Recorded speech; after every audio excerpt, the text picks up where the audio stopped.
Nubian Money, where we help Black women master their mindset and maximize their money. I'm Lindsay Vertner, and today I'm wondering, does age really matter in relationships? But before we get started into these discussions, let me introduce to you my dynamic co-queens joining me today. First, we have Lala Key, aka Laura. We have Erica Lewis, Marlo Layson, and Athena Gardner.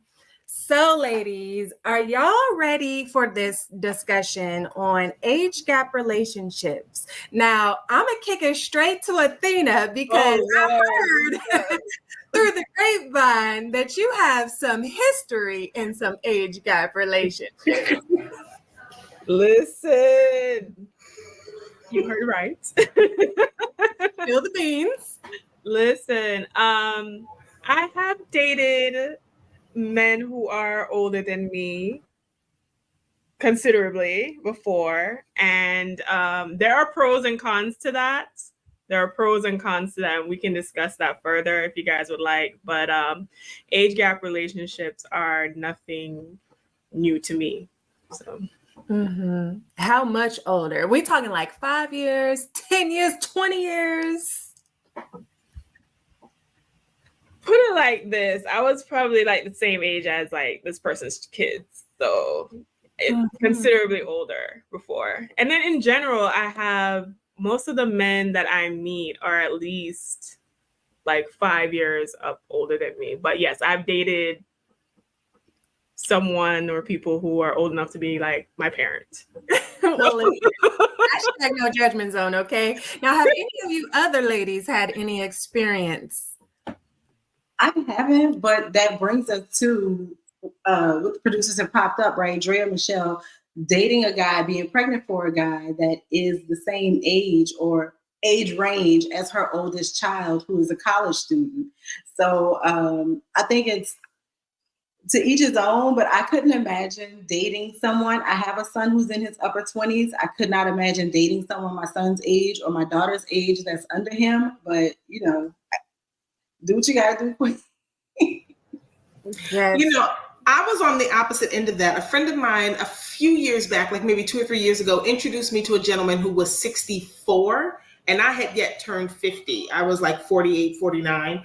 And I remember I was open to the conversation and we chit-chatted. And then as I started to do the math, I'm like, wait, this man is 15, 16 years older than me. And then as I continued to do the math, I'm thinking he's been an adult a long time. So when I was born, he was 15, 16. And by the time I entered high school, he was 30 and he had a 401k plan. So when I did all that math, I bowed out gracefully because when I mathed in, when I'm 64, he's going to be 80. And this is starting to turn into me being a hospice wife. So yeah, I backed out. I've actually seen it both ways. Now, me personally, to each their own, I'm going to say that whatever love is, it is.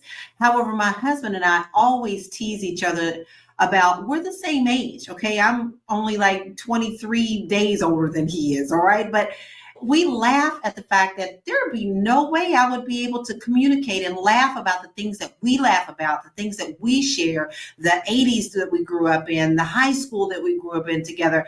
I can't imagine trying to connect with someone who is 20, 30 years younger than I am and not have that connection of growing up together and laughing at the same things.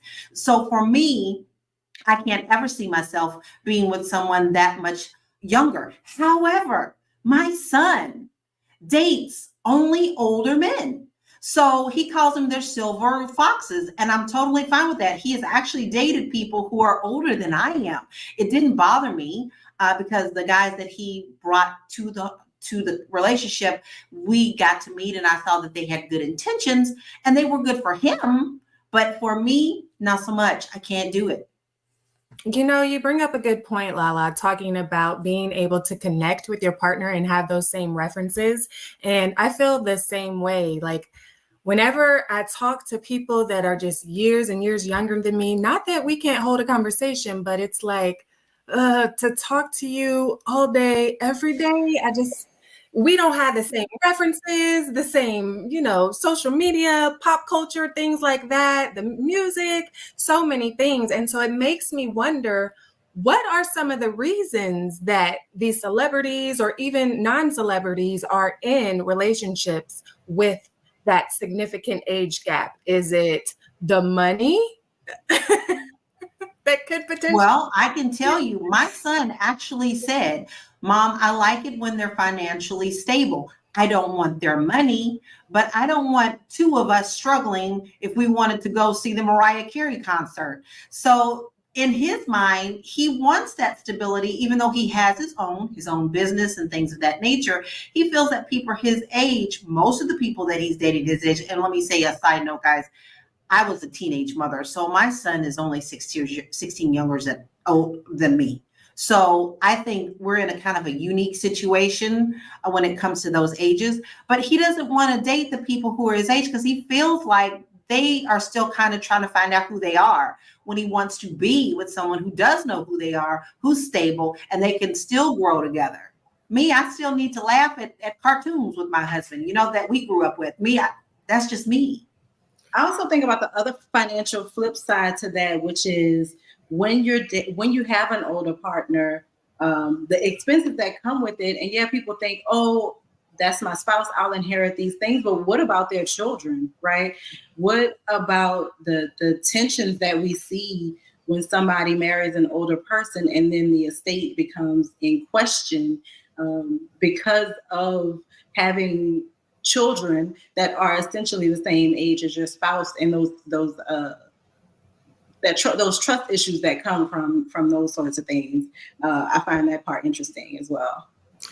I think the difference in dating in our reality is being regular folk and versus dating in, let's say, the Shaquille O'Neal and the Drea situation is that they're in a completely different social status. And for them dating older or younger, older guys dating a younger woman dating an older guy, vice versa, I think it's more of the social economic piece to it because they're in the same social circles. So with the Drea, and God bless her, she's not more, it's not about him being 22, being younger. It's that he is in that social economic status that she's in. He could be 10, he could be 110, but he's in that social economic status. And I think it's more of that social piece that they're all in the same circle. And it's amazing that in these circles, you could be with your ex-husband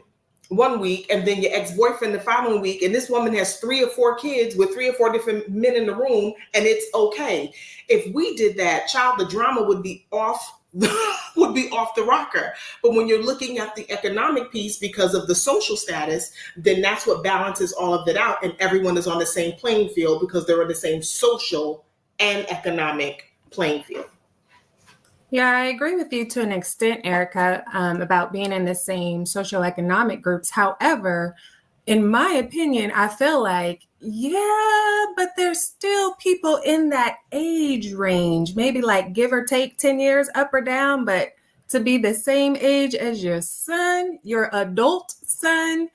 You also have to take into consideration there's a lot of NDAs that started that start floating around. And then, when you're a woman that's a certain age and you've already dated or were married to your equal who was the same age as you, and then you went through all of those dynamics and you want to step out and have some fun, you're going to date younger, you're going to date different because you're looking for a different experience within the realms of that social economic status. So you get married at 18, 19 years old and you have 5 or 6 kids together, you've been married 25, 30 years, and now you're divorced. Do you really want to repeat and go back and marry what you just divorced? No, they're looking to be in that same social economic status, but date younger. And that's on both the male and female side. And it may not be, and we have to also keep it to consideration, a lot of them are not looking for a long time, they're looking for a good time. They're looking for a good time, not a long time. I think that's the key point right there. Well, you brought up something good to talk about as well, because there is a line that you need to cut it off at. And no matter what economic status you're in, you don't need to be a 35-year-old man or woman dating a 16, 17, 18-year-old partner. Agreed. That becomes pretty creepy and gross. And we are seeing a lot of that now in a lot of people. When we grew up, okay, here's an example. My grandmother, her story was that when they got married, she packed her dolls. I packed my dolls and we went. My grandfather wasn't that much older, but in those days, when she was, dolls were played with longer. She was 13 years old. He was like 21. And in those days, in early 1900s, that was acceptable. And they had a loving and long relationship and they loved each other dearly.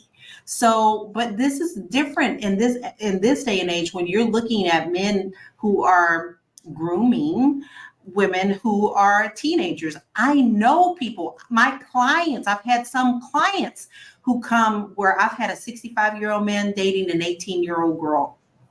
And I had a very hard time closing that deal. I'm not allowed to discriminate in my job. But there were so many warning signs that I wanted to say, girl, run, because it just wasn't that way. So you do have to take that into consideration too. Now, she also was looking at the financial aspect of this. Okay, she's 18. She wanted certain things. This gentleman was stable, and this is what she wanted to do. And this is how her mother was pushing her. So my question is, and in that age gap, what in the world do you have in common other than that money? Nothing. Because honestly, their conversations in front of me were like Venus and Pluto. They did not get it. Yeah. When I worked on cruise ships, I remember seeing the first time ever in my life, because I didn't think it was real, I saw a child bride.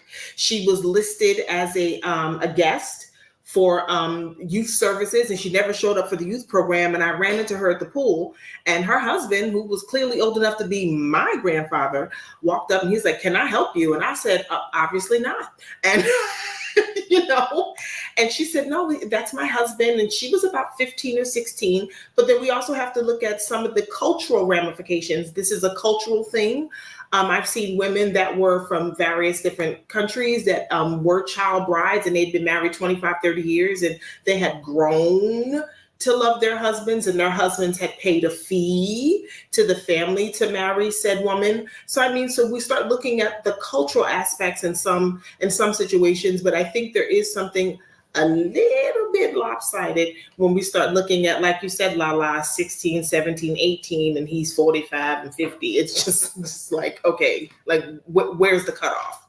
Well, recently we saw that with Kimora and Russell's daughter, guys. Remember? Girl. Okay, and Kimora came out. Now, mind you, Kimora was young when Russell grabbed her. Okay, Young. for her to turn around and say that about her daughter, she came out on TMZ talking about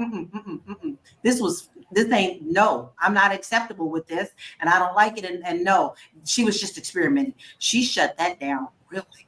Listen, I'm glad y'all brought that up. I'm going to have a point on that. But first, if you are just tuning in, welcome to Fly Nubian Queen TV. And if you are like, wait a minute, I am in the area of looking for my mate, then we have a free gift for you. Text the word Queens to 87948, where you can actually get a free copy of the book Financial Lovemaking by Dr. Boyce Watkins. And this book is all about choosing someone and that's financially responsible. Because here's the thing, guys, the third leading cause of divorce is the money. So make sure you text the word Queens to 87948. Also, make sure you share, like, follow, do all the things on this episode. We truly appreciate your engagement. And now, listen, since you brought it up, this Aoki Lee Simmons, honey, when I first saw it pop up on my news feed, I was like, what in the world? And then I instantly did think about, okay, well, she kind of grew up in that with her mom and her dad.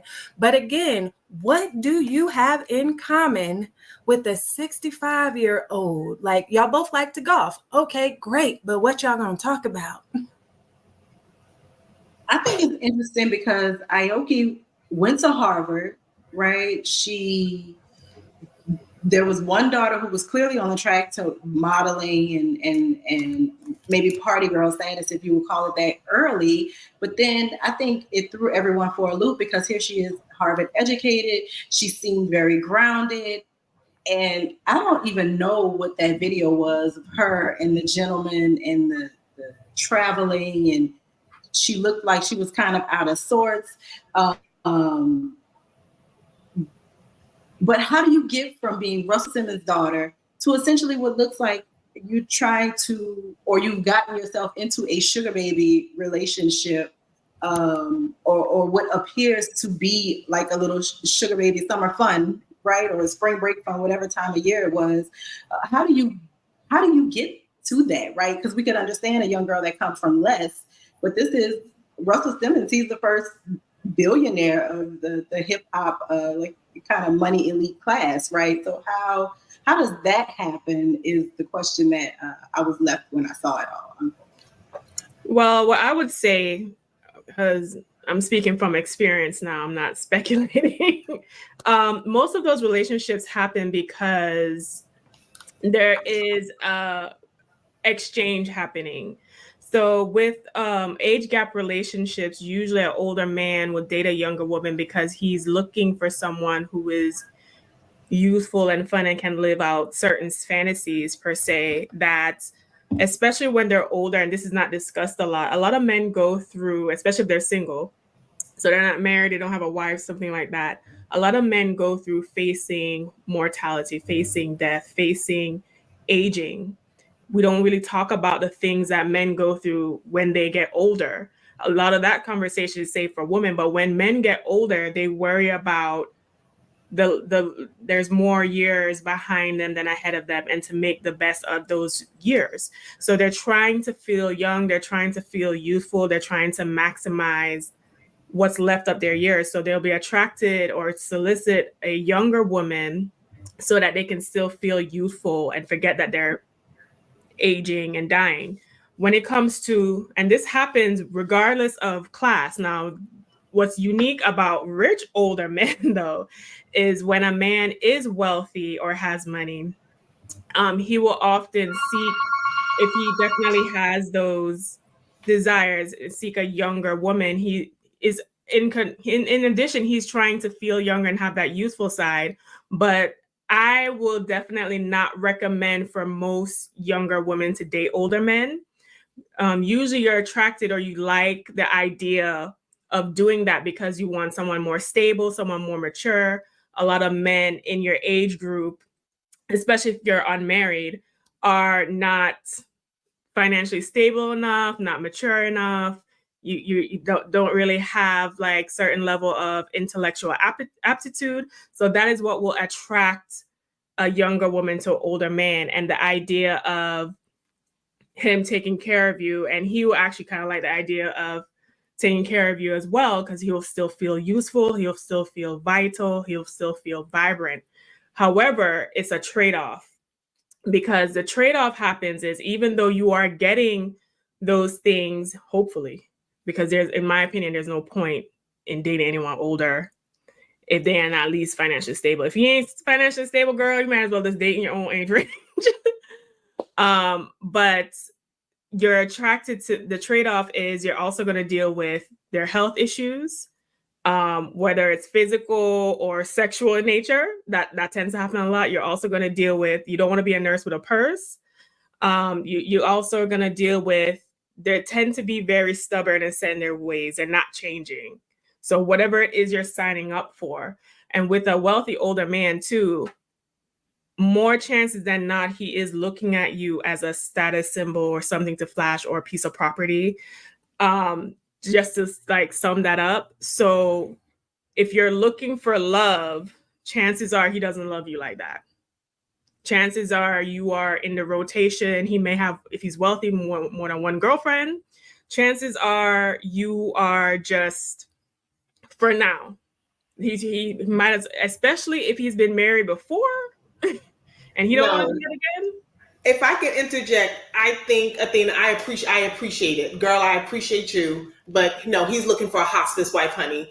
He's looking for a hospice wife because he got one foot in the grave and he is on the wrong side of the cross. Amen. And he done messed up somewhere. He got a bunch of kids he didn't take care of. He did nothing for. Okay, let's just talk about it.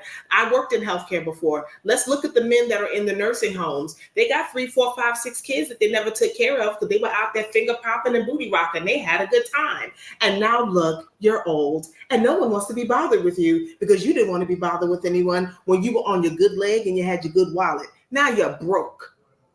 Or now you got a whole lot of money, you got dividends, and nobody still wants to be bothered with you. So that's when they realize I have to pay for company, and I am sorry. Youthful women should not have to bow down and become a nurse for the purse. Just no. I'm sorry. No, let him take care of himself. Let him go register in a nursing home, cash in that money and go to an assisted living and go get health care. No. Absolutely not. It's called the healthcare system for a reason. No, but being a hospice wife, I don't advise that for any woman because when he drops dead or something happens to him, guess what? Those very children he did nothing for, those women, those boys and girls come running to cash out life insurance policies and to take what belonged to him, you, and whoever else is in the way when it's time to cash out. Sorry, that was my rant for the morning. You came through on fire, Erica. I'm sorry. I'll have some water. That Anna Nicole Smith situation when she was dating the older man and how whenever it was time for him to pass and pass on his wealth, the whole family was like, we don't care who you are. That is owed to us. Exactly. The children come to get what's theirs because you have to keep into consideration and remember these men don't tell you who they were and what they did 25, 30, 40 years ago. All you're seeing is who they are now and where they are now. And it's, oh my God, look, he's so old and nobody comes to check on him. Yeah, but why?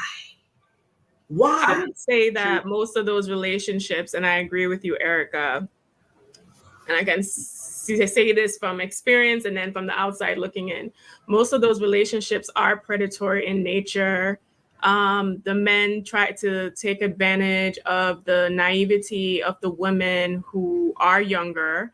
And I would most of the time not recommend dating someone that much significantly older than you because of the trade-offs I mentioned before, but also most of the time there is an element of grooming like Lala mentioned earlier. And there is a element of wanting to control. They have high levels of, I think a lot of them have control issues, if I'm going to be honest.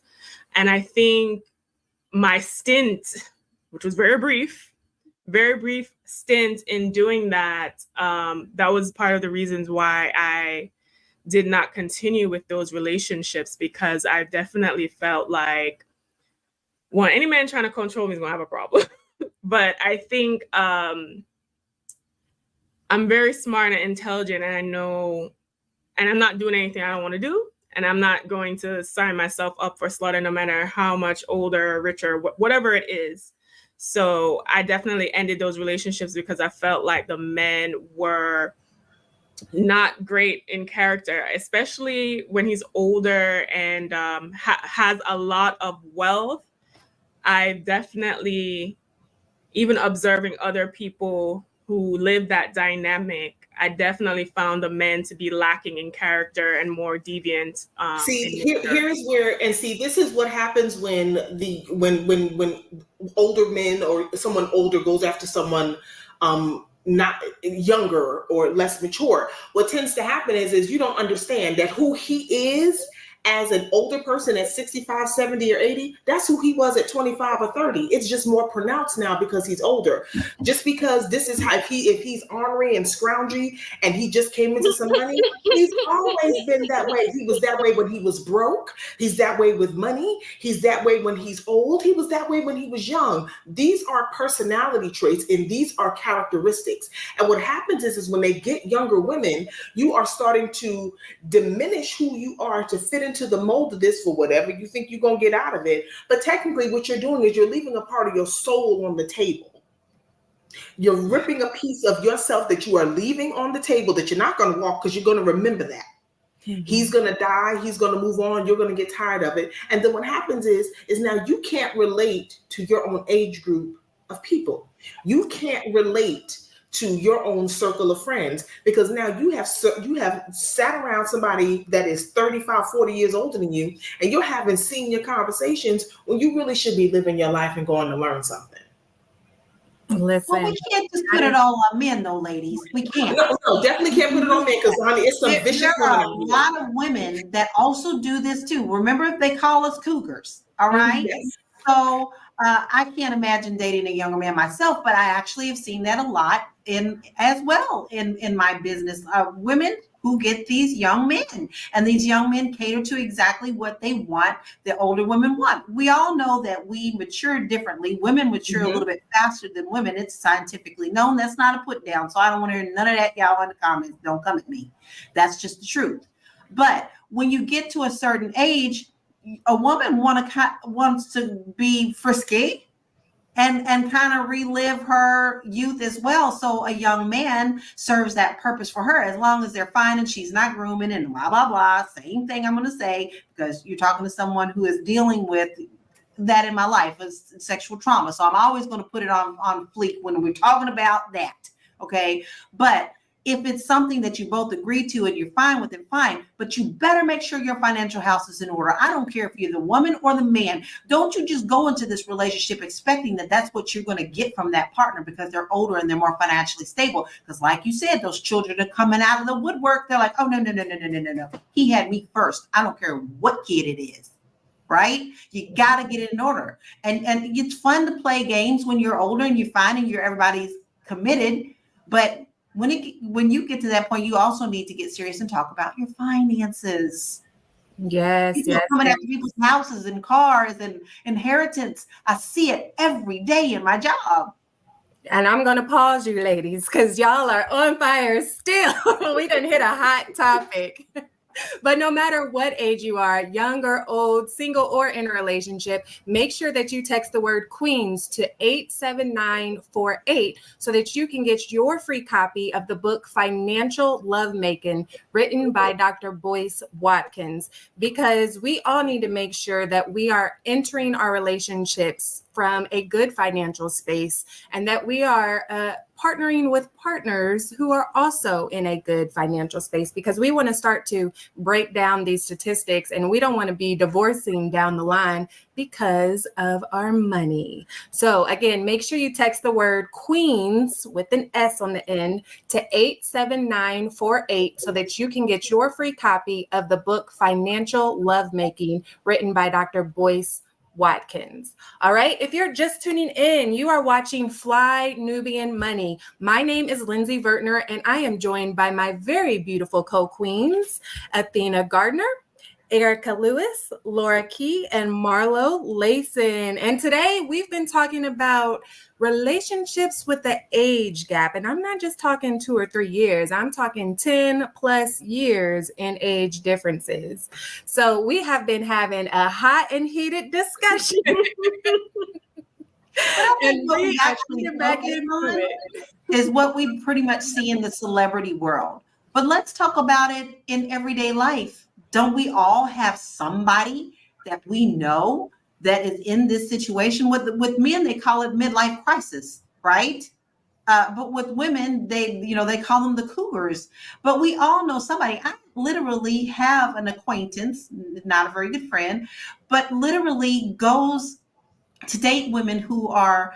He gets older, but he keeps the ages of the girls the same amount because his excuse is he wants to train them up the way that he wants them to do. Well, when the women get smart after being in the relationship for 6-7 years, they're like, wait a minute, there's more to life, and they move on. What does he do? I gotta get another one and train him up again.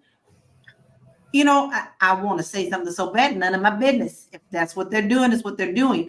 But there are situations like that where a certain person, whether it be a man or woman, only wants a certain person to be in a certain status so that they can train them or guide them into the lifestyle that they want them to lead.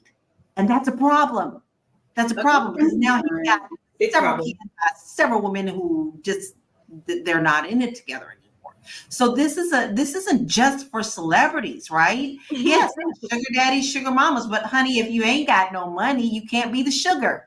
So I'm telling you, this gentleman, that acquaintance that I know, is not really a sugar daddy. He's a stevia daddy.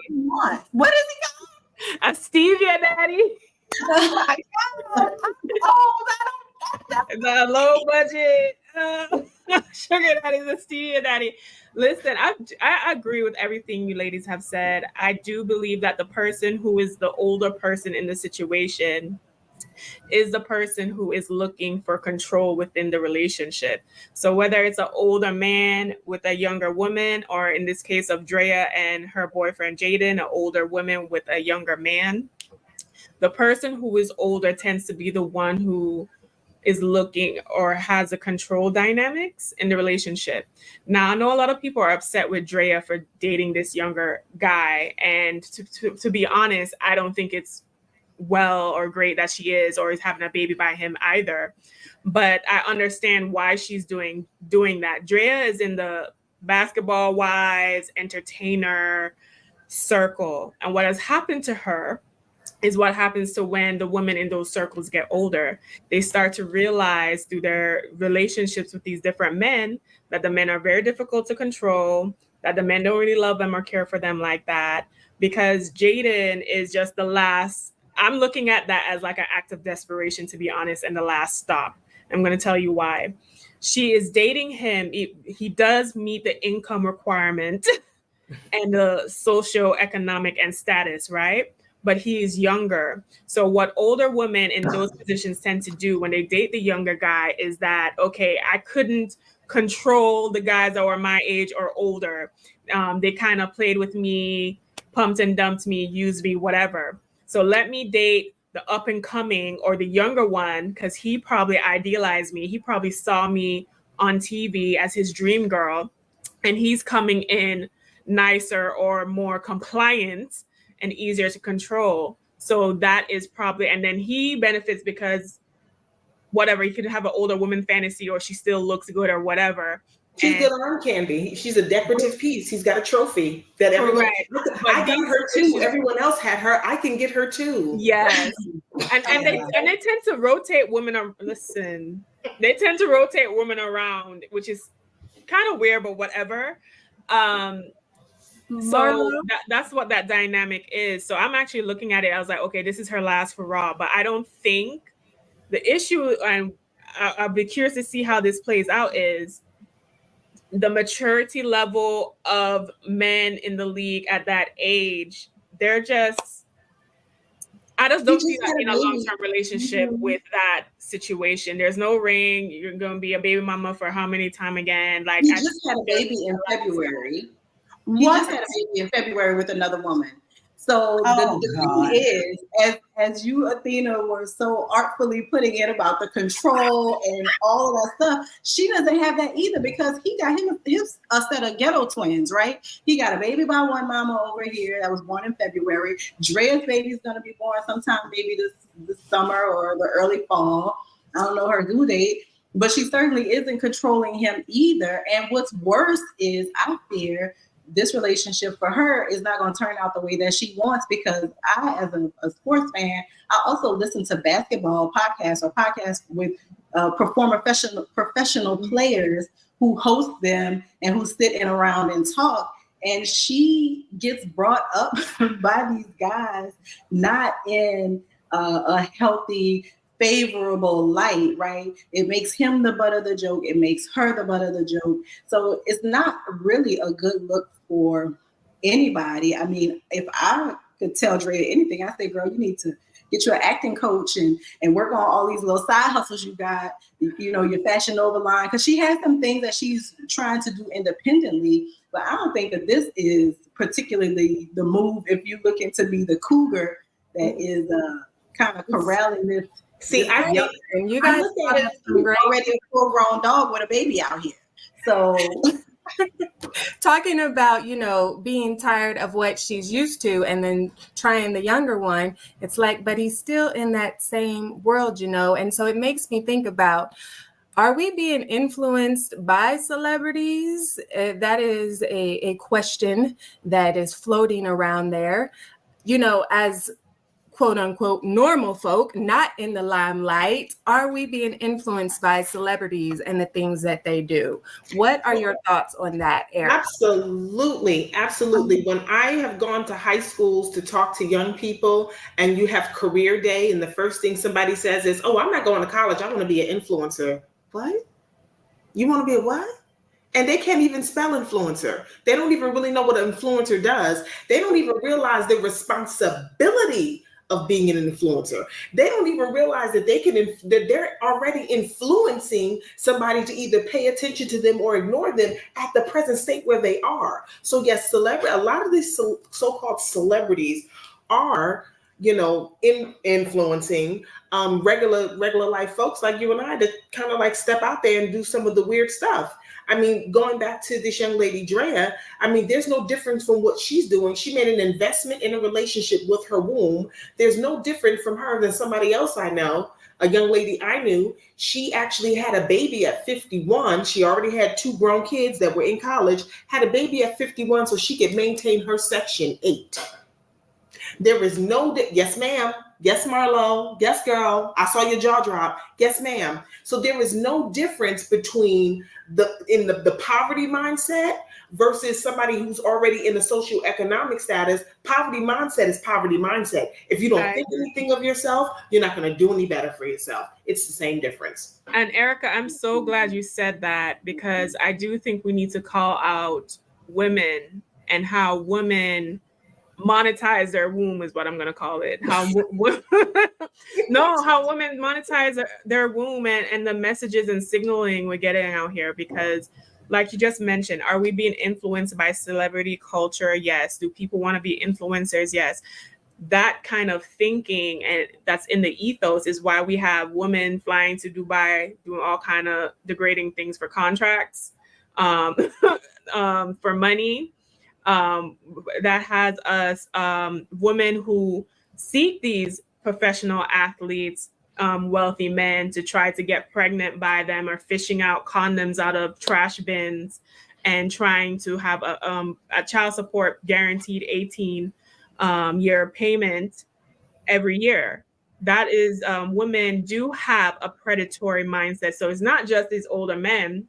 Women across the board do have a predatory mindset, in that they're trying to monetize their womb and use their children to finance their lifestyle.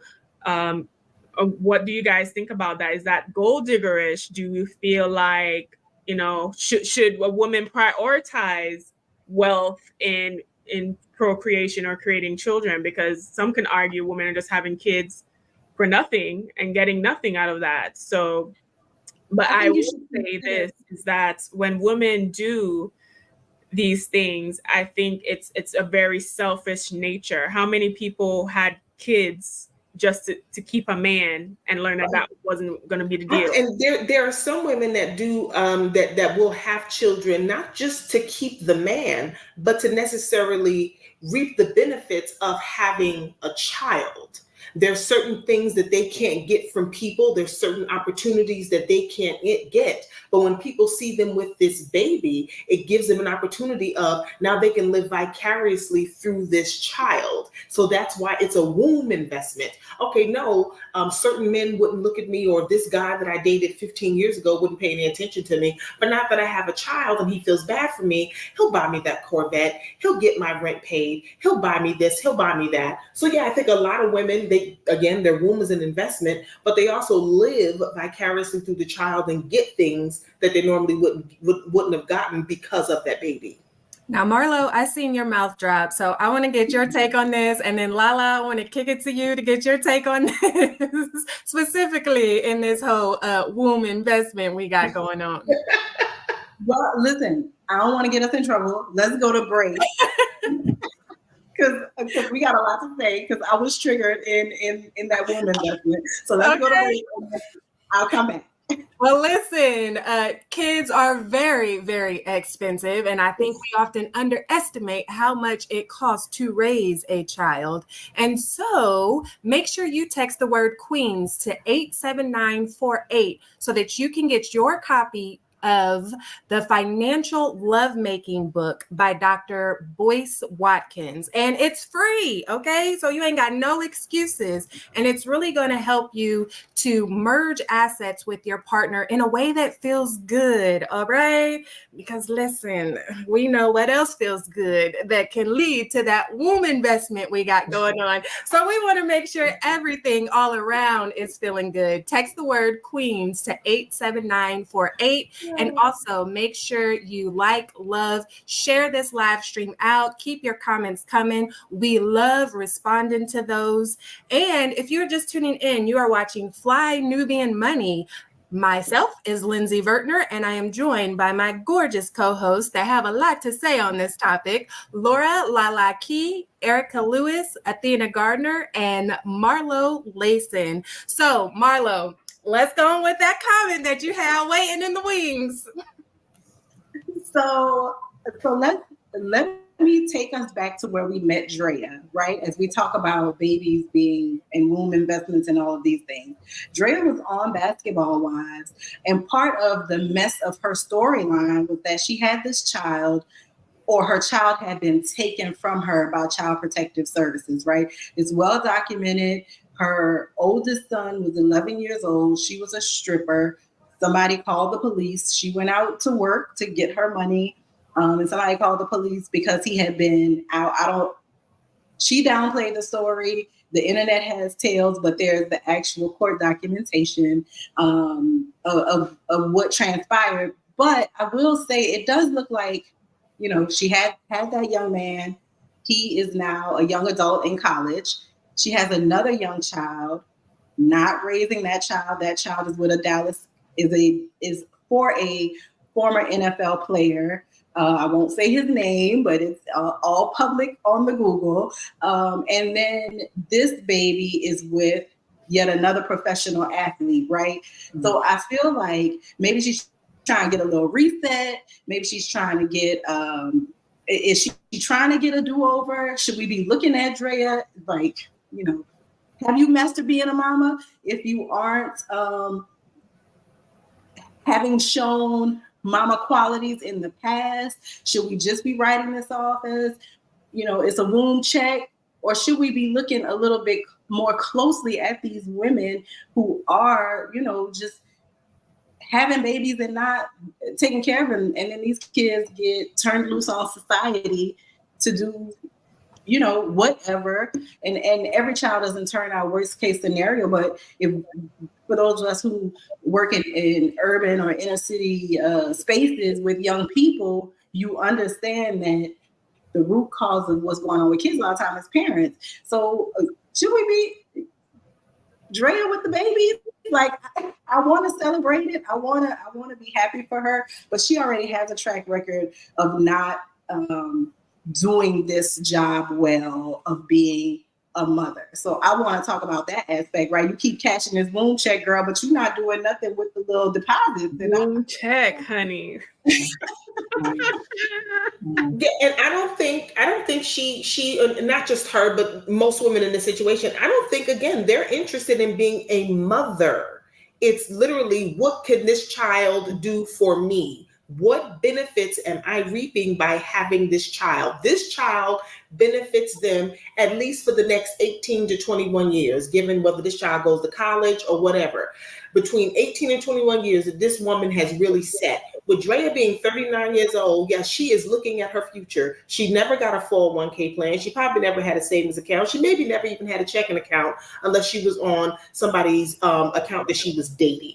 Okay, so this woman, her retirement plan is this baby. I mean, we're not talking about her on the list, but I mean, since we're talking about Basketball Wives, let's look at Evelyn Lozada. No shade. I probably shouldn't have named her, but allegedly, she ran through a few of the sports the sports franchises.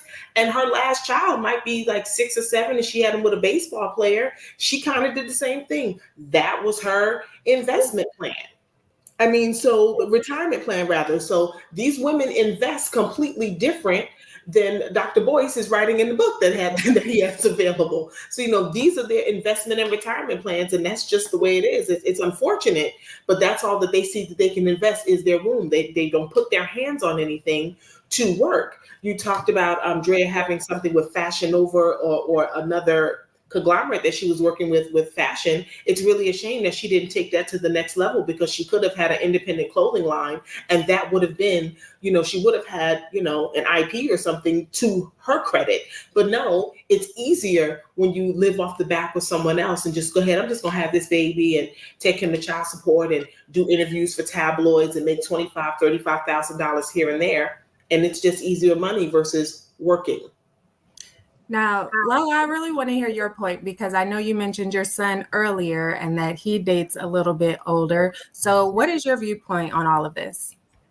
Well, first, I think one of the main questions that was asked is, are we taking celebrity culture into our own world? And to an extent, I agree with that. But the question for me was, which came first, the chicken or the egg? I grew up hearing from other women, honey, you want to make sure that you present yourself very nicely so you can, you might get an older man that could take good care of you and your children. And, which came first?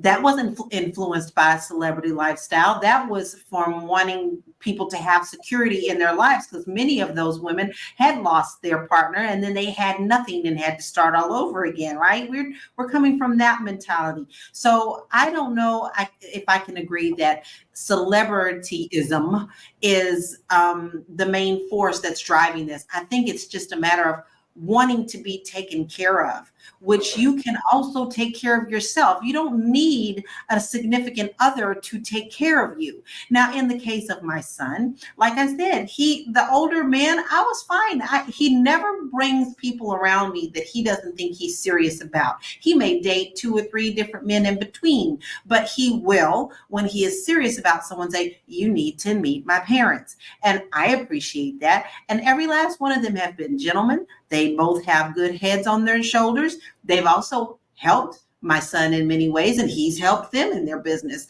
But like I can honestly say, and my son would not be upset that I mentioned this, but one of his older partners helped him to kick alcohol.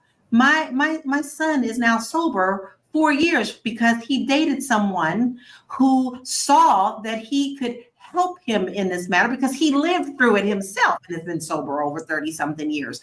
So I'm not to say that a difference in age is a bad thing all the way, but you gotta be equally yoked. Yes, I took it back there. Okay, Bible, I'm going to talk about it. You got to be equally yoked.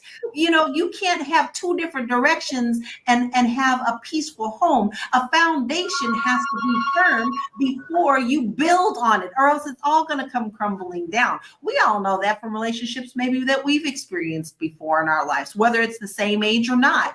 So it really and truly is up to each individual. And I think we hear a lot of these cases because they are celebrity people talking about it, but there's also a lot of positive celebrities who got different age groups. Bruce Willis and his wife, Catherine Zeta-Jones, all they have different age gaps, but they're still thriving and living and growing and still loving one another. So it just depends on who it is and if you both have the same yoke that you're going for. And I'm never going to shame somebody for loving who they love. I don't care if they're purple, green, blue, black, purple, black, man, white, polka dot, whatever. But just make sure that you have that foundation. And part of that self-love is Dr. Boyce's book. I mean, you got to love yourself enough to know that you got to have your own foundation to bring to the table as well, so that you can grow together. Simple as that.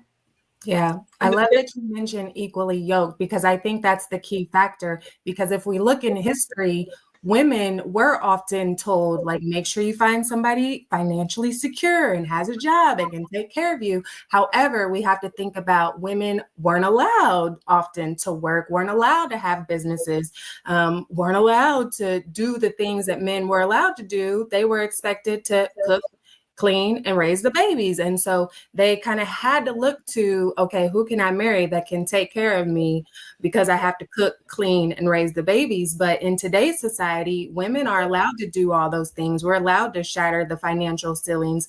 And a lot of young people are even making their own money now. It's really about, we don't have the same excuses that we used to have. And with technology, there's so much that we are open to. So it's about, what is your personal preference of these things and being equally yoked. I think that is the most important part. Are we along the same direction, the same path? Are we in alignment with our values and our goals and the things that we're striving for? So we have had a great discussion. One more time, listen, if you have not yet texted the word Queens to 87948, make sure that you do that right now so that you can get your free copy of the book, Financial Lovemaking, written by Dr. Boyce Watkins, because it is going to help you marry your assets with your partner in a way that feels good, okay? No matter where either of you come from, because sometimes when we talk about money, we can get a little bit sticky, a little bit, I don't want to talk about that. I don't want to face that. But we have to be able to have these discussions. And that book, Financial Lovemaking by Dr. Boyce Watkins, is an amazing way for you to have those discussions. So text the word Queens to 87948. Now, ladies, do you have any final thoughts as we wrap up today's discussion? I actually want to be devil's advocate for a second. If a man wants to date someone younger and provide financially, and they have an agreement that, okay, I'm paying your bills, and on your side of the exchange, you're just going to be my cute wife, and you can sit down and kick your feet up. Is there anything really wrong with that? If both people are consenting to that and that's the arrangement they want to do? No, I think it's what you two decide together as a couple. And if you're both on the same path, there's no problem with that, as long as one is not trying to gain something out of the other, or the other is looking for an equally yoked person. As long as you both have those tough conversations in any relationship that you're at, your job, your partner, your spirituality, your therapist, your whoever you're doing, you have to be able to discuss and communicate what it is that you really want from one another. If you both agree and you both sign on, then there is nothing wrong with it. Mm-hmm. I agree with that wholeheartedly. And I think it boils down to the respect factor. You have to respect the person that you're involved with, and you have to more than anything respect the relationship. Because if you don't respect the relationship, that means you don't respect the person and you don't respect yourself. And then ultimately in the end, you're both going to lose. So yes, I agree with Lala. Having those conversations straight away, straightforward, first date, first phone call. What are your expectations? What do you want to get out of this? What can you put into this? And we didn't even get the opportunity. Maybe we'll talk about it in another setting, as to, what's being brought to the table, and if your table can handle what's being delivered. So it's all about, again, being equally yoked. I agree. Okay. I just wanted to ask because I think I can see both sides, but what I will say is that a lot of those decisions are being made, especially by women, because of fear and the fear of lack of resources. And I do think that a lot of women exhibit dusty behavior is what I call it. I have 4 brothers, and I try to tell, I was like, listen, a lot of women out here dusty, right? Don't be fooled. Don't be fooled. So I think that it was good to bring up. And a lot of women, there's a sprinkle movement going on. A lot of women are not trying to work or do anything nowadays. So if a man is willing to consent to that arrangement, I think that's, between those two consenting adults. From the sprinkle movement, I follow her too. She is quite entertaining. But I think what people fail to realize is she's been married to James 25 years. So, I mean, what men were doing 25 years ago, they ain't necessarily doing right now. Everyday waking life. So, I mean, she is, she's got some time on her, he's got some time on him, and they've got time together. So, I mean, a lot of that is tolerated because he knew what he was walking into, and at this point, it's cheaper to keep her. So, yeah, and he already left his wife for her. So, what else is he gonna do? Exactly. Now y'all gonna have me Googling what is sprinkle.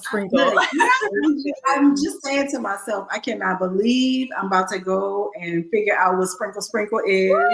Y'all don't know she was 7. No. Y'all don't know.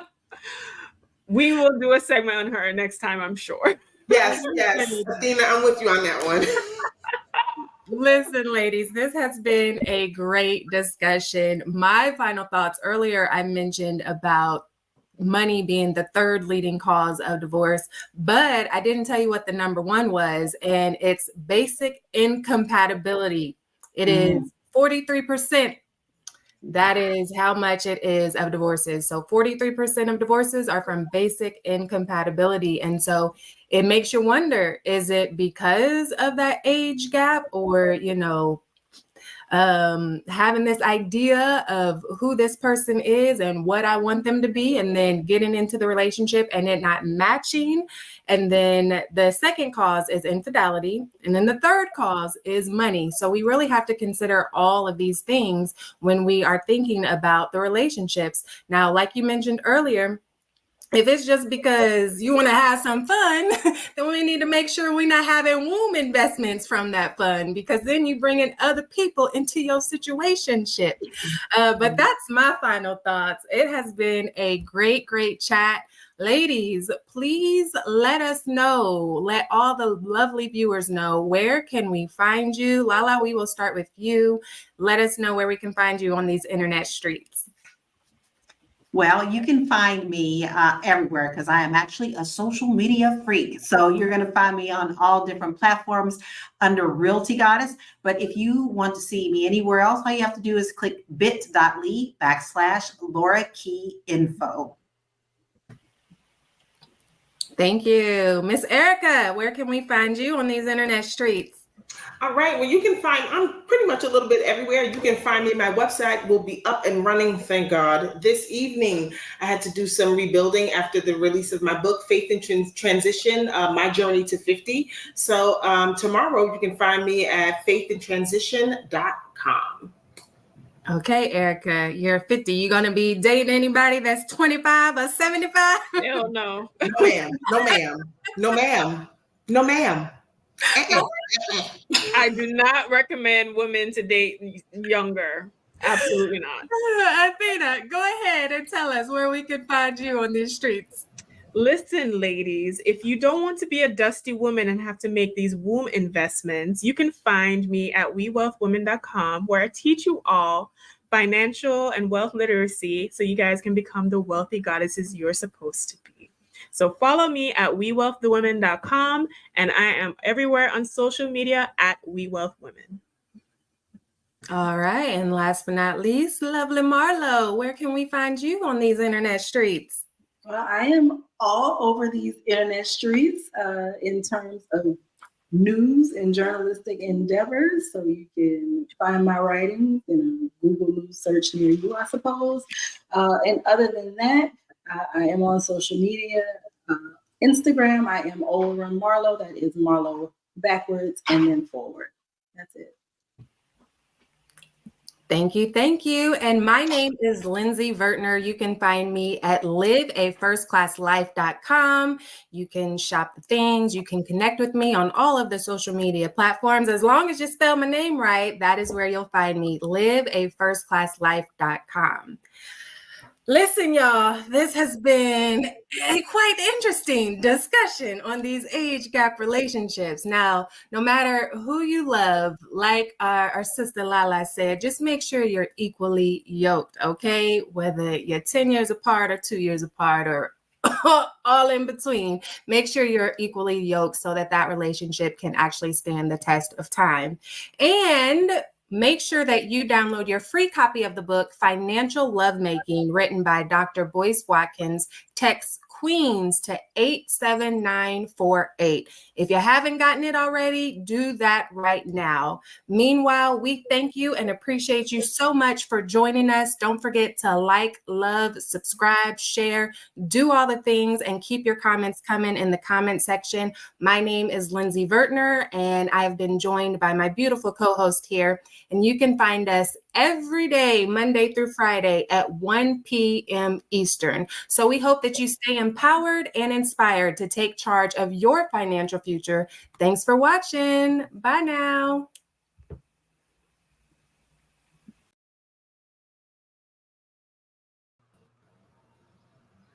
All right.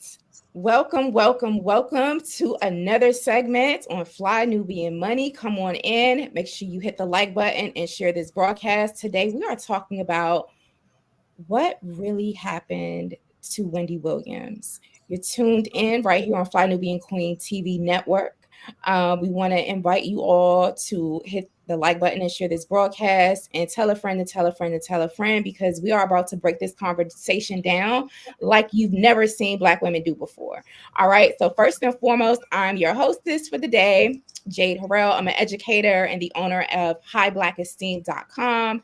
We're also joined by our sister Athena Gardner, who's a CPA and women's wealth coach. So she's going to bring a financial spin to this conversation. We're also joined by Miss Lala Key. She's an international real estate agent, and we already know that Wendy Williams' luxury condo sold underpriced. So we have questions for you, Miss Lala. Also, we're joined by Miss Erica Lewis, who's the owner of Faith in Transition Publishing. So she is an author, and she's going to give us some special tea, but I'm going to save that for y'all for when she goes and starts talking about this topic. And we have with us Miss Rosalind Henderson. She's a leadership trainer and a 4-time author. And so she's going to give us some wisdom in terms of how this particular topic of what happened to Wendy can really apply to our lives, and what should be our learning moments and big takeaways. So once again, this is our Fly Nubian Money panel. We're here on weekdays, Monday through Friday at 1 p.m. Eastern time. So make sure you all hit the notification bell so you are alerted when we do go live.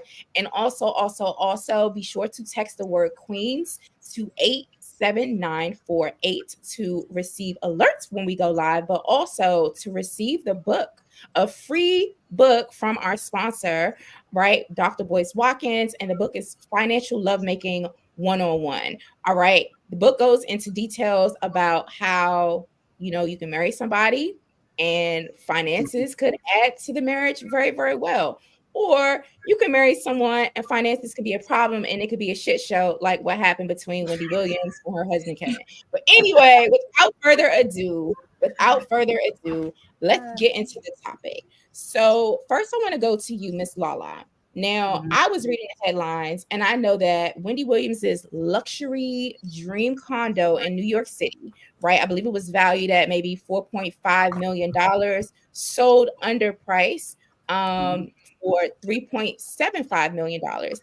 Also, she's under guardianship. How does that work? Is somebody taking advantage of her from an international real estate guru's perspective? Can you break this down for us, please? I can. And the first thing I'm going to say is the market dictates what you get. It's not always what you want. I have to always explain that to sellers when we have consultations. It is what the market dictates. It's what a buyer and a seller come to an agreement on. Now, in these cases where you're dealing with guardianship, you have different elements. The owner is no longer the one, whether it's being incapacitated or whether they've been deemed mentally incapable. They're the ones who make these decisions. It is their job to make sure that they get the most money for their person that they are guardianship over. However, in this case, I am not feeling that this guardianship did her job properly. I am not a guardian. However, I am a real estate agent, and I know that real estate has changed a little bit, but not to the point where this building for this price that was sold for. There is something going on behind this where they have accepted a price to me that is so much more lower than what it is actually worth. People are clamoring to get into this building. And sure, I know some people's money is funny, but let's be very, very clear. When you got millions, you're not going to haggle over something that you really want as you see as a status thing. So I am at a complete loss of understanding. I have not had a chance to pull the comps because that's going to be the next thing I do, to see what is selling else in that building and what shape it's in. And who it belongs to in these cases usually does make a big difference. And Wendy Williams is very well known. So I think there's a whole lot of different element going by that. And I do believe that it was a disservice that they sold this property at a loss.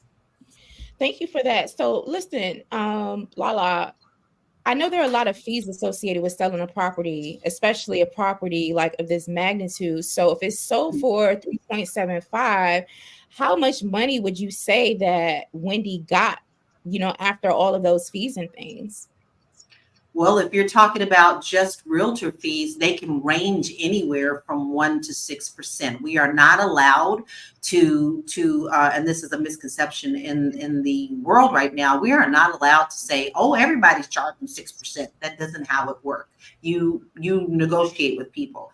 However, you also now have to pay for the guardianship fees because they're the ones who has to go through and look and make sure all the paperwork is correct. You have to go through judge and court. You have to pay the court fees for that. No telling how much they are in New York City. So there are many fees behind that. And if they're saying if they sold it at a loss, doesn't necessarily mean that Wendy didn't even get a little bit from it. It just means that they're throwing the big numbers at you. Like, okay, well, it sold for such and such, but she paid such and such. But what was the numbers behind that for real? Because there can be other networks behind that. But in this case, they want to show it's a loss so that they can write that off of her books or prove something for something else that they need to show for the courts. Guardianship is very interesting. A lot of people do not understand it. And this is why if I get anything through to you today, please love yourself enough to make sure that you take care of yourself while you are living and when you die, because we're not going to live forever.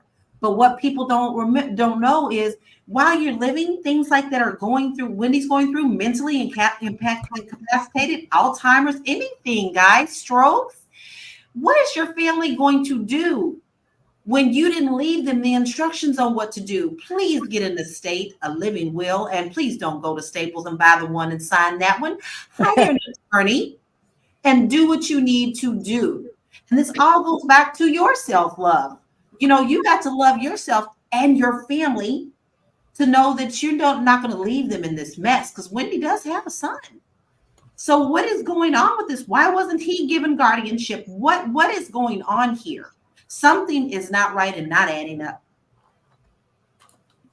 Thank you so much for that, Lala. If you all are just tuning in, we are talking about what really happened to Wendy Williams. I mean, this week, her luxury prize condo, it was a 2,400 square foot condo in the financial district in Manhattan, New York City, is sold under price. And so Lala just broke down what that means, as well as guardianship. We know that she's under guardianship. So welcome to the broadcast. If you all are just tuning in, I want to go over to Erica. Erica, at the height of Wendy's syndicated show, we know that she was making $10 million a year. And I believe that was about like $55,000 per episode. But at the height of her career, $10 million a year. How do you think she ended up in a predicament like this? It happens, in her previous writings in her books, of which I've read both. And I actually had an opportunity to interview Wendy some years ago when she returned back to New York. I think substance abuse played a lot in the role of what's happening now. She has said over the years, yes, she struggled with sobriety, and she's sober 6 months, but then the holidays comes around and then she's got to start sobriety all over again. And I think it just got out of control. I think her husband, Calvin, whatever we're calling them these days, I believe that he played a huge part in her struggles with sobriety, because she's trying to keep this facade of like, I'm married, I have a husband, ladies, stop being a jump off, don't do this, don't do that, I've got the ring, if he's not coming with the ring.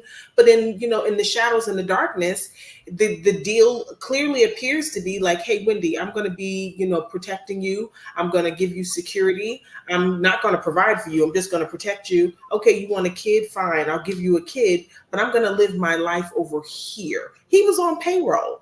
He didn't have executive television experience, executive producing. He didn't have that. He got thrown a gig. He got thrown a job. She kept him on payroll. He was a kept man. And this is what ends up happening. If we take a look at celebrity women, we're going to see in the last 15, 20 years, maybe even a little bit more than that, 25, 30 years, we'll see that there's an upsweep of women, Black women, that are paying alimony. And it is getting out of control. And it really goes to show, if this man has to pay alimony, it makes you wonder, like, well, what was the original deal with the marriage? Because I'm a firm believer, I haven't been married yet, I'm a firm believer, especially at the age I am, you know what, let's talk, let's have that hard conversation about prenuptial agreements. Why not? If we're both coming into this marriage and we both have $5, if this doesn't work out in the next 50, 55 years, you take your $5 and go left, I take my $5 and go right. It doesn't have to be, women look at prenuptial agreements like, I can't believe he wants to keep me from things. No, it's what Lala said. It's having your affairs in order. Especially when you get married up in years, you have a set of children. He has a set of children. You have assets. He has assets. Those things need to be protected, because these are things that you're passing down to your lineage, and they need to be divvied up accordingly, doing things in proper order. So yes, having prenuptials in place, having living wills in place, and it's just have that hard conversation, get it out the way. You can love how you love, but take care of your business. And I just don't think that Wendy looked into the future. She didn't forecast what was going to happen. She wanted what she wanted. She got it, but I don't think she prepared for the repercussions of it. And here we are. Yeah, that's really, really sad. And I'm really grateful. I don't know about y'all, but I'm grateful that our sponsor for this broadcast today is literally willing to give you all, the audience, his book, Financial Lovemaking 101, for free. You can download it. You can get the book for free. It's thought of as the Karma Sutra of money management, and it teaches you the ins and outs of the financial lovemaking process, and how your financial choices can serve to stimulate and strengthen your relationship rather than destroy it. Right? Get the book, read it. Even if you are married, you're in a relationship, you may be thinking about marriage, you may not be, or may not even be thinking about it, but just having these tools and these skills, so that when you are in union or relationship with someone, you actually have an agreement with your partner in terms of, the best ways to set yourselves up in a relationship up for financial success, so it doesn't lead to, excuse me, ladies, a shit show. Because I feel really, really, really bad, for Wendy Williams. And I know that Erica, you use the term a kept man. I'm like, yeah, I guess they do have kept men these days. I ain't keeping no man, but it happens, right? A lot of women are paying alimony to these grown men that are supposed to be providers and protectors. And so with that, I'm going to remind you all to text the word Queens to 87948. That's Queens to 87948 to receive your free book, Financial Lovemaking 101, from our sponsor, so we don't end up in this situation. Now, with all of that said, let's talk a bit about this drama. Right, because financial lovemaking was not present in Wendy's and Kevin's marriage. Athena, he ended up having a side chick. He had a baby. He bought the woman a house up the street and around the corner from them. It was this whole situation. And do you believe, I just want your perspective, like, why don't you, he didn't walk away from the marriage empty-handed, right? So what is your idea of maybe the stress that the marriage had on her psyche and her health, and how that possibly could have contributed to this financial chaos in Wendy's life, Athena? Oh, you're muted, honey. Sorry about that. I will answer your question, but first I want to put my CPA hat on and respond to what Lala said about the loss on the property. You can only deduct a loss on a property if it was used in business or investments. So for personal property, like your home or your car, if you sell that as a loss, you cannot take that tax deduction. So it would have been better if she rented out the property first or had it in some kind of business first before they did that sale. I just want to put that out there. As far as the relationship, so basically, I feel like Wendy and a lot of successful women face this dilemma where you reach certain levels of success and it causes a lot of issues when it comes to your relationships with your partner, and it plays out into power dynamics. We have seen this with Wendy. We have seen this with Mary J. Blige. We have seen this play out before when the husband becomes the husbander. And oftentimes when that happens, psychologically, I feel like a man will try to redeem some power. And in this case with Wendy, Kevin went out and had a side piece mistress, which she was fully aware of. So that's another thing too. A lot of people in marriages, and I often joke that a lot of people have these dusty marriages. A lot of marriages have certain kind of arrangements, right? But I think the straw that broke the camel's back is when Sharina popped up pregnant. Because Sharina, even though she was a side piece, she was there for a long, at least 8 years. She was there for a long time. Photographed, taking pictures and going on vacations with her. So she knew in some of her documentaries, she noted how she struggled with eating disorders and other self-esteem issues. And we can see that in the latest one as well. So I think Wendy made it a trade, which a lot of women try to do, where, okay, even though this man is not necessarily honoring me, I'm going to have a piece of a man, or a kept man, as Eric, I'm keeping as a kept man, or part of that drizzle movement, and kind of go along with that. I do think that in the documentary, it was noted that once they got divorced, her health started to rapidly decline. And I think that, and that is something that happens when women face, or people get divorced. There can be, it's almost like the heartbreak is literally killing them. And it was noted in the documentary that it caused her to drink a lot, and she had alcohol-induced dementia.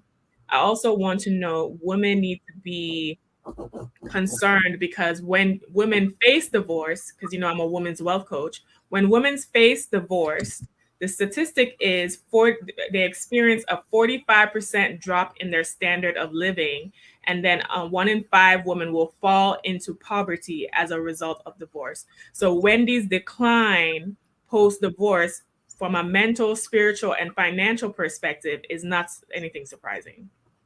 Wow, I think, I'm sorry. I think in Wendy's case, she lost everything. She didn't just lose her marriage. She lost her baby. I remember when she first started the Wendy Williams Experience. I remember when she was on radio. She started off in radio. I remember when she came back from Philly and she's on BLS. She had the radio airwaves locked down from 2 p.m. to 6 p.m. Monday through Friday. And then she ventured out into this television project. It originally started, I believe, on VH1. And there were mixed reviews on it. It was a little janky, but it was cute. It was Wendy, everything was pink. And then, she went at it again. And I mean, this was her baby. She thrived in radio. She walked away from radio, threw all of her energy and herself into this television venture, dragged him along, fed him, made him who he was on paper. on paper. Gotcha. And then, here he is, he gets to do all of these things and he hasn't worked a day in his life. He just, he's big, he's brolic, he's a protector, but he can't provide for anything. So she lost everything in this divorce. And in one of the things that was highlighted is that in the divorce document that he signed, what he didn't realize is that she had it highlighted, or indicated rather, that alimony would continue as long as she was employed by the Wendy Williams experience, not as long as she was employed, but as long as she was employed with that television show. That is one of the reasons why she wasn't well enough to go back to work. Interesting. Bravo. Thank you for that. Bravo. Yeah, interesting. Thank you for that. We're gonna. Whoa, there's a lot to unpack here, y'all. If you're just tuning in to the broadcast, we're right here live weekdays at FlyNubianQueensTV.com. This is a Fly Nubian Money panel, and we're here weekdays at 1 p.m. Be sure to text the word Queens to 87948. That's 87948. So you'll even be, you'll be notified when we go live, and you'll know what the topic is, so you won't miss a broadcast. Sometimes the algorithms, YouTube and them, they play games and not send you alerts and notifications, but we have a system for that. So please, please, please join our text list. Text the word Queens to 87948. That's 87948. And also today, when you text the word Queens to 87948, you get a copy of the book, Financial Lovemaking. We are talking about what happened to Wendy Williams. There's so many layers of this. The queens on the panel today have just started to get into the marriage aspect as well as the financial aspect of this. And so we urge you to get the book, Financial Lovemaking 101, by texting the word Queens to 87948.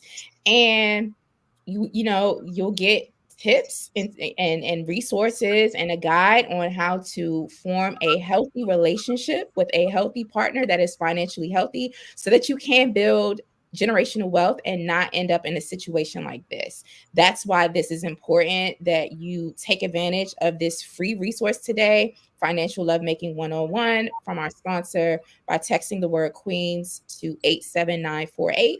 And also, when you text the word Queens to 87948, you will be notified immediately when our panels are live, and you'll know what the topics are. So now, with all of that said, we're going to go over to Miss Rosalind. You are a leadership trainer and a 4-time author. So what are the major key takeaways around transformation, life coaching, leadership skills, communication skills, all the skills that we should be thinking about and sort of looking at this situation with Wendy as a sort of case study? There's so many ways to look at this. There are so many perspectives to this. What jumps out at me immediately is, again, how Wendy is looked at in the show, at least, as someone to, she talks about relationships. She gives relationship advice. She's meddling in people's lives, and she has made millions off of this. But at the same time, at the bottom line, I am seeing an issue with self-esteem, an issue with self-love. Look, I've been married a couple of times. I could tell you about finances and the things that I've learned over the years.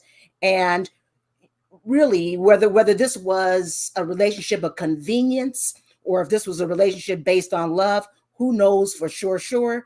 But definitely, when you're in a relationship, you have to be protective of yourself. You have to have enough regard for yourself to put in the basics, to even be with a man who is disrespectful. And he's disrespected her in so many ways, shapes, and forms, using her money, having affairs, things of this nature.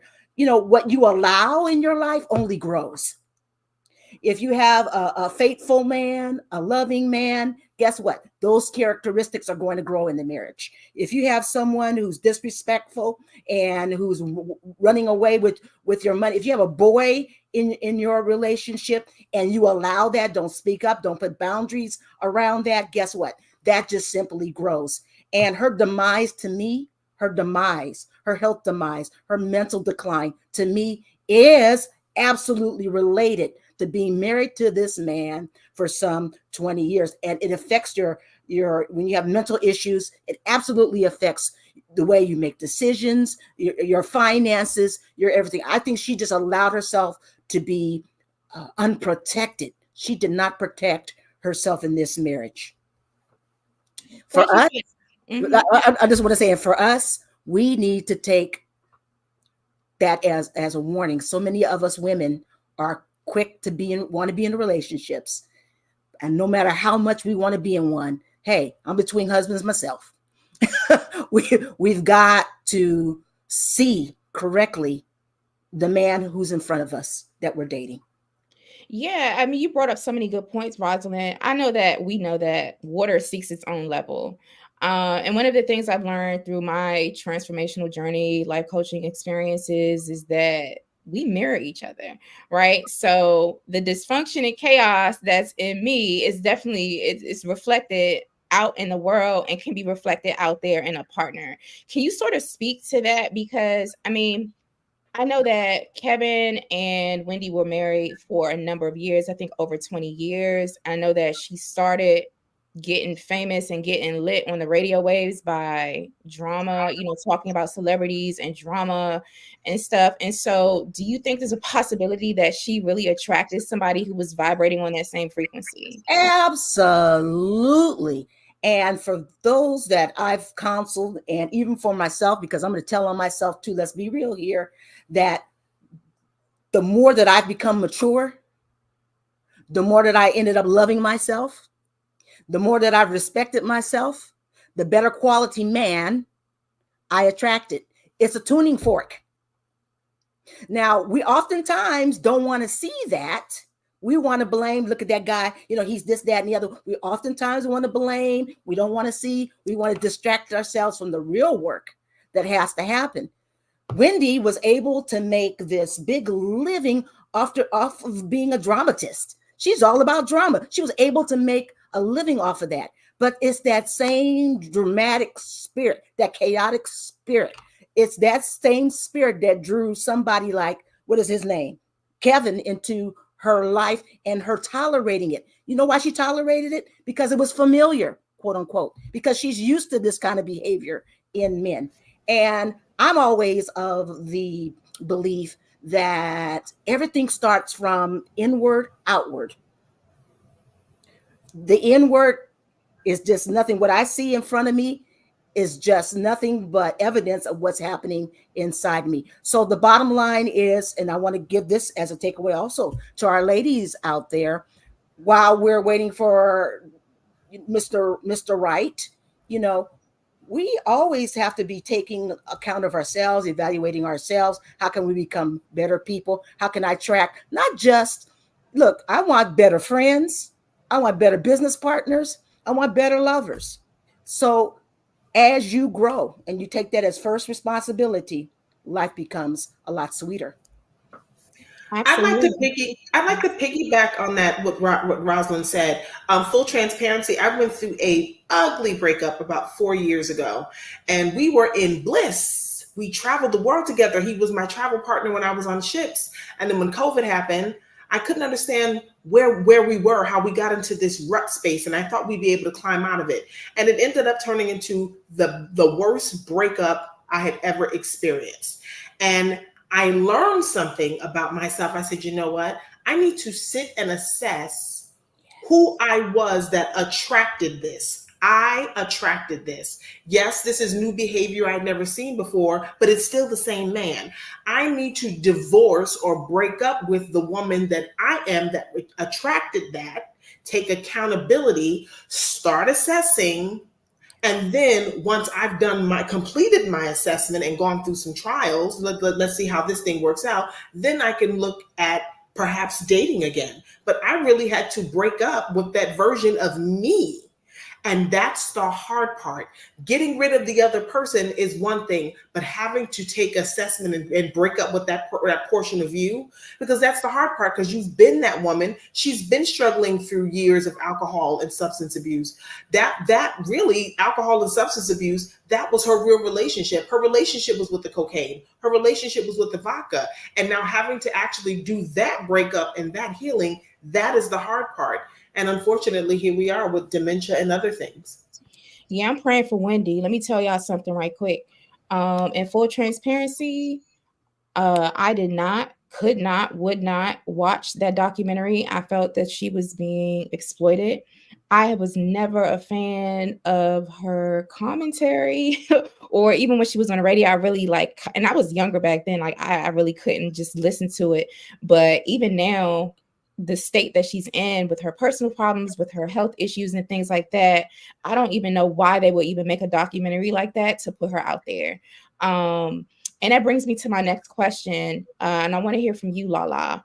How can personal issues like those faced by Wendy Williams impact a public figure's financial stability and also mental stability? You feel like you have to live up to a certain standard. And I, like you, I am not a big fan of Wendy. But to me, when you live in mess, mess follows you. And when that happens and you get to a certain status, then people expect certain things from you. So they expect that she lives in this penthouse. They expect that she wears the finest clothes. They expect that she eats the finest foods. And you are caught in this trap of trying to live up to what your public persona is when your whole life behind you is a mess. Let me tell you, I have worked with people across the board. The lowest property I've ever sold was $25,000 in Denver, Colorado. The highest property I've ever sold was in the three millions. And I have had people come to me looking like millions, driving Rolls Royces and everything else. But when you get them in there and you say, okay, now it's time to get a loan, let's look at your financials, they have nothing. And it's all because they put this persona out of being more rich than what they are, and they feel like they have to keep up with the Joneses. You don't need to keep up with the Joneses, baby. You don't need to keep up with Fred, Wilma, Flintstone, Jetsons, nobody. You need to love yourself and your family enough to know that you are stable and secure in your relationships. If you live in mess, you're going to stay in mess. If you put out mess, mess is going to come to you. So the financial implications of this is you always trying to keep up with other people or feeling like you need to be at a certain level that people admire and want to be around you or want to listen to you, that you are living in shambles. Now, I know Wendy's making that money, but I also know a lot of people that make that money and spend that money just as fast. And that athletes are very well known for that. Like they make all this money. All right. And I've had several of them be like, we need to rent a condo because we can't really. But you got all these gold checks. Yeah, what? Huh? So yes, these implications are very serious because when you feel like you have to live up to what the public wants you to live up as, then you're already setting yourself up for doom. Absolutely. And honestly, look, athletes have access to their money. Athena, Wendy is under guardianship. She can't even go to the bank. She can't do anything with her money. Her own son can't access his inheritance. And so I wanted to, pivot, ping pong the same question over to you, Athena. How can personal issues like these faced by Wendy, have an implication on her financial health and well-being? Oh, you're muted. Yeah. I'm glad that you brought that up. So, and this is why I do the work that I do, especially with women and being a CPA. Money management and wealth literacy is so important. The issue with the guardianship, though, is, and while I do recommend people to have their estate planning, so have your living will, your trust, your power of attorney, your health care advocate, surrogate.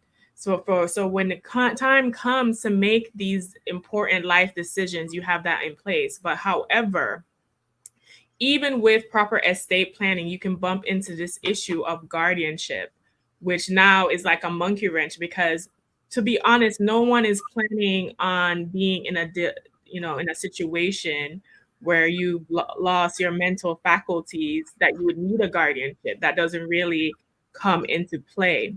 Now, originally, her son was kind of taking on that role. They had her go to Florida, she lived with him, and he was, quote unquote, taking care of her. What happened was, because the son wasn't properly managing the funds, and they were looking at this expenditures, like thousands of dollars being spent on Uber Eats and parties and different things. Because to be honest, Wendy enjoys a lavish lifestyle, and even in the documentary, he said that. What the attorneys and guardianship came under was because they didn't deem the son as fit. So not only is it important for you as an individual to have proper financial planning, you need to pass that on to your heirs, to your sons. You need to make sure, to your daughters, to your children, you need to make sure that they have wealth literacy. Because if they are in a situation where they are your power of attorney, they are your healthcare surrogate, then if they don't even follow proper planning, you can lose everything. And now you're subjected to some random stranger who may not love you as much, have your best interest making decisions. With celebrity and celebrity culture, you do have, and not just celebrity culture, with social media and influence culture, everyone is under the pressure of looking like something, keeping up with the Joneses. But, you know, the statistics are what they are. 7 in 10 Americans living paycheck to paycheck does not have at least $5,000 in a savings. So we know what the reality of life is. Now, the Wendy, I did feel like she had the pressure of trying to live up to that image, because even in a documentary, she was scrutinizing people about the clothes she was wearing, make sure she has the most lavish furs, make sure that, you know, she's being seen photographed. And when I watched it, I got the impression that she was addicted to fame, and that was very important for her. And she had a hard time adjusting to what life is now.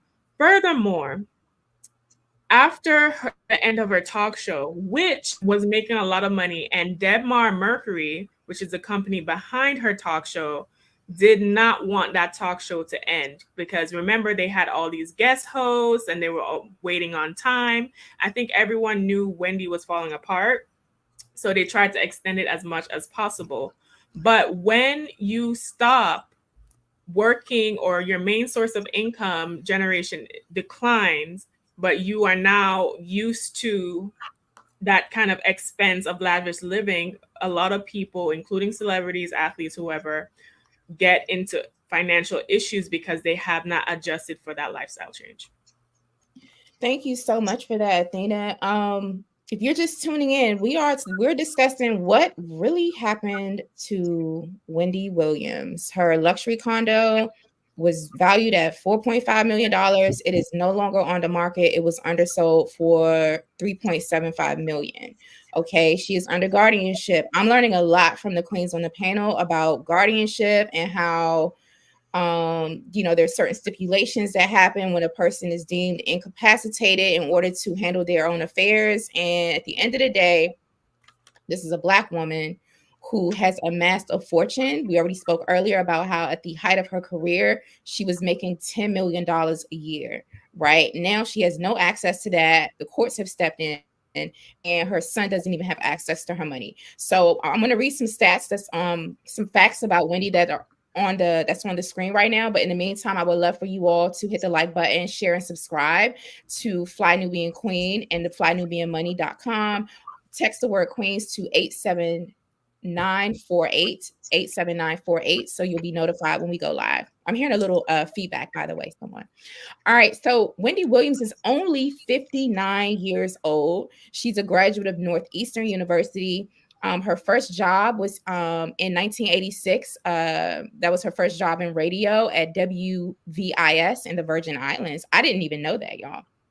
In 2008, the Wendy Williams Show began a 13-season run, and that's remarkable, for a show to be on the air at that, for that long. And she was paid at the height of her career $10 million per year. I'm still hearing a little bit of feedback. I don't know. Someone has a hot mic. $10 million per year. In 2017, her health issues began. And in 2021, she went on an extended hiatus. Now, in 2021, September, she left the show. Now, I remember somewhere in between 2017 and 2021, I think probably 2021, she was dressed up on Halloween as a Statue of Liberty, and she literally fainted on the air, and people were like freaked out. People made memes about it. They were really mean about it. But I think that's when the public became aware of her health issues. And so again, like the net worth at the height of her career was estimated to be $60 million, y'all. This is $60 million. So career-wise, she did everything right. She worked really hard. She built a brand for herself. She amassed a bunch of wealth that she should be able to pass down to her offspring, right? But right now, it seems that she's losing, right? She had to pay alimony to her husband and stuff. So this is just really, really, really unfortunate.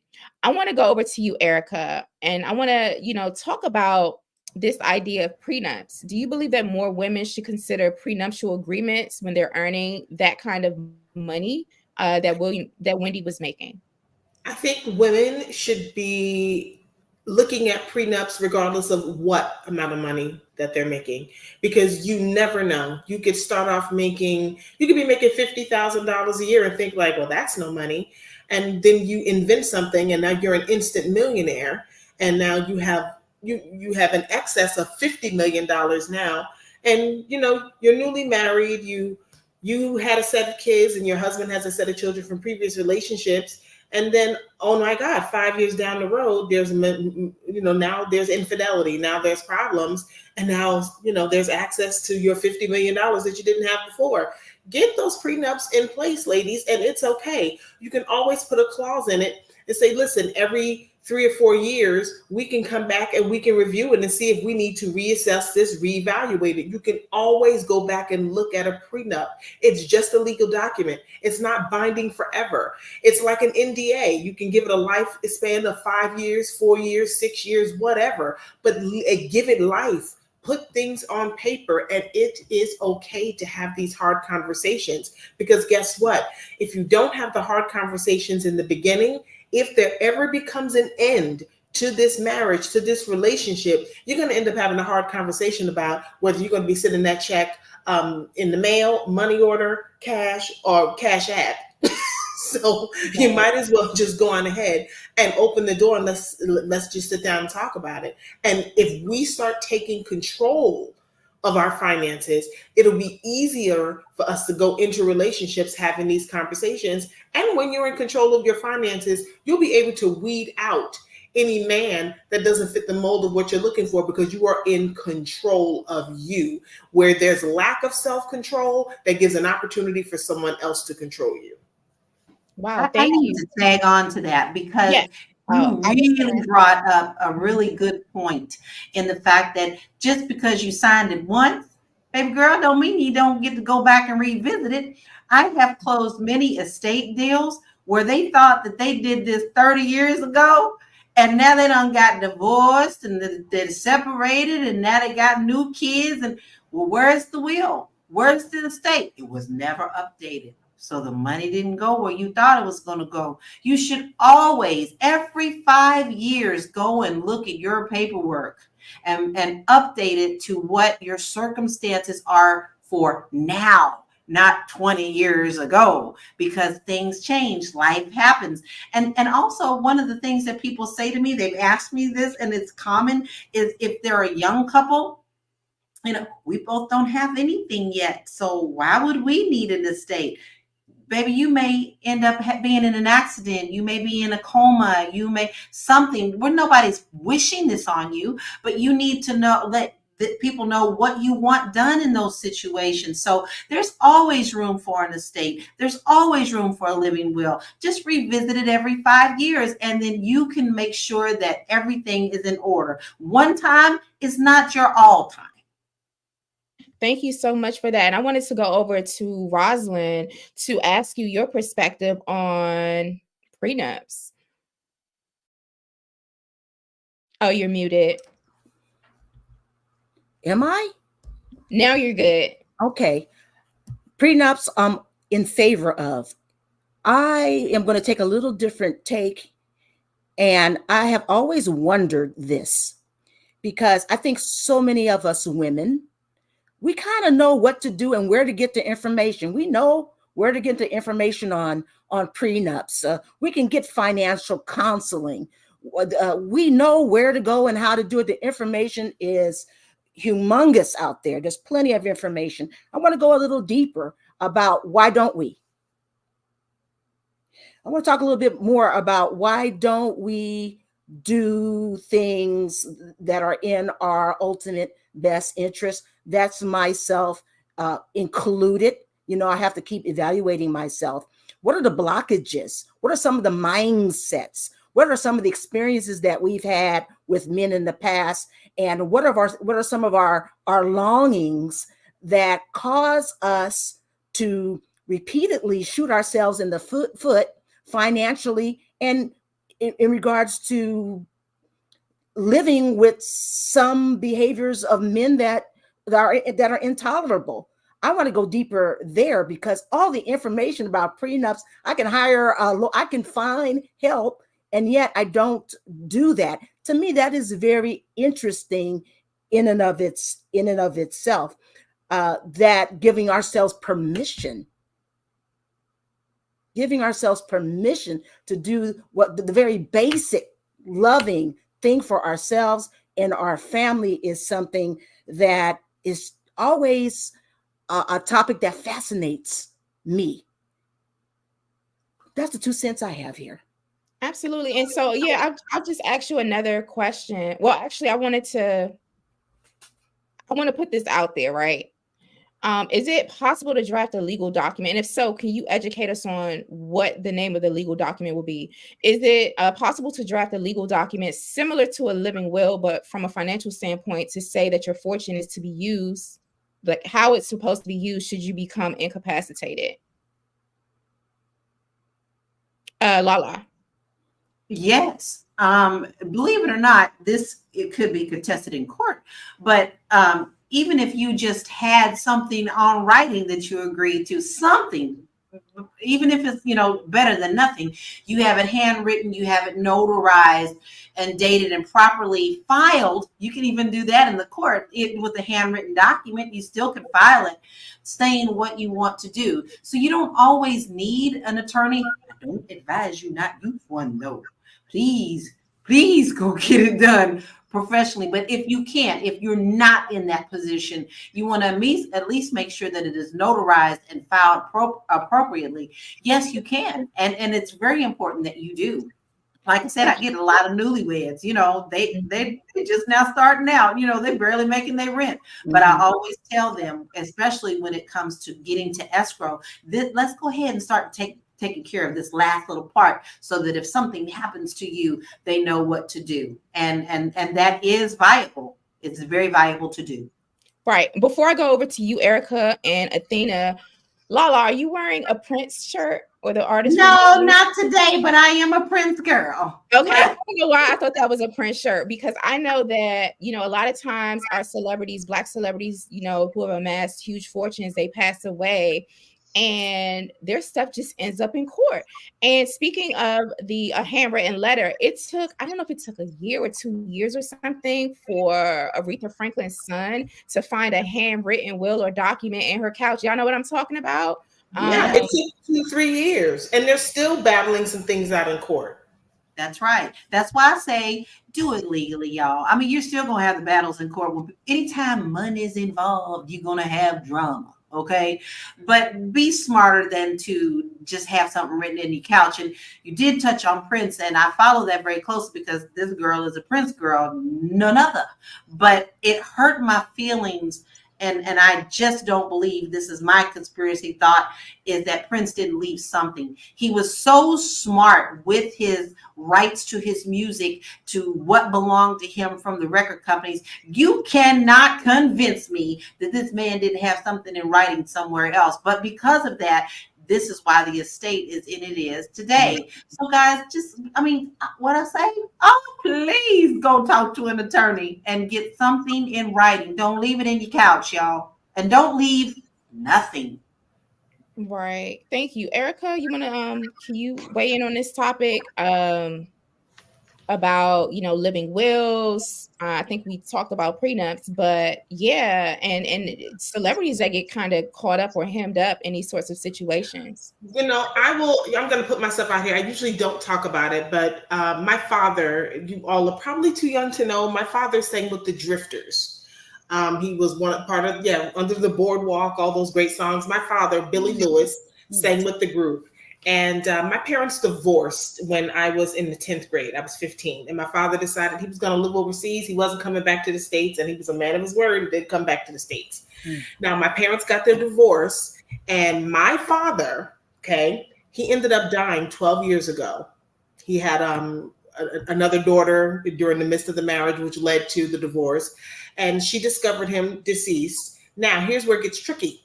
My father had been in the military. And although he never married that young lady's mother, my stepsister, he never married her mother, or if they did marry, they were married 5 months or whatever. She went to collect military benefits. I'm going to get to the will in a minute. She went to collect military benefits, and they told her, no, ma'am, this goes to the first wife. You're not entitled to this. Okay. And my mother was able to get those benefits, even though they had been divorced for years. My mother, whatever those benefits were, went to the first wife. Which was more disturbing is that my father had royalties. Okay. He had royalties. He did not have his affairs in order. He didn't have a will.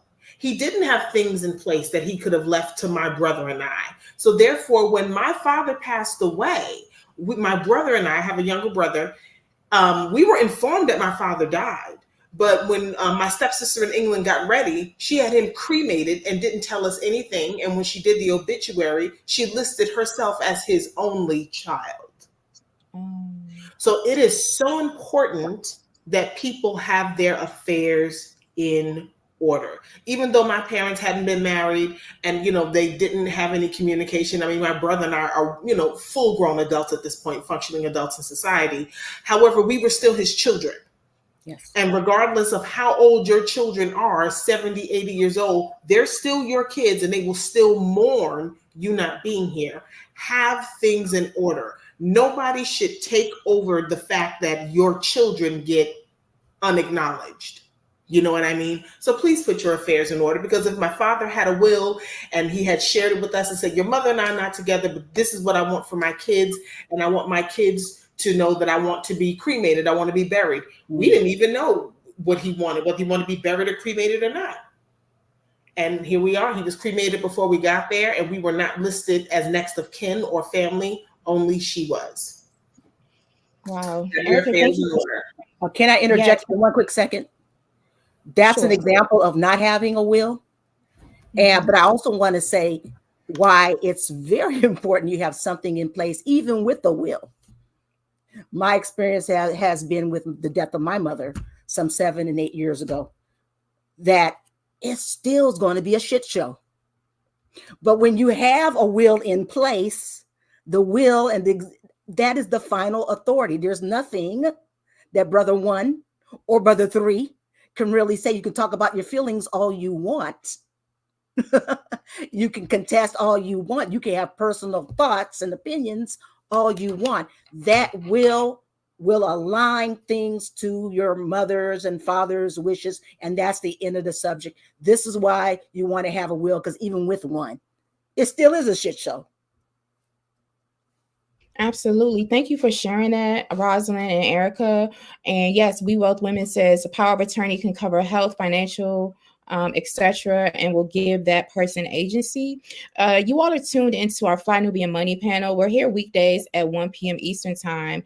And while the topic today is what really happened to Wendy Williams, we have a financial expert, we have life coaches and authors and certified personal accountants on the line, educators on the line, and we are putting a very, very, very serious twist and a lot of added layers to this conversation. So it's really important that you all text the word Queens to 87948. That's 87948. So you can join us in our live conversations on weekdays right here at FlyNubianQueenTV.com, on YouTube at 1 p.m. Eastern time, when we have these topics with, panelists that are wonderful, Black women having really intelligent conversations. And given the topic today, we're talking about Wendy Williams, what really happened to her and her estate. She's under guardianship and all of this stuff. Our sponsor is gifting viewers today a free copy of the book Financial Lovemaking 101. Financial Lovemaking 101, not 111. Financial Lovemaking 101. So please text the word Queens to 87948 so you'll get a copy of this book.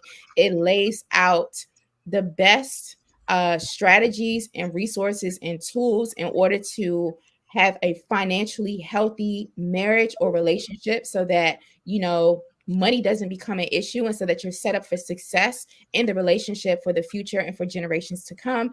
Again, our sponsor is gifting the book Financial Lovemaking, Merging Assets with Your Partner in Ways That Feel Good. So be sure to text the word Queens to 87948. That's on your screen to receive your free copy of this book. This is important so we can avoid situations where, God forbid, somebody or even one of us becomes incapacitated, and there isn't proper paperwork set in place. And also, the book Financial Lovemaking 101 talks about finding a healthy partner, somebody that's going to have your back, somebody who's going to give to you and add to you, you know, and to help your money grow, as opposed to, you know, being a taker in a relationship.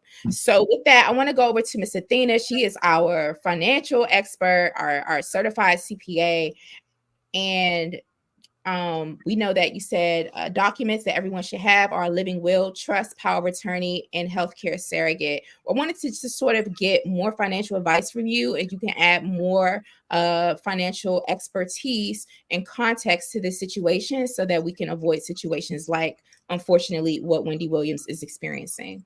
Yes. So unfortunately, I feel like a lot of people don't take this into account because if, like you said previously, they don't make enough or they're not in situations where this should matter. But like Lala said, at every stage, you should kind of have something or have just general understanding of these things.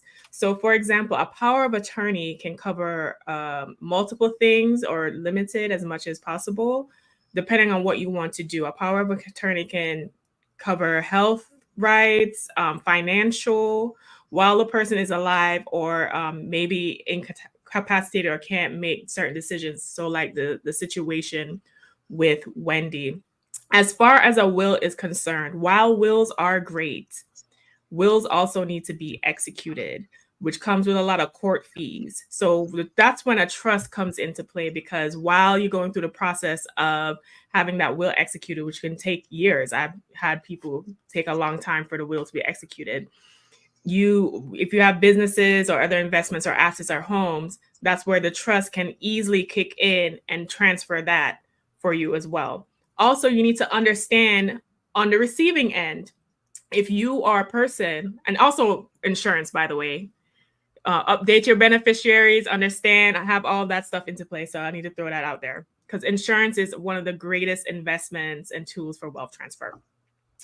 The other thing I would say is you need to understand how to receive these things. If I remember my parents were setting up their estate and the lawyers and everything to sign the paperwork. My father, the lawyers told them to tell us that in the event when we receive things, that we need to have our own bank accounts, meaning bank accounts separate from a spouse. Because if that money goes into a joint bank account, that becomes community property within the marriage, and that spouse is entitled to that money.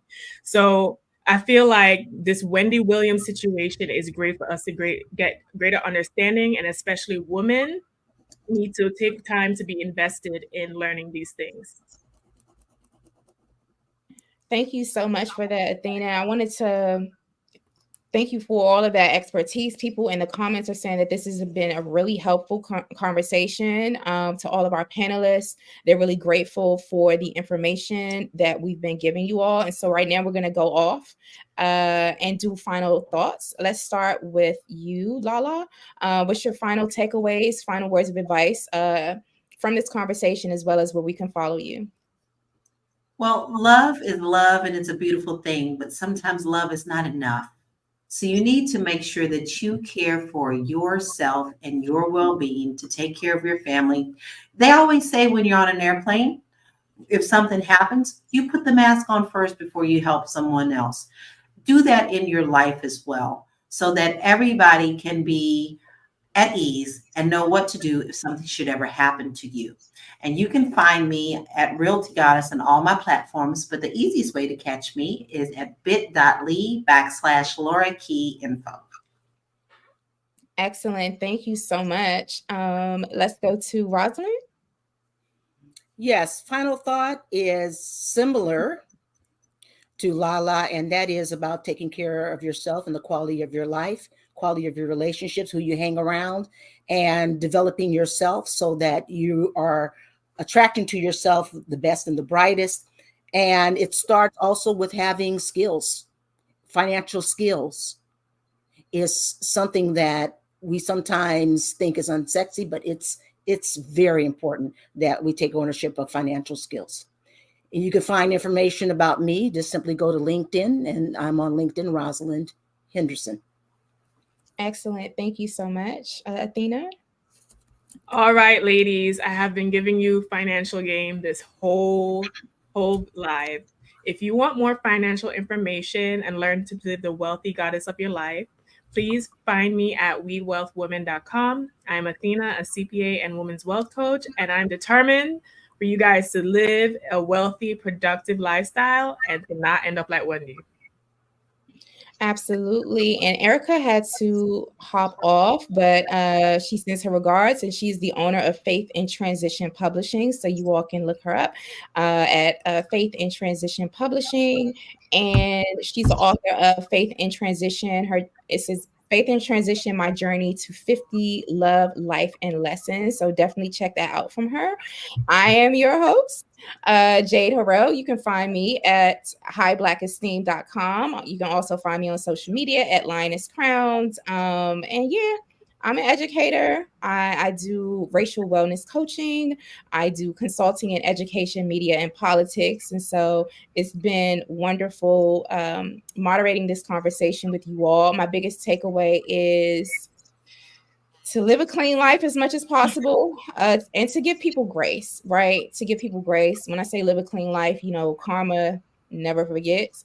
So the way in which we treat people and way we treat ourselves is definitely going to be mirrored out in the world. And so we want to make sure that we are living in alignment with our virtues and values. That's the takeaway. And then also giving people grace and giving ourselves grace. Again, I was never a fan of like Wendy Williams's work or gossip.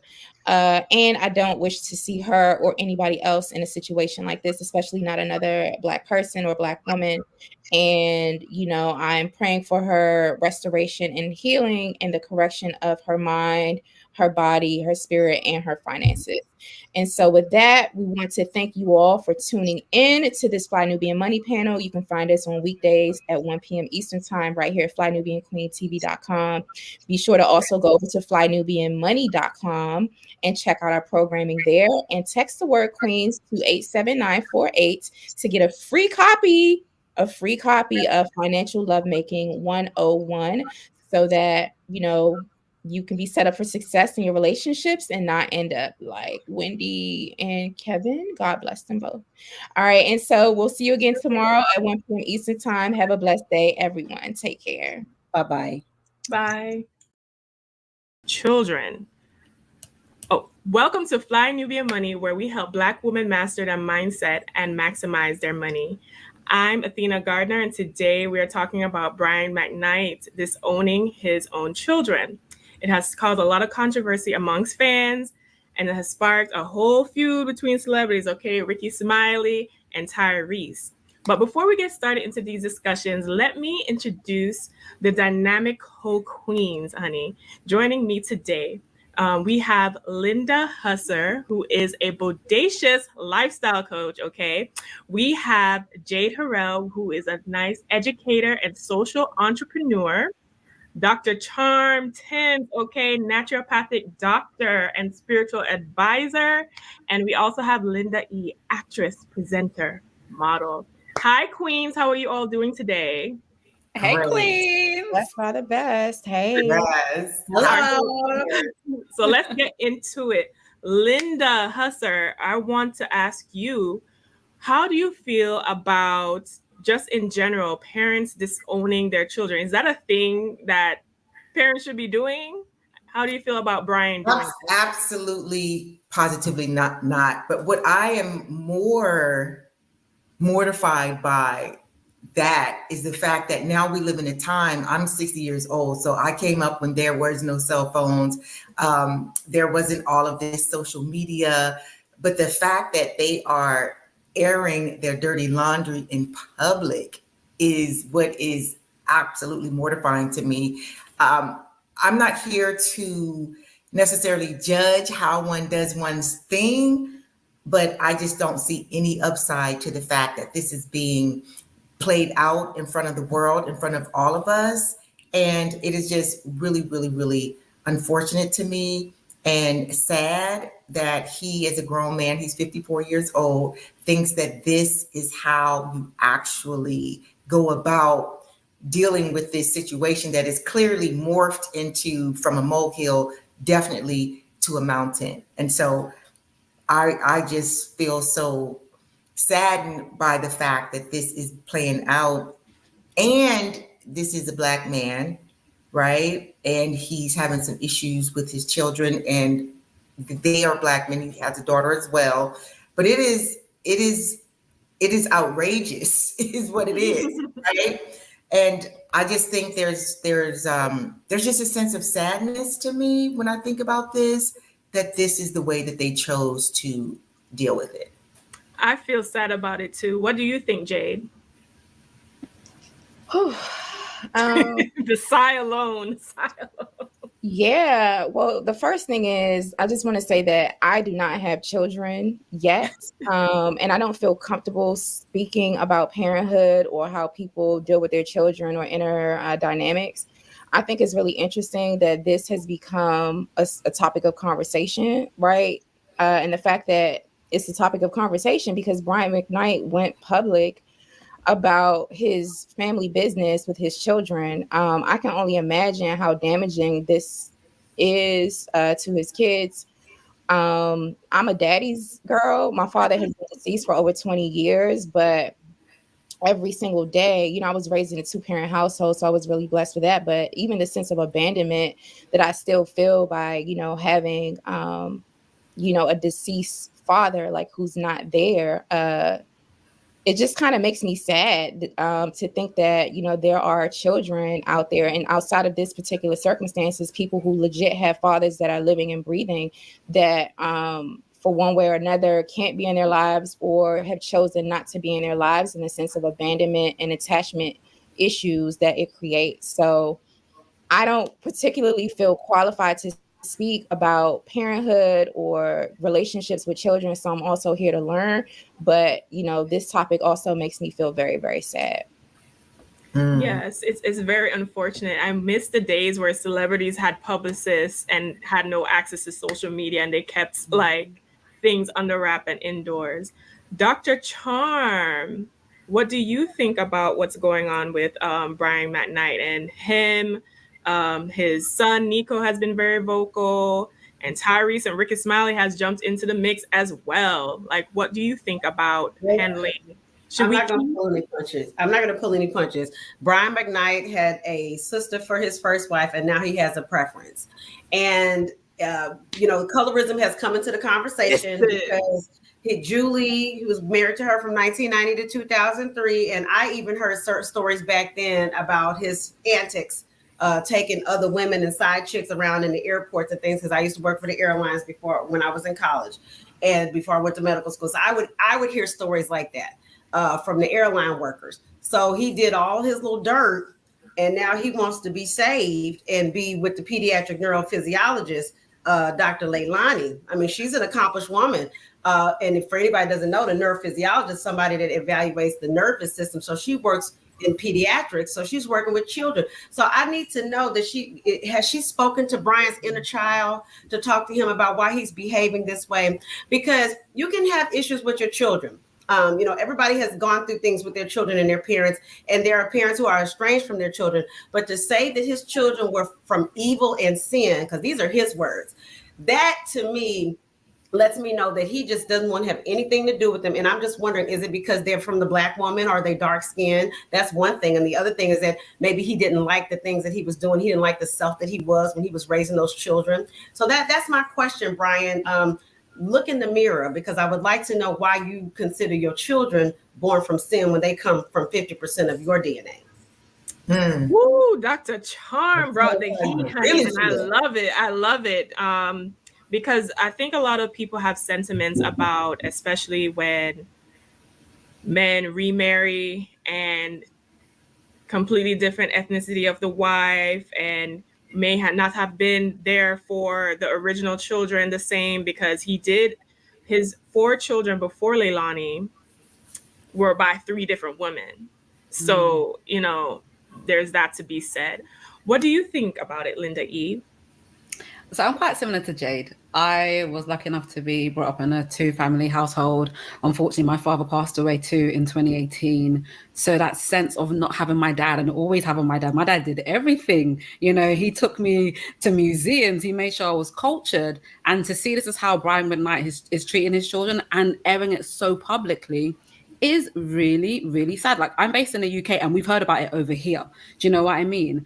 And it raises a really, really good question. Is it to do with colorism? Is it to do with race? Is it to do with how he was as a person growing up and treating and raising those children? I think fundamentally it is really, really sad. And I think the fact that Ricky Smiley jumped in, I kind of understand why he jumped in, because Brian McKnight publicly disowned. So I think for him, he was publicly showing support, you know. But with Tyrese jumping in, it's just a mess that's just unnecessary for the whole family, you know, not just the kids he's disowning, but how about the kids he has now? How can they be sure that in a couple of years' time, he might not do the same thing to them and their mum, you know? So it's just like, it's just not it. It's just not it. Yeah. Like with Tyrese, you know, I heard Tyrese and I was like, why Tyrese is in this? Like, we were not talking about you.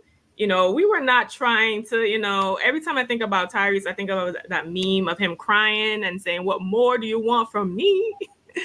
And I think what we want from you, Tyrese, is to sit down and relax, because we all know you have your own issues between child support, custody arrangement between your first kid's mother and then your newly divorced wife. So I don't know if Tyrese has any legs to stand on when it comes to backing up Brian McKnight. I was reading that Nico, which is Brian's second oldest son, clapped back at Tyrese saying that, you know, I know the R&B brotherhood is strong, but, you know, you used to sleep under our pool table. So that kind of like loyalty. But how do you feel about other men infusing themselves within this argument? Because we have one person, which is Ricky Smiley, which is defending the children and opening up himself to the children. And he might feel a certain way, especially since he lost one of his children. And we have Tyrese on the other side, basically backing up Brian McKnight and saying that it's okay to disown his own children. How do you guys feel about the different men's approach? I would like to start with you, Jade. Yeah, I think men and women, you know, they should just stay out of people's family business. Although Brian McKnight did put this out there, and this is really ugly and damaging to his children, even people that know Brian McKnight should just be quiet. It doesn't necessarily need your comment or for you to add fuel to the fire or to pick sides. I do believe, though, in all fairness, that Ricky Smiley's approach and his words of support and comfort were very, very helpful. And I know that he used his platform to do that. I wonder if that could have been done privately, so that people could just move on. These things need to really be regulated and monitored by people who are mental health professionals, family therapists, and people who are actually qualified to add support. And that is also done confidentially and in private. And I just wish that people would not use the internet. It just really irks me. It gets under my skin when I see these sorts of public controversies and dudes are in the midst of it. Because the way I was raised, especially with my father, my alpha male father, and uncles and grandfathers and brothers and everybody else, it was just a time where men spoke less, especially publicly. And this sort of back and forth, it's just really not a good look. I see more dudes out here getting messy and getting dirty and talking about all of this stuff, when I think that a different approach is definitely needed, and they get to lead by example. Right. It's definitely not giving king energy. And usually we will see these things more so when families are fighting over money. And speaking about money, as a certified CPA, I know a lot about money and investments, but I also know for the everyday person, it could be a difficult thing to bridge. So our sponsors at the Black Business School are offering free AI stock lists created by financial experts to help you get your money right. So text the word Queens to 87948 to receive your free investment list today. For those of you who are joining us live, we are your queens for today. Remember to share, like, and subscribe. And we are talking about Brian McKnight disowning his own children. So Linda, I want you to get your thoughts as well on the other men joining in between Ricky Smiley and Tyrese. And is it giving king energy to be going back and forth on the internet like this, like what the men are doing? No, absolutely not. It is giving feminine energy to me. 100, right? Because I come up in a time where men did not even like if you were trying to tell your boyfriend or your husband some stuff, it's like, oh, we don't do that. So now to see the evolution where men are actually gossiping basically is not giving masculinity to me. Now, I'm not saying anything other than what I said. It's not giving masculinity vibes to me. And unfortunately, we have to be careful that we don't, in our own way, in our quest to help, actually put fuel on the fire. The help for this situation is for nobody to jump in, let them do what they need to do and heal, because clearly there needs to be some intervention. Like, I want to see somebody who's in the mental health space maybe say something, right? Mm-hmm. Or at least put something out there in a way where maybe not directly speaking to this, but saying, hey, when we have family disputes and this is typically how one should go about handling that. I want to see someone who could really be a source of support and assistance and help, actually maybe go in their DMs and say, hey, it's time to wave the flag of surrender and let's take this in a space and in a place where we can have some healing, because that's really what needs to happen at this point, I feel. Right.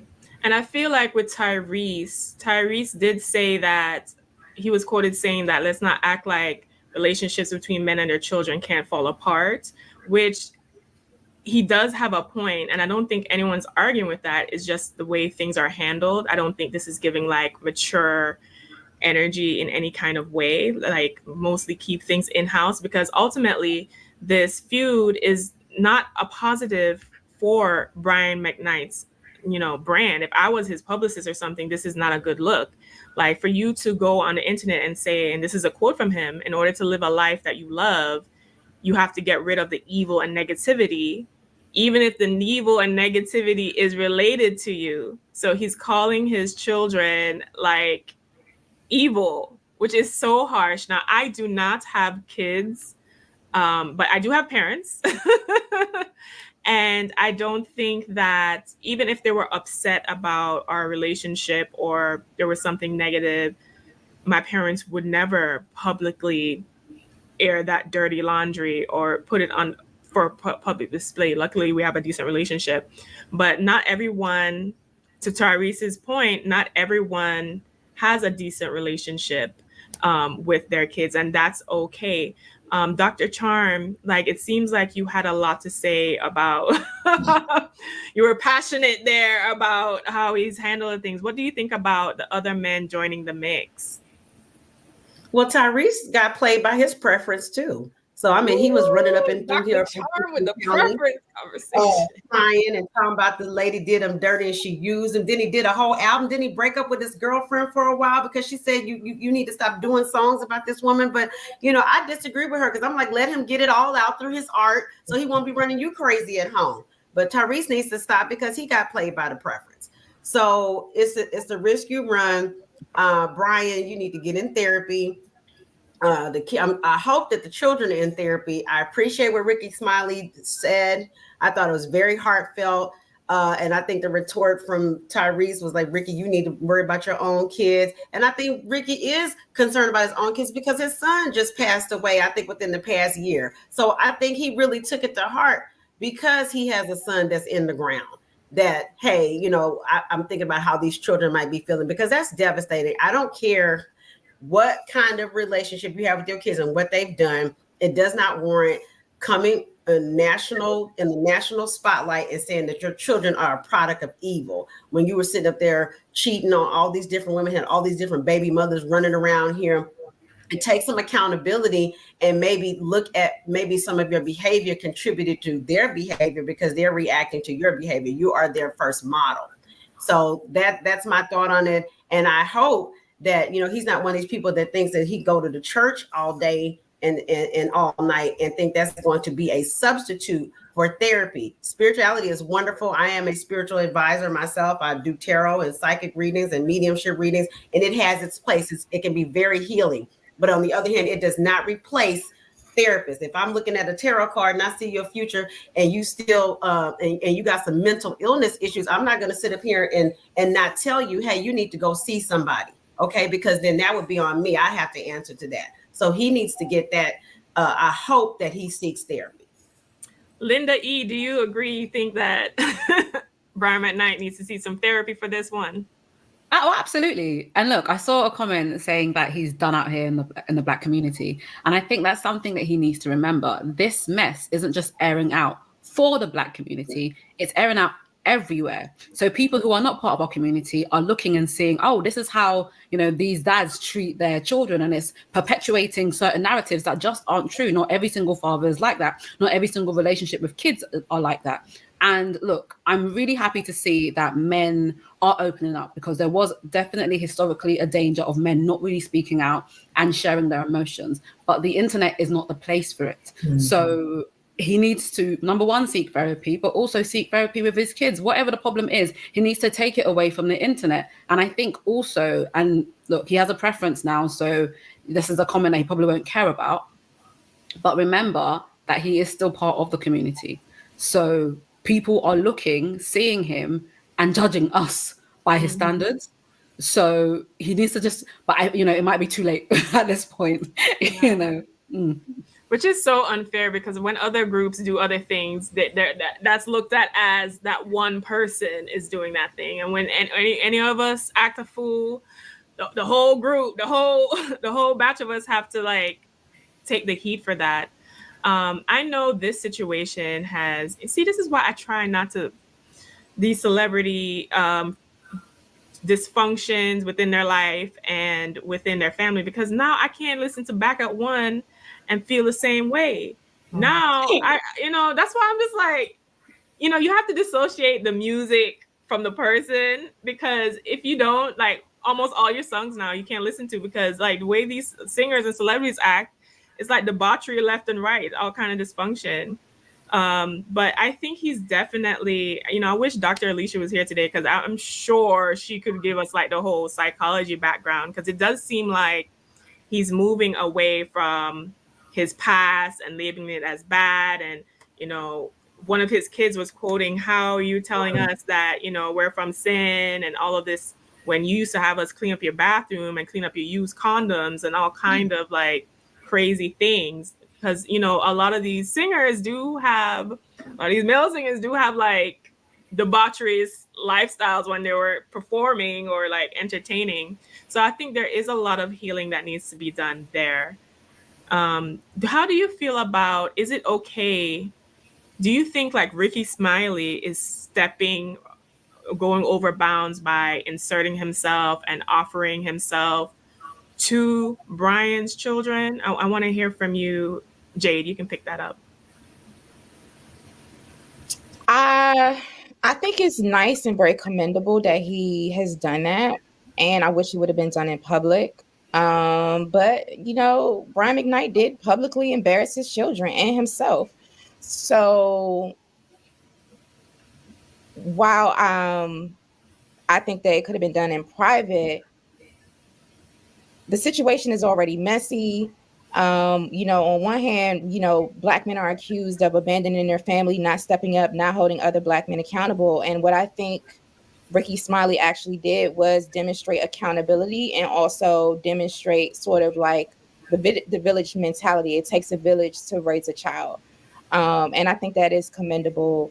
Whether, my personal preference would have been that he did it in private or not, it really doesn't matter. These people don't even know me. One, two, he actually is demonstrating and leading by example, and I think that is a excellent demonstration of manhood. So that's my overall nuanced opinion on that. My heart just really goes out to these children. When Dr. Charm was speaking earlier on the screen, I saw Brian McKnight and a whole bunch of children or people surrounding him. Were those all of his children, or are they like, I don't know what's going on with that image, but it was a lot of people on that image, and I just wonder how present Brian McKnight has been or not been in his children's lives, and the fact that he was accused of having his children clean up condoms and stuff like that after he was on all these escapades with women is really disgusting to me and narcissistic. I'm just good at that. Mm-hmm. And I wonder if a lot of this has to also do with money, because we've known from the past, right? A lot of celebrity parents like Dr. Dre and his daughter have always, or even Benzino and Coi Leray, when the issues of money comes between families, I think that could be an issue because the children could be feeling neglected if he's willing to claim his new wife's two kids and disown them. Does that necessarily mean that, they're not going to get an inheritance or they're out of his wealth? Because he does have a net worth of like 15 million between all of his concerts, tours, and royalties. So especially if I was a child in this situation and you're claiming your whole new family, I would also be concerned about, is any of that going to pass on through us? Are we disowned? Are we cut off financially in that way? Because money is very important, as we are the Fly Nubian Money channel. So if you are joining us, we are discussing Brian McKnight disowning his children and what the financial aspect of this could be for us, and what lessons that we can learn from this situation, because you don't want to end up like Brian McKnight's children. You might be cut off from your inheritance. So you might want to join us at 87948. Currently, send the text to Queens to 87948, where the Black Business School is offering a free AI stock list to help you get your money up so that you don't have to depend on an inheritance or be cut out like these children might be. Right. But what do you think about this situation for Brian's brand? Because I know that he also made statements that none of his songs were written about anyone in particular, because he didn't love anyone for real until he met his first wife, Leilani, which Leilani must have like the best of everything, because the way he's willing to abandon everything, his children, his legacy, his songwriting, and just credit all of his love and joy in his life to her, speaks a lot to, I guess, the relationship or the power she has over him. But I was wondering what you guys think. Does Brian have like a financial ruin possibly facing? Do you think he will face a possible financial fallout from this particular situation? I will start with you, Linda Husser. Absolutely. Actually, I don't know where this is, but there is currently a concert that was canceled. Oh. Because people were like, oh, we are not supporting this. He will not take our money and go make Miss Leilani, you know. So it's already happening. I can't tell you exactly where it is, but if you Google Brian McKnight concert canceled, it will pop up. And so the venue let everybody know, because people were basically canceling him, saying, we're not coming. We're not going to come support this madness. And so it's already beginning. And what will be interesting to me is, while Miss Leilani might be whatever she is professionally, it'll be interesting to see, because clearly she is not worth $15 million. If she's got this control over him, like we can sense something's going on, if she may be how this actually ends up being resolved, all right? Because the fact that this is going on and she's there and she's not pulling his coat and saying, oh no, babe, this is not what we're going to do. We want to live our best lives, because people out here have issues, and now they see me and they might accost me while I'm out. This has far-reaching ramifications that he really isn't thinking about. Yes, because he's risking his $15 million fortune potentially with everything. Because I know I was heartbroken when he said his songs didn't really mean anything at the time because he didn't really love anyone. I was like, oh my God, like, yeah, Backup One seems like means so much, and Anytime means so much to me. And now he's just ruining my whole fantasy of like what those love songs meant.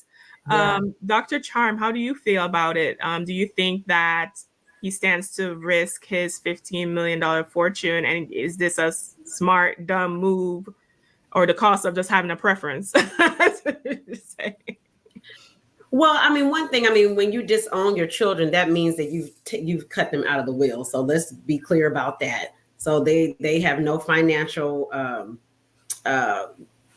incentive, or they have no inheritance. And so now the bigger conversation of when people marry people who are outside of the community. So when he passes away, because men tend to have a shorter lifespan than women, and all that wealth is going to Leilani and the children who are biracial and not his Black children. So that's a whole nother conversation. That is the implications of marrying outside of the community. But that's his preference, and that's what he's choosing to do. But I think it's at the detriment to his previous children, who now have no wealth to start with. And then that's a bigger conversation about the racial wealth gap. Brian McKnight is in a unique position because he has wealth to leave to his Black children, whereas the average Black family does not have this wealth to leave to their children. And so he's in that unique position, and he's choosing to not leave that wealth to his children at all. And all four of them were just so terrible that he could not leave them any money. I think it's reprehensible. And then I don't think he cares about the concerts being canceled, because if he cared, he would not have said the things that he said. I'm really questioning his mental health, because to just come out like that, and I think it gets into dogma. And I think he just, to me, he's in such denial, and I don't know what took place in the previous life, in his previous lifespan with the other, but it must have been so terrible that he is choosing to block it out and all things associated with it. Now, of course, I'm not diagnosing him. I'm not his physician, but this is just my speculation, just observing and evaluating some of his statements and choices. And, he could have a form of, there could be a form of PTSD going on from some of the things that took place during his previous iteration of his previous life. So he don't want to have any memory of it. And he just wants to go on a la-la land and just be in a whole nother world. And unfortunately, we can't live like that. You have to face your fears and face the things that happen to you, because it's counterproductive. And at the end of the day, he's going to have to answer for his behavior and be accountable for his behavior eventually. We don't know what is going to happen in the future. So I really hope that he has a spiritual come to Jesus moment and a spiritual awakening, because what he thinks is a spiritual awakening is not. Right. I was laughing at the comment because someone said we need Iyanla to come out of retirement and come out. Absolutely. Absolutely. Linda E., how do you feel about his that situation? Like you said, you grew up with your 2-parent household, right? How would you have felt if your, God forbid, your dad had moved on and had disowned you and had this whole new family? Like, would you, and about also kids not of your race that don't look like you, just standing to inherit the money that you and your mom endured during the struggle phase, and they get to lavish around in the wealth phase. Like, how would you feel about that?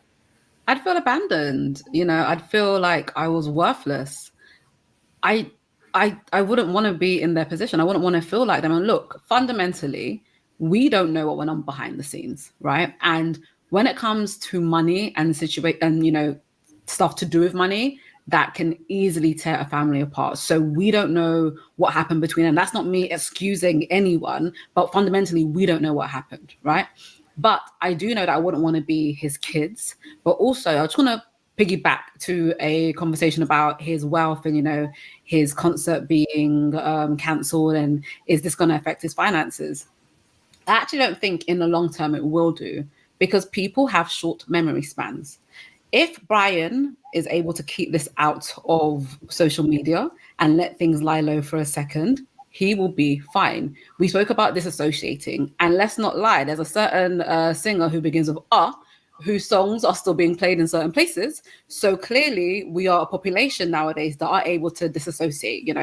It's just his music. I love as an artist. I don't have to really care about his personal life and what that happened or what he's doing there. So in the long run, I actually don't think he's going to lose any money doing this. People's memory spans today, come on, our news cycles are so quick that I don't think in the long run, he might have had, a couple of concerts cancelled, but that could actually make some people in other areas want to see him more, So no, I actually don't think his wealth is going to be affected by this. I think if it was, he maybe will not be doing it, but I think he knows that deep down he's going to be fine. So, yeah. I think he's very much so invested in this new relationship for everything that he has done, like change his legal name to the new child's full name so that his original junior from the old marriage is not under him anymore. Like, I think he's really, I think it's more than just, I just love this woman and I'm just going to have these kids. There's something like very deeply psychologically embedded.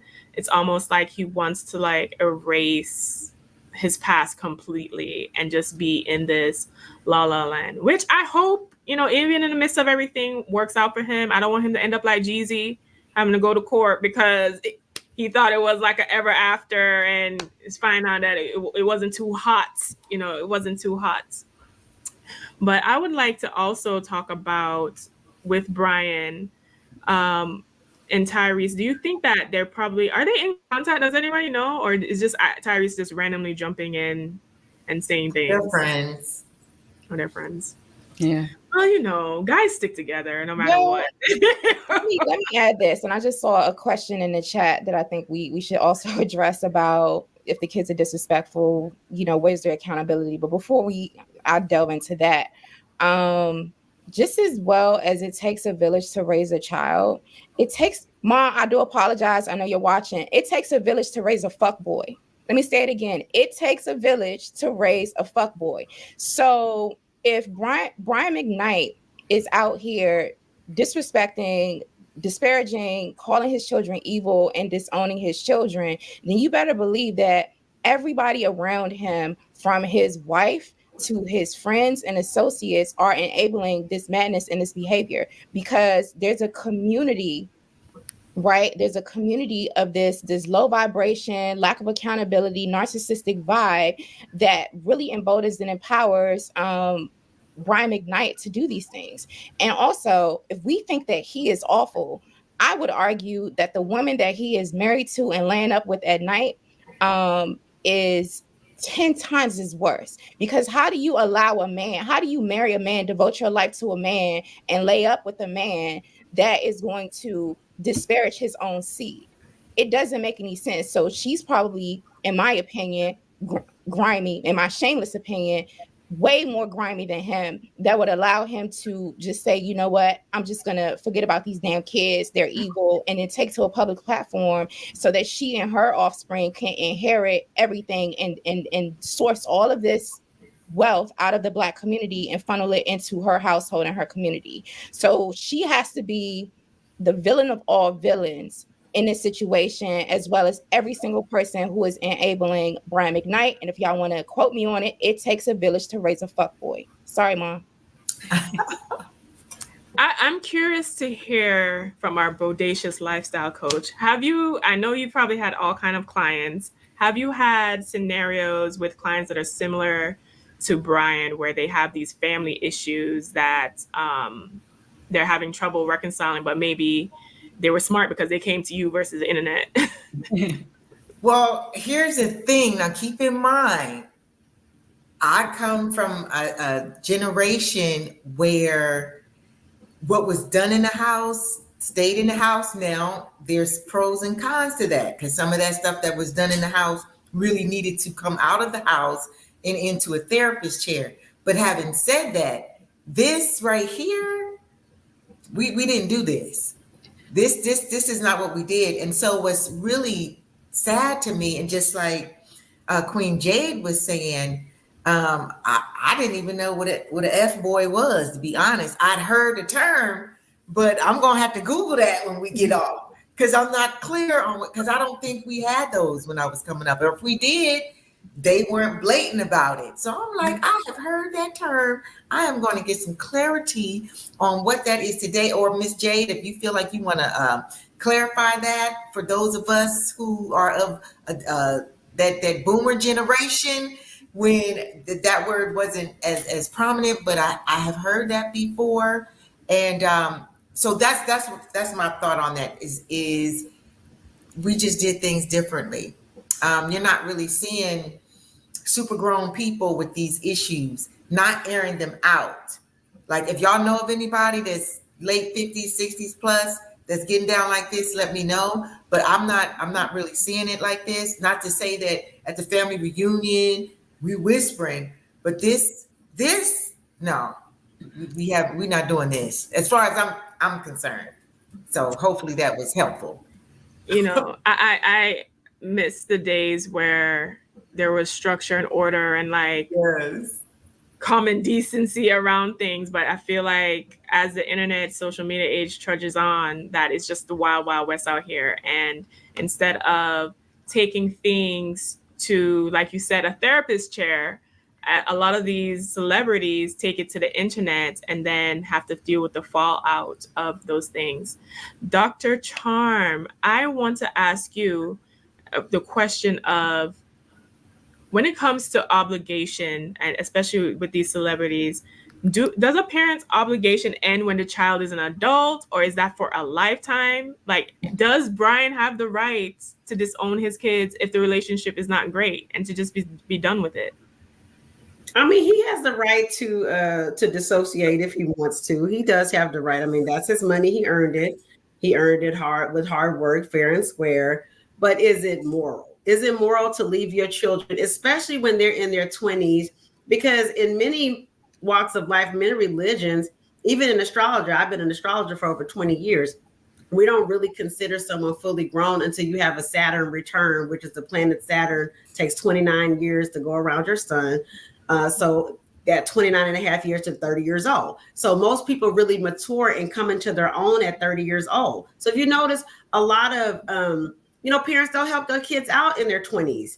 And now if you're over 30, you're living at home in this American culture, that's a whole nother situation. People looking at you side-eyed. But with the economy and the things, things being the way they are, a lot of people are still at home in their 20s living with their parents. So I believe that morally, he does have a responsibility to his children. He has access to opportunity, to wealth, to publicity, to connections, to networking that will be of great value to them and can set them up to become wealthy in their own right if they have the work ethic. So I really I'm curious to know where the breakdown started to where it's gotten to this level of dysfunction that they are airing the dirty laundry in public and he's going on. And I will second the person who said about Dr. Leilani, I'm holding her to a higher standard because number one, you're with this man and you are standing here silent while he's engaging in this dysfunctional behavior. Now, I don't know what kind of conversation is going on behind closed doors, but I know if it were me, I would be talking to that man like, look, you need to calm down because now people are looking into me. And this is a reflection on my image as the pediatric neurologist that she is, that you sit up here and doing this. So I'm wondering, is she allowing this? What's going on? Yes, she's looking out for her children. So that's more in the pot for her. That's, that's more of a something for them to have. So it really makes me question him. And it is immoral, in my opinion, to sit there and just disown your children, not leave them anything, not have some caveats, not have something set up. He could even set it up in the will that, if X, Y, and Z happens, that we have a fail safe and leave him some money, then don't tell him about it. But he's just, his behavior is ludicrous.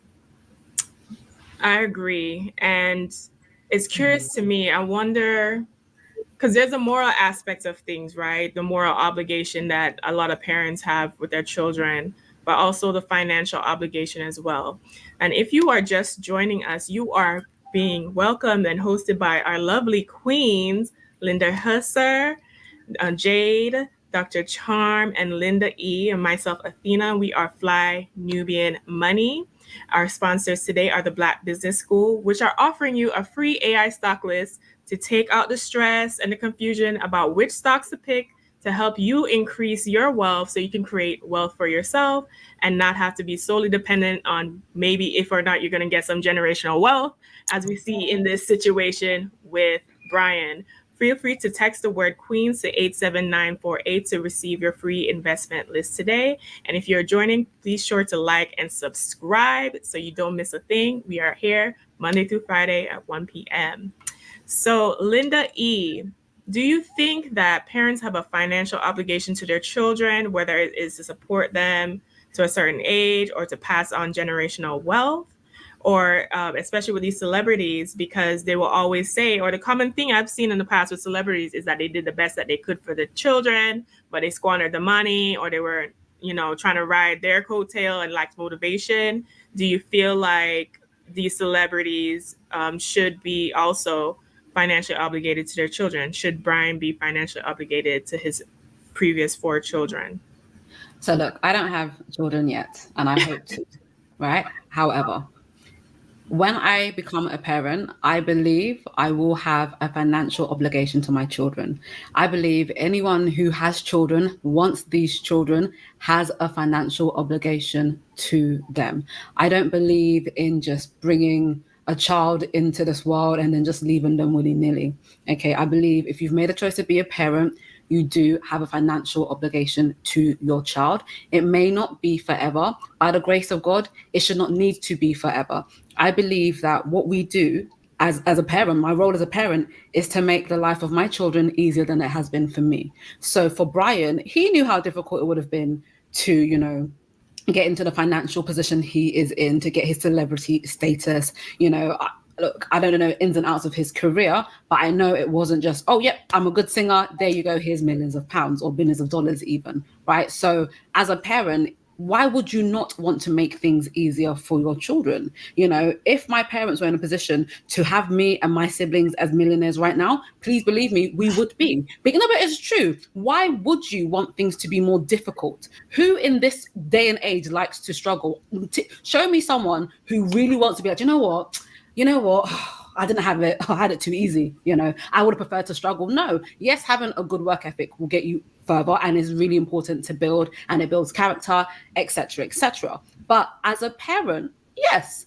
And, going back to that, does he have the right to disown? Yeah, he has the right. But just because you can doesn't mean you should, fundamentally, yes, once again, we don't know what went on behind closed doors. But that's the thing. We don't know what went on behind closed doors. We only know what he's brought to the public. So we can only judge on what we have seen outside. So from him, cutting his children off, yeah, they're not going to get a penny in that will, unless he said, obviously in a will, you can leave your finances or assets to anybody. They don't have to be legally related to you. They don't have to be your children. So even though he has disowned, he may have a clause in his will that says these individuals of this name still get a certain amount, but based on how we've spoken about them, I don't believe that is the case.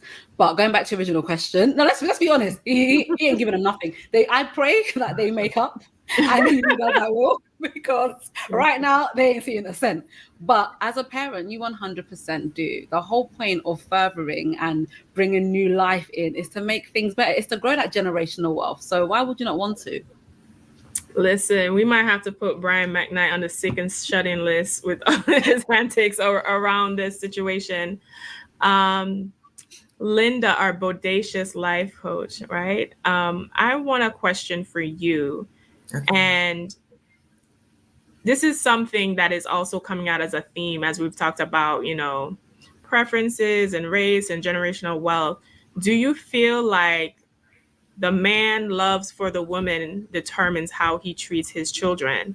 Because if Brian is willing to change his legal name, is willing to own Jack and Julia, which is Dr. Leilani's children, and is saying that he only has one daughter, which is Julia, and forget about his previous daughter with his other women, Brianna, do you feel like there's something to be said that a man's love for the person he's with is going to determine how he treats those children?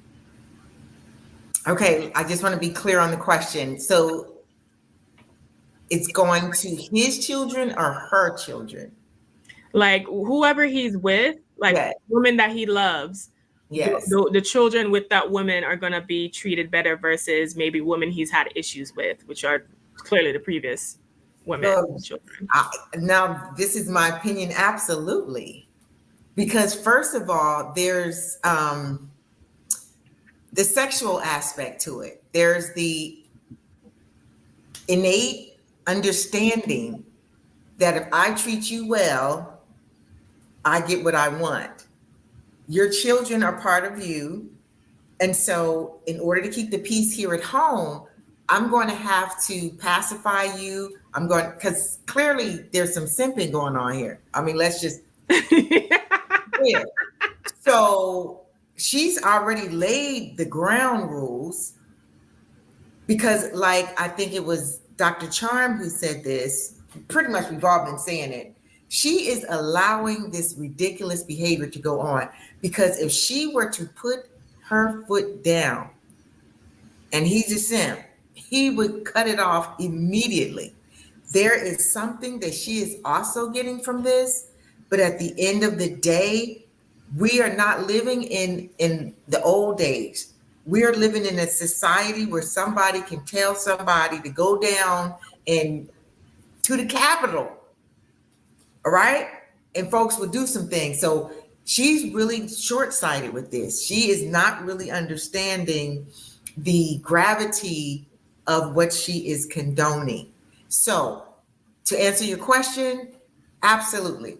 Because if the simp level is, 9, 10 plus, it's definitely, that woman is most definitely in control. So yes, there are men who've done it all the time. There's just like when you get married, there'll be kids who are already there, and then your mother has a child by the stepfather. And we've heard people say, oh, he treats, her better than me.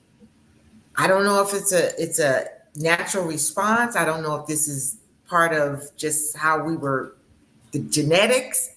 But I've heard stories. When I went to school, I had friends who said, yeah, my mom, she's pregnant, and they're already worried about this child because they already are starting to feel this child, because it's both of their kids, is going to get the preferential treatment.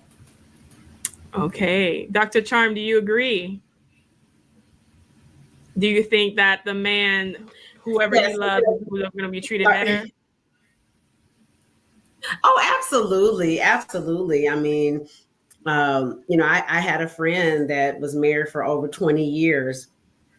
And when they got divorced, and the husband was closer to the children than she was, as far as she was more the disciplinarian and he was more the parent they go to. It's kind of like they had a little bit of a role reversal. So he was just a more nurturing parent. And when they got a divorce, after 20 something years, he completely stopped talking to his children, blocked them, no birthdays, it was very traumatic for the children. And so, because they weren't together, and some men, unfortunately, he associates those children with that marriage and, how that broke down, and he didn't really want the divorce. But, once she made it clear she was not having it, she wasn't going back, then he just blocked all of it out. And unfortunately, this is what we call in psychology world a maladaptive coping mechanism. A maladaptive coping mechanism is an unhealthy way to cope with something. So a healthy way would be to work through the trauma, work through the issues, seek therapy, seek family therapy, do other things. But some of these maladaptive coping mechanisms include, okay, I'm just going to block everybody out. I'm in a corner in timeout somewhere with my inner child, drugs, alcohol, sex addiction, all these things that are unhealthy ways to cope. And I do believe that Brian is exhibiting signs of a maladaptive coping mechanism, because his coping mechanism of whatever happened with those kids and that marriage and what is just to just block them out and disown them and have nothing to do with them. He has a fresh start. He just thinks he has a whole new life. And that's just not how it works. It doesn't work that way. Listen, maybe in Brian's mind, it does work that way, because that seems to be what he did. It's curious to me because with celebrities like Tyrese and Ricky Smiley putting themselves in, Ricky Smiley, we haven't heard anything in the news really about him since Cat Williams said he can only play a bad woman in a wig on Club Shay Shay interview. And, Tyrese is always good for a good antic every now and then. But I wonder if there's, do you ladies think, and I guess I can start with you, Jade, do you ladies think that there are other motivations for them to insert themselves into this feud, for maybe they can get some clout or publicity from it? Or do you think it's generally coming from a place of sincerity? Jade? I think, yes, thank you. I think it depends on the person. But when people who have large platforms and are celebrities, they oftentimes get addicted to the clout, to the attention. And some people believe that all controversy is good controversy. So I think it really depends on the character of these individuals, and us looking at celebrities from afar, and we don't really know. You can't really assess a person's character by just sort of following them or looking. I think that ultimately their character it shows when nobody else is around, or the people who actually know them can really see what their true intentions or motivations are, because a lot of these people are actors and this stuff is performative. So I think it really depends. I just wish people would just stop airing their dirty laundry out on the internet. Like, I just, I'll be over here trying to mind my business and, fight the revolution and be constructive and stay in my lane. But when I'm being bombarded with other people's business, like publicly, it's like, damn, this is so distracting from the mission, right? This is so distracting from, collective Black progress. So I just think it really all depends. Personally, I do believe that Ricky Smiley was sincere, and I do think that it's commendable, and hopefully, he'll be able to offer the support that he would like to offer. And the next time, just men get together, they should hold their men's empowerment circles and really support each other and hold hands and hug and kiss and dap each other up and support each other to prevent these things from happening publicly. That's what I would hopefully love to see. And I'm seeing this a lot with Gen X. Men who are in Gen X right now, often, like, many of them are going through midlife crises. I don't know what's going on. I'm about to say, shake my tambourine. What is tambourine? Maybe they can come together and really have some productive healing and restorative groups to really support each other, because this is not a good look. It's just not a good look. Listen, according to me, said in the comments, Tyrese hates Black women just like Brian McHugh. Ricky needed some and collective Black progress. Yes. Now, if you are tuning in, you are with Fly Nubian Money. I am your host, Athena, and we are joined by our lovely co-queens. And as we close out today, you can feel free to text the word queens to 87948 if you want an AI stock list from our sponsors. So closing thoughts, Linda E. I want you to start with our closing thoughts as we wrap up today. Any last thoughts about Brian McKnight and where people can find you? The final thoughts on Brian McKnight and the whole situation is it is incredibly sad.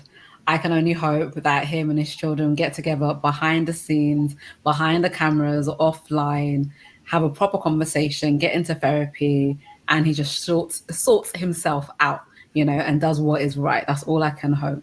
But in terms of how to find me, you can find me via Instagram on I'm Linda E. On TikTok, I am Linda E. And my website is www.lindae.co.uk. Listen, she had the domain and all the all the follows. Linda E, honey, you can't be missed. Our bodacious lifestyle coach. Any more final thoughts? Yes. Before you even think about going live, really ask yourself, is this going to be helpful? Is this going to move the needle towards healing? I am Linda S. Huster, also known as the Bodacious Lifestyle Coach. I can be reached at lindashuster.com, Linda S. Huster on Instagram, and Linda S. Huster 1, the number 1 on TikTok. Okay, Linda. Jade, our educated queen, our social entrepreneur, how can people find you? Yes, you all can find me on social media platforms, Lioness Crowns. You can also go to my website, highblackesteem.com. That's highblackesteem.com. My final comment is that I will urge us all to come together and pray for this family, pray for Brian McKnight, pray for his children that are hurting right now, and pray for the restoration of love, healing, and forgiveness within our community so that we can continue on surviving through this hellhole of a white supremacist world that we are in, and to actually create generational wealth and sustainable relationships. So, the continuity of our kind will continue to grow and to thrive for generations to come. So I do uplift this family as well as all families experiencing similar situations and circumstances. I pray for them for love and for healing and forgiveness. And other than that, I have nothing else constructive to add to this conversation. Thank you. Listen, it must be hot because Linda put out the fan, honey, like she in church, honey. Dr. Charm, any last thoughts? I love your perspective. I loved you add so much to this conversation that I didn't even know we was gonna go, but I love that we went, honey. Any final thoughts? Thank you. I appreciate that. My final thoughts are, Brian, if you or your children or anyone else seeing this needs a tarot reading and some spiritual advising, you can text me at 404-832-5179. That is the BAT line. I am an astrologer, professional astrologer, and tarot reader and psychic medium, in addition to being a naturopathic doctor, but for the spiritual things that is completely separate from healthcare. I also have a show tonight at the King of Diamonds. No, I will not be stripping, but here in Atlanta, anybody who is in the ATL area who wants to come through the KOD at 9:30 tonight, all my guests get in free. I am also a stand-up comedian. I'm sure you all can tell. Brian, please seek help. Anyone else? If you're going through strife, stress, and strain, you can call on Jesus, but you also better put in a hotline to that therapist, okay? Mental health is important. National Alliance for Mental Illness is available and here for all of us. Thank you, Jesus. Listen, the men are definitely getting spicier, and I don't know if I like it. I have to say, I don't know if I like it. I guess my final thoughts would be this. It is, I wish that celebrities, the PR people need to take their phones or limit their access to social media, because they definitely should not whatever the instance is, be airing out their dirty laundry for people to put their 2 cents in, and that affects their brand, their livelihood, and what they have going on. It's just a shame that, this is Brian McKnight, a beloved singer of ours, has had these issues with his family, and it's playing out in this way. But I think it's a lesson for all of us to learn about how to handle family issues and disputes and what is important at the end of the day. I am your host, Athena Gardner. I'm a CPA and founder of We Wealth Women, where I teach women how to become the wealthy goddesses of their life by creating their own wealth narrative. We are your hosts for today, and we were sponsored by the Black Business School. Be sure to text the number 87948 if you want a free AI stock list so you can get your money up. That will be all for today, and we will see you tomorrow as we're here Monday through Friday at 1 p.m. Bye, guys. Bye. Thank you. Nubian Money, where we help Black women master their mindset. Welcome to Fly Nubian Money, where we help Black women master their mindset and maximize their money. I am your host, your proud host. Today, I'm going to use my full government name because we are going to be talking about education. So I am Jade N. Harrell, MED, right? And I am the founder of HighBlackEsteem.com. Today, we are talking about a literacy crisis in America. We're exploring this topic that some educators are saying that our children, Black children, don't know how to read, like literally are graduating high school and don't know how to read.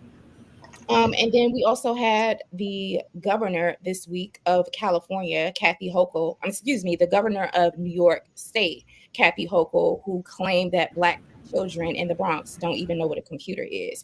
So I am joined today by our queens. We have Miss Laura Lala Key. She is an international real estate agent. Hello, welcome. Hello.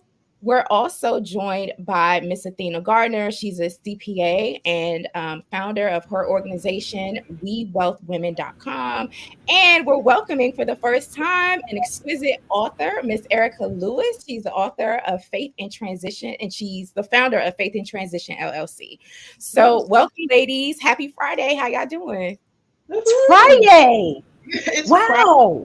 It is. It really is. Right. And we've been rocking hard all week with our Fly Nubian Money segment right here on the Fly Nubian Queen Network. So make sure y'all are liking and sharing this broadcast and subscribing. I know all of us have gone to school, right? Some of us may have children in school. Some of us may be supporting children, young adults. But let's talk about this literacy crisis. Listen, one former educator said point blank, not point blank. Well, that's our children, this is like for real, right? All the same, right? But like our children cannot read, and the system is looking the other way about it. So we're gonna listen to what she has to say, and then we're gonna comment on it.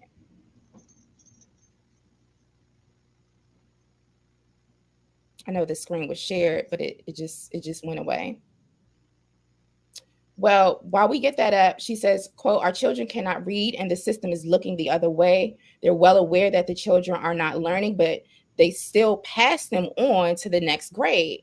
What do you all think about that? Let me hear from Miss Erica. You're an author, right? And so literacy is something that's really important to you and your brand.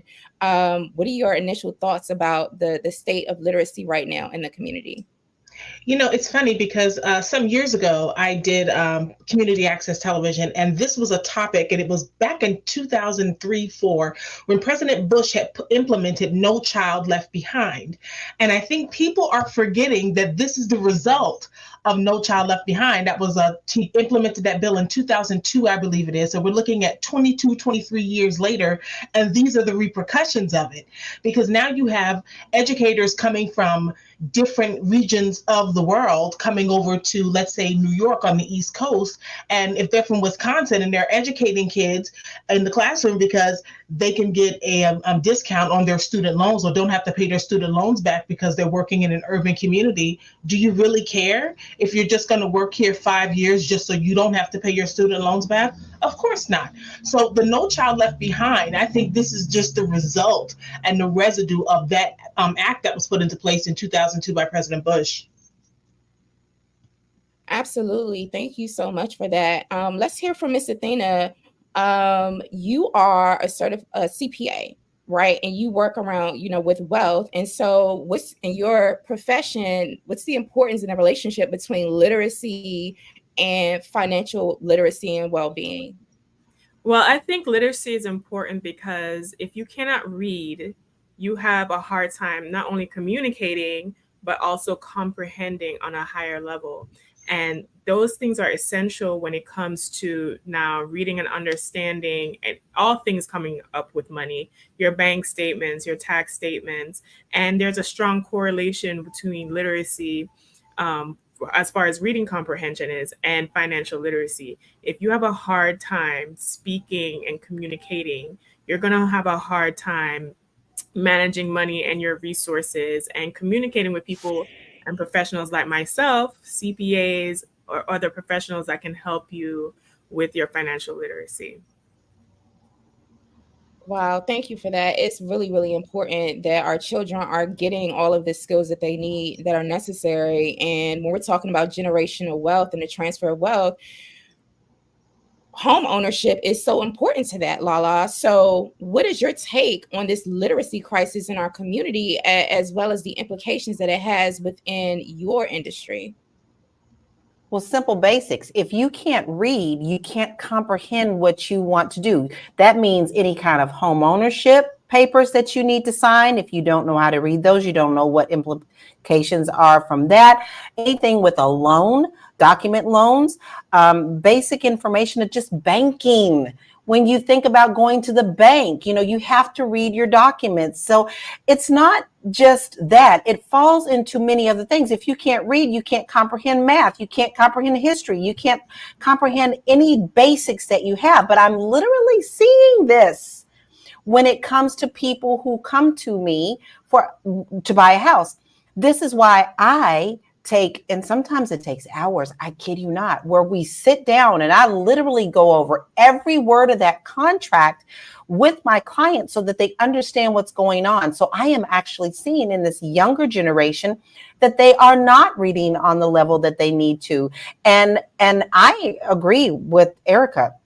Listen, anytime the government decides that they want to come in and step up and have a war on something, it seems like we fail. The No Child Left Behind, all of them left behind. Not only our communities, but that's our first communities that get hit, okay? But two, the war on drugs, we're losing that too. So anytime the government decides they want to get in, it seems that we fail tremendously and our children are suffering. Thanks for that. And I know that, people have to read through dozens of pages, if not hundreds of pages of contracts when they're acquiring real estate. And so I definitely want to hear more about the implications of that within your industry. If you're just tuning in, welcome to Fly Nubian Money on the Fly Nubian Queen Network. Now we're going to hear from the former educator who says that America has a literacy crisis. Like pretty stagnant for the last decade, but after the pandemic they plummeted, and now they were like, oh, we got to do something about it. Columbia University, I'm looking at you fully backed balanced reading, fully backed it. Teachers College was 100% pushing out balanced reading. That's why the kids don't know how to sound things out. And if you don't know what I'm talking about, please go do some research. Now they're trying to push science of reading. That's the way. And if you're like, what's science of reading? That's what we was doing. And by we, I'm talking about millennials and older. The little book, when we were sounding words out. That's, yeah. Now they're trying to bring that back. And if you're like, wait, they stopped doing that? Yes! For years, they stopped doing it. I'm going to say this last thing and I'm going to be done. If you have the opportunity and the privilege, right? Because taking off from work is a privilege. You need to start, and by you, I'm talking to parents and guardians, start going to these PTSA meetings and these district meetings. They are passing so many policies and they're banking on the fact that parents and families are not going to show up. You need to know what those policies are and how they're affecting your children, particularly Black and brown children. They know families can't or won't show up. You need to be more involved with your students' schooling. Their life quite literally depends on it. All right, I'm done. Wow, shout out to that, sister. Let me hear from you, Erica. What's your take on what the former principal just laid out? Like, literally, kids are not learning science. I mean, excuse me, they're not learning phonics. Remember, like, we had phonics back in the day. They used to say, Yep. "Oh, hooked on phonics works for me," and you know how to sound things out and decode. They're not doing that. They're trying to bring it back. So, what are your thoughts on this? You know, it's really sad. In 2017 to 2020, I took a sabbatical and I got out of here. And I worked as a cruise director. I needed to just regroup, refocus, and reshape. And I did that. And I worked on ships. And it brings me to a contract I did in Australia when I spent 7 days in Papua New Guinea. And here I was in a third world country where everyone had to plant their food, live off the land, wait for it to rain in order to have water. Wash their clothes only when it rains, drink water only when it rains. But you have school-age children who were speaking 3, 4, and 5 different languages. And this is a third world country. It is very unfortunate that we have allowed our country and our children to fall into this pit hole. We can't pull them out of it because you know what? Now it's a cycle. Because if we go back to 2002 with No Child Left Behind, that's been implemented. So then you have a generation that was passed on. And then guess what? Since they don't know, they're going to not teach their children because they didn't know to show their children. So now you have a generation and generation of illiteracy that's being passed down. And unfortunately, as it's being passed down, it's getting worse because what little bit of information was once there is slowly being eliminated as the generations progress. I really think that parents really need to just focus. You have kids, you have to get in there and ask questions. Yes, you're going to have teachers in the classroom who don't care, but as a parent, you need to care. They're not teaching cursive in school anymore, which blew my mind. I had no idea about that. I think, honestly, it's up to parents to say, you know what? I can't rely on the school system. I need to get my kid in other programs outside of the city, maybe outside of the state, different programs where they'll go to in the summer, different programs where they'll go to on winter break. We need to start as parents, start thinking outside of the box where we can actually get our kids in shape for their future, because honestly, the government is not. They could care less. Absolutely. And thank you for that analysis. If you're just tuning in, you are watching Fly Nubian Money on Fly Nubian Queen Network. We want you to go ahead and text the word Queens to 87948. The number is on your screen. Text the word Queens to 87948. You'll be notified when we do go live. And you'll also get a free download from our sponsor at the Black Business School. All right, the blackbusinessschool.com. Shout out to the Black Business School. They have a whole AI generated stock options list. And so, this is something that we can use to support ourselves when we're talking about financial literacy, in addition to, the real literacy, right?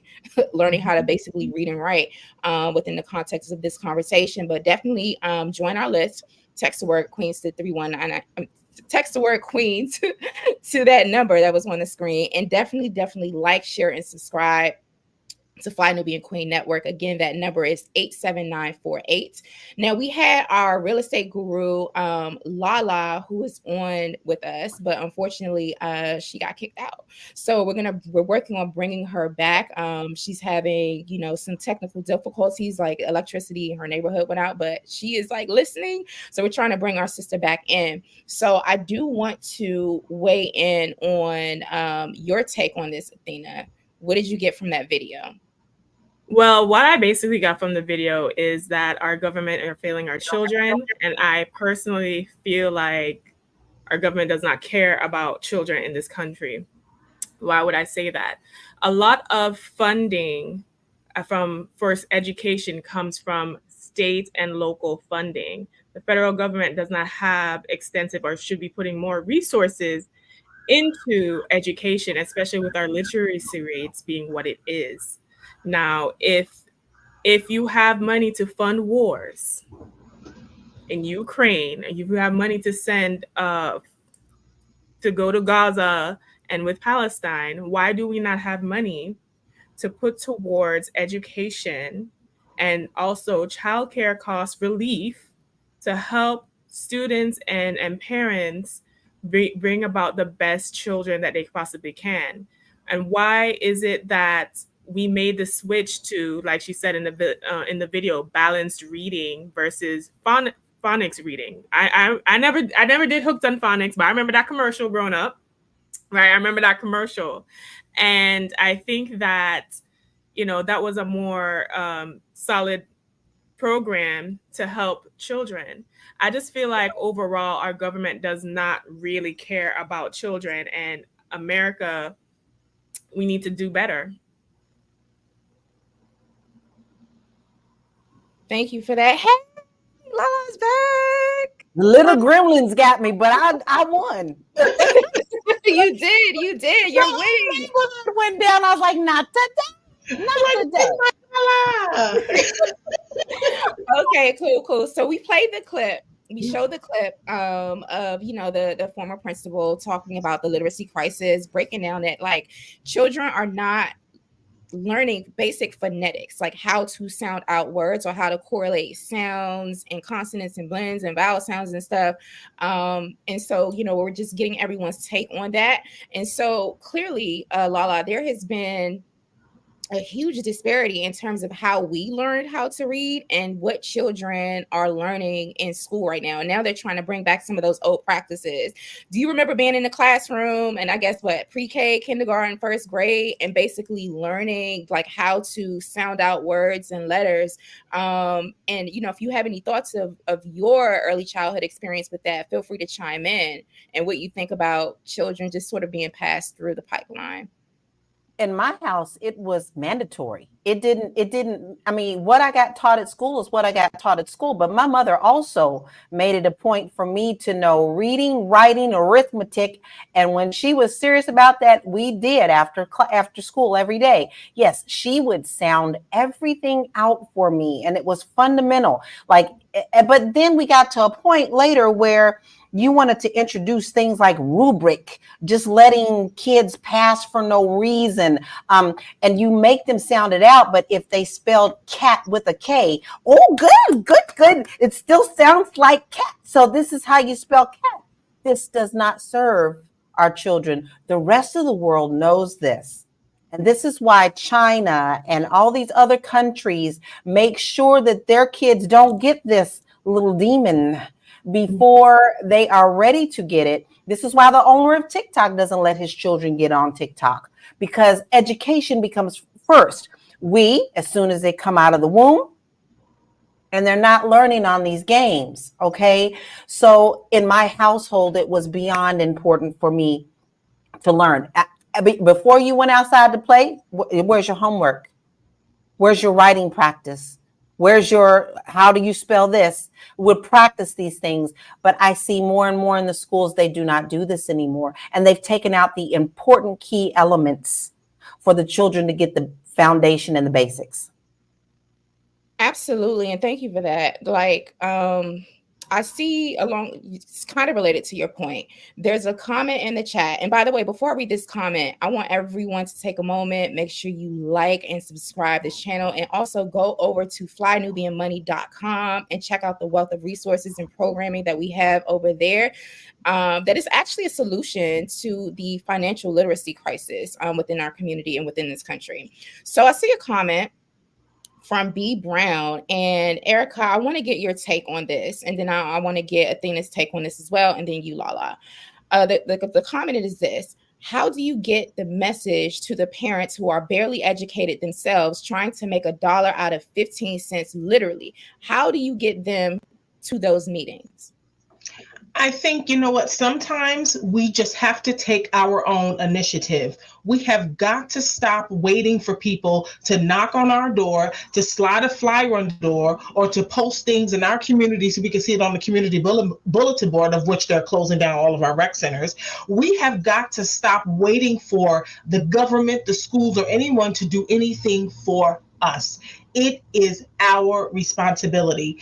I do consulting work, and sometimes I work in small towns, and I'm working right now in a very small town right outside of Alpine, New Jersey.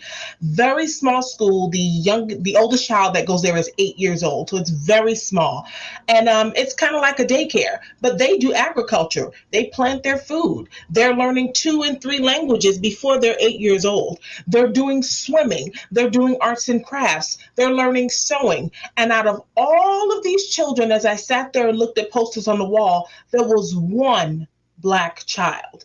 It is so important that we decide that, you know what, if I have to travel 30 miles each way to get my baby to this program, then that's just what I'm going to have to do. We have to start making those hard decisions to be uncomfortable in certain areas of our life, so that in the future, our children will have the opportunity to be comfortable in going to their next level of education. Because if there's not a level of uncomfortability at some point, you'll never be comfortable in any other area, because the cycle of struggle is going to continue. You're going to have to do your research. Yes, we have these glorious phones, but what are we using them for? We're TikToking, we're Facebooking, we're IGing, we're posting pictures, but is anybody doing their resume? Is anybody looking for programs? All of this information is on your phone. It's what we decide to do with it. So yes, I am holding mamas and daddies accountable. Yes, I am. It comes to a point where we already know what they're not going to do for us. So then it becomes, what are you going to do for yourself? I think I have to agree with that, Erica, because I think that a great illusion that we have is that, or maybe that was in the past, but certainly not the reality now, that the government or America provides or take care of the society in a way that is beneficial. And as time progresses and more time goes on, we are starting to see the cracks. We are starting to see the cracks in the American dream. When it comes to children and it comes to education, the question was, how do parents try to make $1 out of 15 cents can be active with their children? And it brings a point that, yes, I do think that when you decide to have children, that you are accountable and you have to show up in ways more than just cooking and feeding them and sending them to school. You have to make sure that the education is not only in school, but at home, and that you're having relationships with your teachers and you understand what's going on. However, this points to also within America, the own financial caste system that exists. If you are a working parent, working low to minimum wage, working 2 or 3 jobs just to survive, can you leave your 2-3 jobs? Realistically, can you leave your 2-3 jobs to show up to the PTA meeting? Can you afford to even take that time away to be active in your children's life? Not with what the cost of daycare is. The average daycare, depending on, because there are some needs-based programs, is $400 to $1,400 a month in America. That's the average daycare cost for one child, by the way. For one child. So if you have to work, if you have to provide daycare costs, a lot of even how society is in America, where we don't have a lot of communal living anymore, or multi-generational homes or multi-generational communities. It's usually mom, dad, and the kid who's watching, little Susie, who's doing that. So yes, on one hand, the parents need to be more accountable, but I think this is also screaming a financial crisis, is closely tied to a financial crisis in this country. Awesome. I have to agree with that, because I need to just step in here in the fact that I think the disparity is not just in the schools. It's in the fact that the cost of living has gone up so high that people are having to work 2 and 3 jobs. And when you have the children, you do have to make that hard decision. I recently had a couple that was ready to buy a home, and she was a full-time worker, and then they had a child, and they were excited. She fully thought she was going to go back to work. But then when they saw the cost of childcare, she would only be going back to work to pay for the childcare. So she decided that she would be the one at home and to help do the educating with the child. And after the pandemic, a lot of people have decided to do that too. But when you have the disparity of the cost of living to what you're bringing home, this is one of the basic fundamentals of why we have these problems with the education in the first place. Parents can't a lot of times take off that time. They got to put the food on the table. You know, it's really funny because when I do work outside of the urban communities and I'm in the suburban of the suburbans, you know, those suburban areas, they have from June until I think October or November, the farmers market where things are given away. They have all of these resources and we don't know anything about it because we're down this way, maybe 45 minutes to an hour away. And it's like you struggle, you figure it out. You struggle, you figure it out. It becomes that same ongoing song until you're just blue in the face and you just don't know what to do, and then now you got that's your legacy of struggle, figure it out. So what we have to do is come to a realization that there are things that are available, and just because it's 45 minutes to an hour away does not mean that you can't have access to it too. There has to be a point where you say, all right, we're going to do without this so I can do that. If that means, I love a good manicure, but if that means if I have a child and I can't get my nails done for this year, then oh well. I need my hair done right now, but you know what? Gel was $2.99 and I slapped it up in a bun. We got to get to that point. I love that. I love that. There's a more number into it. That's how you make $1 out of 15 cents. Okay, you look at that budget and be like, baby, gel and some brush will save your life. So okay. All right, y'all. Listen, we're tuned into the Fly Nubian Money segment right here on Fly Nubian Queen TV.com. Make sure you all like and share this broadcast. I just want to, if you just came in, hey y'all, hey. I popped out, I popped back in. I think Lala started something. I was like, you know what, not today, Satan. We are going to have this conversation because this is really important. I don't know what's going on. War on education, honey. They don't want us to be great, honey. Right. I don't know if it's conspiracy or what. But if you're just tuning in, I wanted to make sure that you're brought up to speed in terms of what we're talking about here today. The topic is, why aren't Black kids being educated? There is a sister who went viral on social media. She's a former principal, and she said that our children are not learning how to read. And so let's take a look at that soundbite again and further discuss. In the meantime, I would love for you all to like and share this broadcast. Let's go ahead and take a listen. And I was a high school teacher. And I need you to know America's in a literacy crisis, and they're not making a big enough deal about it. Our children cannot read.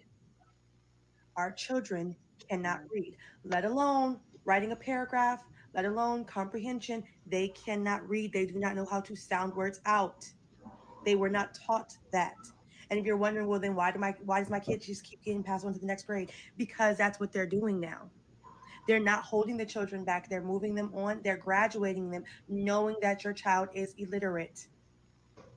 Our next change makers, our next lawmakers, our next voters cannot read. I beg of you, take the tablets and the cell phones away. Practice letter recognition and sounds and reading with your child, please. And I'm going to keep it a stack with you. They been new. They been knew the babies couldn't read and didn't care. You know when they started caring? After the pandemic. Them test scores plummeted. First of all, like test scores for reading were like pretty stagnant for the last like decade. But after the pandemic, they plummeted. And now they were like, oh, we got to do something about it. Columbia University, I'm looking at you. You fully backed balanced reading. Fully backed it. Teachers College was 100% pushing out balanced reading. That's why the kids don't know how to sound things out. And if you don't know what I'm talking about, please go do some research. Now they're trying to push science of reading. That's the way. And if you're like, what's science of reading? That's what we was doing. And by we, I'm talking about millennials and older. The one, the little book, you know, when we were sounding words out. That's, yeah. Now they're trying to bring that back. And if you're like, wait, they stopped doing that? Yes. For years, they stopped doing it. I'm going to say this last thing and I'm going to be done. If you have the opportunity and the privilege, right? Because like taking off from work is a privilege. You need to start, and by you, I'm talking to parents and guardians. Start going to these PTSA meetings and these district meetings. They are passing so many policies and they're banking on the fact that parents and families are not going to show up. You need to know what those policies are and how they're affecting your children, particularly Black and brown children. They know families can't or won't show up. You need to be more involved with your students' schooling. Their life, quite literally, depends on it. All right, I'm done. Yeah, thank you, team, for showing that. Shout out to that sister. Black Educators Matter. Somebody in the comments asked, why do we keep saying Black children? Because this is a Black space. And speaking of Black, this segment is sponsored by the Black Business School. So when you text the word Queens to 87948, you will receive a free list of stocks to invest in from the Black Business School. This is a space right here on the Fly Nubian Money segment on the Fly Nubian Queen TV network, where we do center Black issues. And I'm really glad that former Black principal called out this issue in terms of how it is impacting our community. Now that we've heard this clip again, panel, sisters, queens on the panel, what is your take? Anything new stand out for you? Did you get any new thoughts? I actually did. So when I listened to her talking again, what came to my mind is, what does the future look like if our kids are struggling to read now? What does retirement look like? What does Social Security look like? What does the workforce look like? Okay, are we going to be in a system where we don't produce intelligent, informed adults? What does voting look like in the future? Mm-hmm.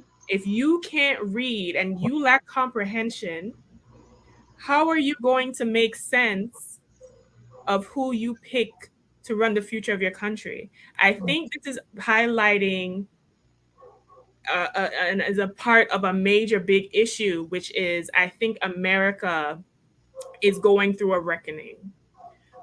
America that you knew before is not the America now. Yesterday's price is not today's price. Okay, bless Fat Joe the Prophet with that one. Okay, he knew. We need an entire wake up call. With AI coming out, children not being able to read, inflation, families more oppressed. Okay, companies every day are looking ways to cut costs. I'm a CPA. I know the first thing that gets cut when a company is going through something are the workforce, because salaries and overhead are the biggest expenses. Way everything looking right now, it looks like we're one stone throw away from universal income, because it's just like the perfect storm.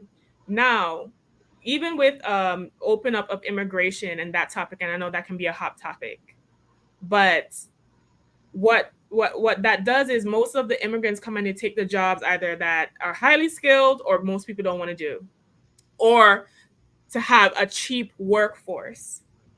So the average American child, what does their future look like between immigration, between AI, between not being able to read, that's going to be a frustrated individual. You can't read and write properly because you're struggling with literacy rates, and shame on these schools for pushing these kids through, right? I think that we have become soft. That's why we are lagging. We are lagging behind third world countries. We are. Third world countries. I grew up in Jamaica. I'm an immigrant that came to this country. I remember what it was like going to school there. We had less resources, no AC, all up in a bench, right? Only to come here and have everything, and they do half as work. Now, I'm not blaming anybody, right? But the idea that the government is having a safety net that cares about us is a false reality. The government is concerned with other things. The federal government doesn't even fund education as much as it should, because most of that funding comes from state and local government. So I would like to hear your thoughts on this, ladies, because I just went into the future, but I just feel like it's the perfect storm happening right now. It definitely is. It is a storm that's brewing, and the only thing is going to leave a path of destruction in its way. And I really think, in order for us to grab a hold of it, I think at some point we need to go back to what we were doing. We're talking slave years, after slavery, even in the 60s and some 70s, is we need to start homeschooling. Keep your kids at home and do some homeschooling. I have a friend who was an educator. He was a teacher. He worked in a high school. He just retired. He homeschooled his son. His wife got her education. I think she graduated from Seton Hall. And they decided there would be a one income home. And she was an at home mom. And their son was homeschooled. This young man has just graduated college and has his own business, just bought a house, and just decided he was going to get a car. We need to start taking control. We cannot rely on our government to do anything. If we can't rely on our governments to give supplement in food stamps or help with other resources such as childcare, how can we expect them to help us with education, which would actually create resources and wealth for us? Why would they do that? No, it goes back to what you said. They want to control. This is how you control the masses. They can't communicate. They can't talk. They can't think. It's like a really a big 360 heading back to slavery, because you'll be a slave to those. If you can't communicate, then you need somebody to do it for you and be told what to do. So it's really going backwards to slavery is what it's doing. Well, I'm going to take it one step further. I'm sorry. I don't think the storm is brewing, y'all. We are in the tsunami. We're already in it. But the way of the world right now, and I know I'm going to put my toe a little bit in politics because it is tied into this. The GOP has been silently playing chess while we've been playing checkers. And they're putting things into place to keep our communities the way that they want. Not just our communities, and all communities that they don't feel serve them. Just simply look at the plan that they're planning for us in Project 2025. Education is included in that. You're either in it or you're out. They're making it a bigger deal to be the have and the have not. There is no middle anymore. The storm is not brewing, y'all. We in it. So it is up to us to calm the eye of the storm and take control of our communities. Let's not forget, we know how to do this. Black Panthers did it many years ago, and they lied and said that they were a militant group. No, they were feeding people, educating people, making sure the communities were in good standing. We cared about our communities. And until we, as the people, decide that we don't want this anymore and take control of our communities and love one another once again. Yes, I am the peace bunny. I don't care. Then nothing will change until we decide, because right now someone else is pulling the strings. Yes, absolutely. And listen, I'm a product of DC public schools, Washington, DC public schools. And when I went to school, first of all, I went to the same elementary school from pre-K through the 6th grade. And then I went to middle school for 2 years. And then I went to the same middle school for 2 years, and then the same high school for 2 years.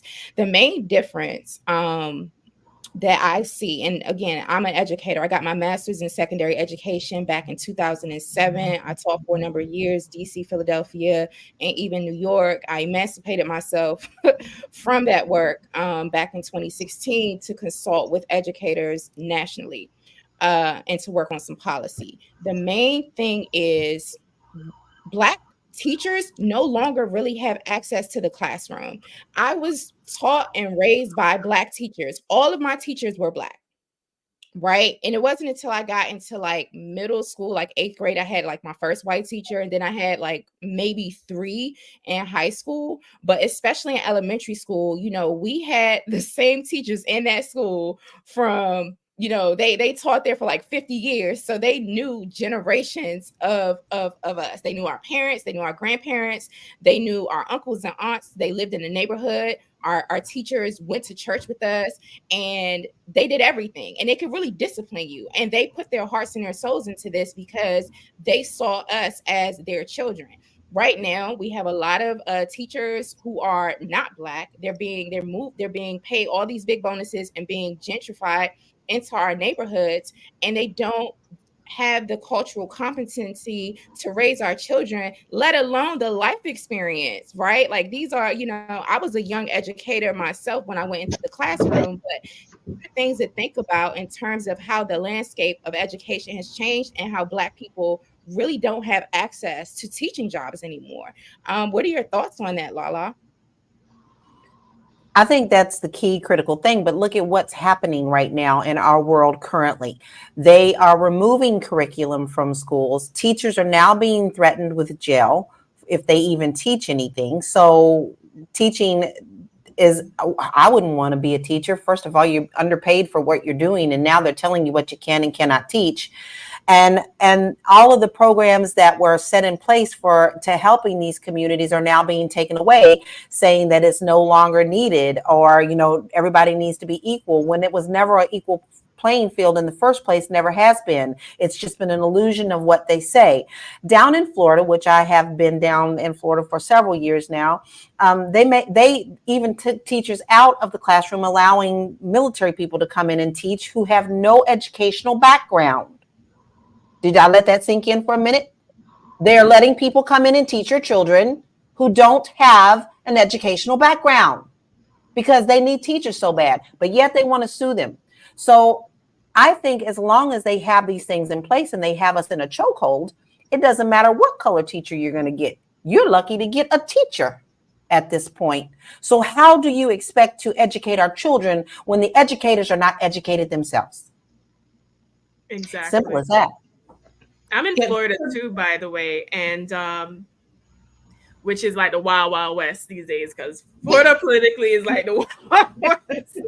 But I have friends who were teachers and guidance counselors, and they would tell me that instead of even raising the pay to retain teachers, what they've done is create programs to get people from other countries for a low cost to come and do the teaching jobs.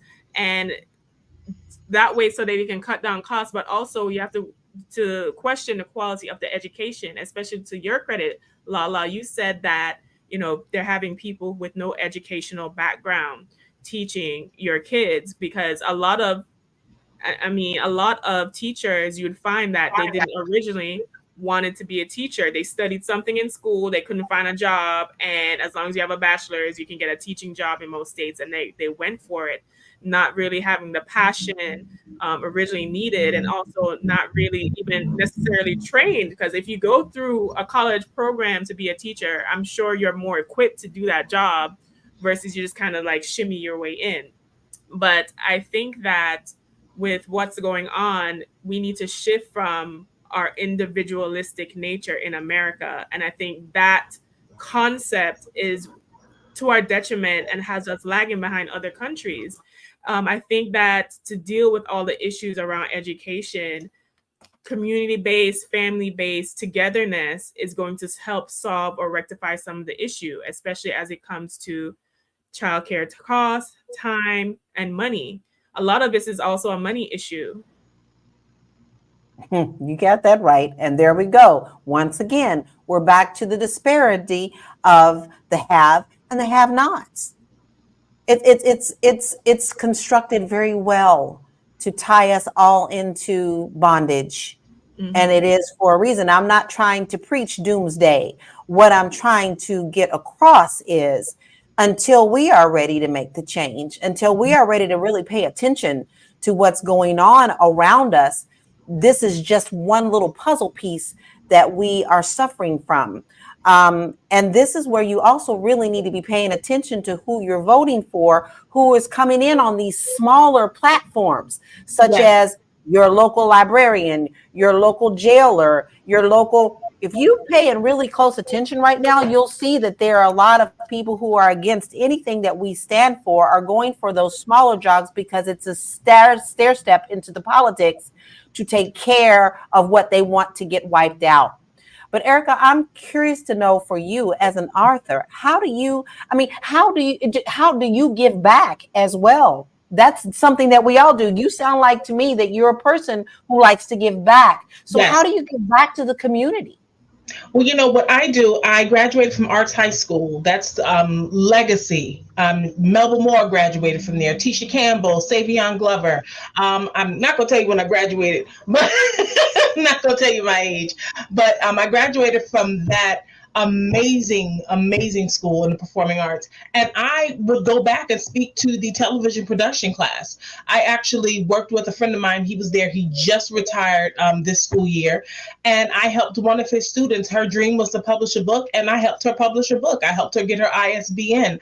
I helped her send her letters off to the Library of Congress. We sat down and we worked with a fellow student that was an art major that helped her do her illustration so that she knew those steps to take in order to create her book that she wanted to write and make available. So yes, giving back is so important. But my thing is if we don't give back in those areas that are depleted, you can give all day. But if it's in an area that's already overflowing because that's what everyone is, yes, that's for optics. No, we need to get in here where it's depleted.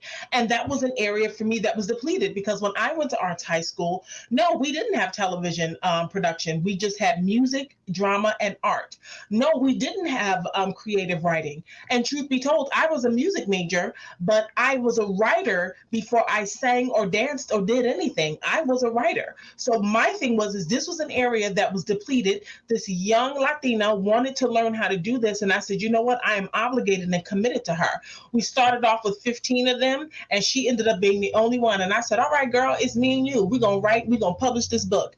And it took us all school year. And at the end of the year, before she graduated, she had her completed book. So that is one of the things that I give back. But we have to start giving back in those areas that are depleted because there are still people there that want that. You know, not everybody wants to, do the latest challenge and shake it up and drop it. Not everybody wants to do that. There's some people that want to do that latest verbal challenge and read these words and get these phonics going and do math and science. But those are areas where people are depleted, where nobody wants to go and step over there. Oh, that's corny. There's nobody over there. But that's the area. That's the area that needs our attention and focus. So I think it's time for us to start challenging ourselves and each other. Say, hey, you know what? Let's put our energy over here because there's a whole group of kids over here. There's a whole group of talent over here that's not being watered, and it's time to really start putting some fertilizer and some water over here. Agree. Absolutely. Thank you all for bearing with me. I am in DC right now, and there is a storm brewing. So there's some things happening in and out, but Lala started a trend today. So Listen, y'all, listen. Aside from everything that we've been talking about, I do want us to talk about Governor Kathy Hochul's disgusting comment that even Black kids in there's some Black kids in the Bronx that don't even know what a computer is. So let's go to that soundbite, and we'll add on to the conversation. Today, we're talking about why our kids are not being educated. We know that there are disparities, but we also know that we do have families that work really hard. We do know that children do actually want to learn, and they're actually capable of learning. So, oftentimes when these narratives get put out there, we have policymakers who internalize and perpetuate these anti-Black stereotypes. So let's go over to that soundbite and then we'll comment on it.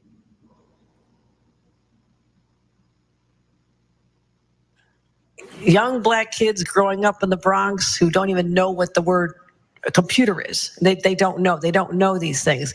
And I want the world open up to all of them, because when you have their diverse voices innovating solutions through technology, then you're really addressing society's broader challenges. Now, Governor Hochul is reversing course. In a statement, she says, quote, "I misspoke and I regret it." I asked my next guest for their thoughts and how the internet is. First of all, Erica, I'll let you start this one off. Go ahead. You got me clutching my pearls over here.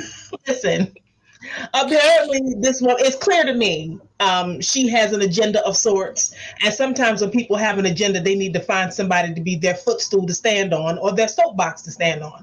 So she made the Black community her soapbox to stand on and say something, speak out of term, but she got the ear of whoever she wanted to hear what she was saying. We also need to be aware of that. So I think she spoke out of context. I mean, obviously, she spoke about a community of people that clearly she knows nothing about. But that she's looking at hey girl.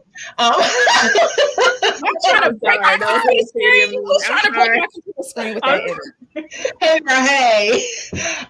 Clearly, you know, she's using on the back of Blacks, as was once said in the 70s and 80s, and it's still being done, to use the platform of the struggle of Black people as to what we are going through as their reasoning of speaking, but for me to be seen so that people will know who I am and know what I'm speaking about and know to push that button for me when it's time for me to be elected. So yeah, I think that was just a platform boost for her and for her to be seen by the right people saying the wrong thing, but maybe to put her in the position she wants.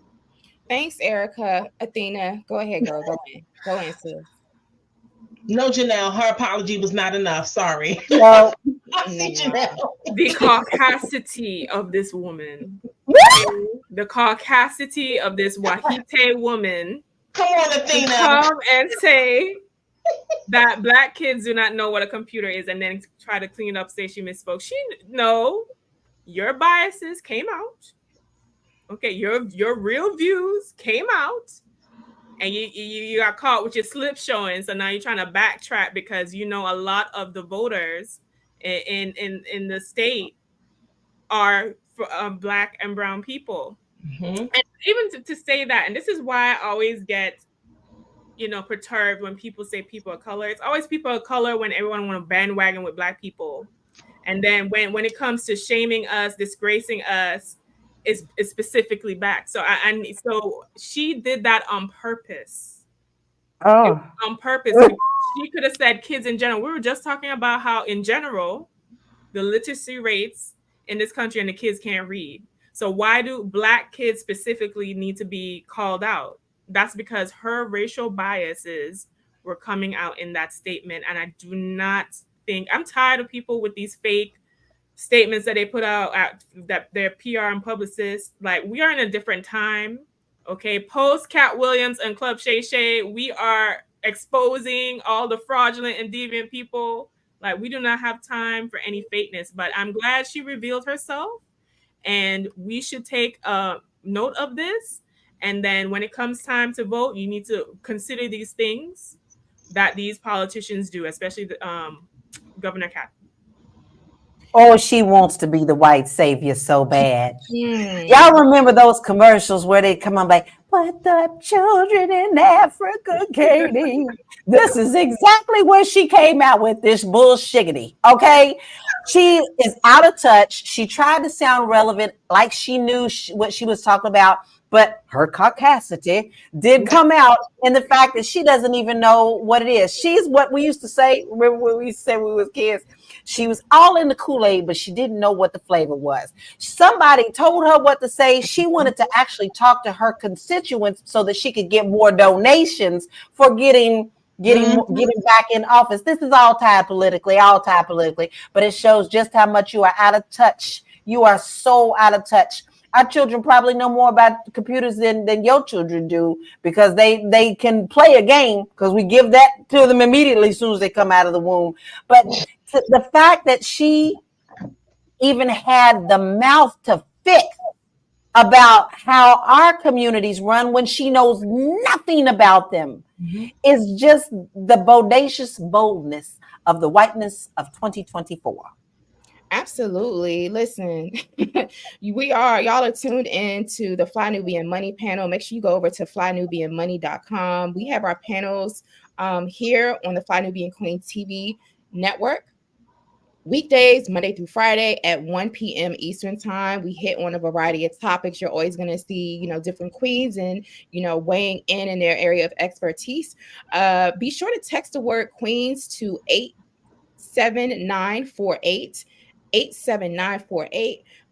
So you can get some goodies from the Black Business School, which is our sponsor. They are, sending us AI stock options list. So you can download that and use that to get your money in order, because as our children are being attacked in schools, as elected officials apparently are attacking our children and attacking us and claiming that our kids don't even know what the word computer is, we still have to plan for the future. We still have to make sure that we are putting our money in the right places and we're setting up our children for generational wealth.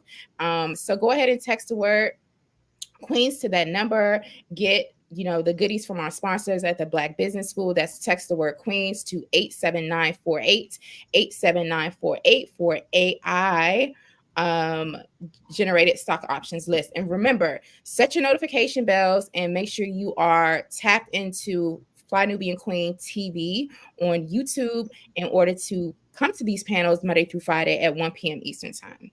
All right, so listen. Governor Kathy Hochul really did trigger me. I know for a fact that her apology was insincere. I don't think that she made a Freudian slip or, misspoke. This is literally how small she sees our children. Right. I know another thing I want to say is, irrespective of a parent's, I know that education starts in the home. I always wanted to work really hard, and I was really nerdy because we had an encyclopedia set in my house, so I wanted to learn how to read so I could read the encyclopedia, which is really, really cool. But every single child, especially in the state of New York, Governor Kathy knows what a computer is, because you force kids to learn from home during the Rona. Right. And those children all got computers in your state. Right. That was a policy that you put up. You made sure every single kid was at home learning online virtually, and they knew what a damn computer was. So you can miss me with that. So I just had to throw that out there and be petty, because that definitely was getting on my nerves. Now let's look at some of these. Oh, let's see what we have here. 50 Cent clowns New York governor for claiming Black kids from the Bronx don't know the word computer. 50 for the win. I love him. I love him. I love him. I love him. He just come out and tell the truth and then go back in the shadows. He comes out, says the truth and says, see you later, bye. 50 is like the best troll. I just love that cancer energy in him. He always have the clap back for everybody.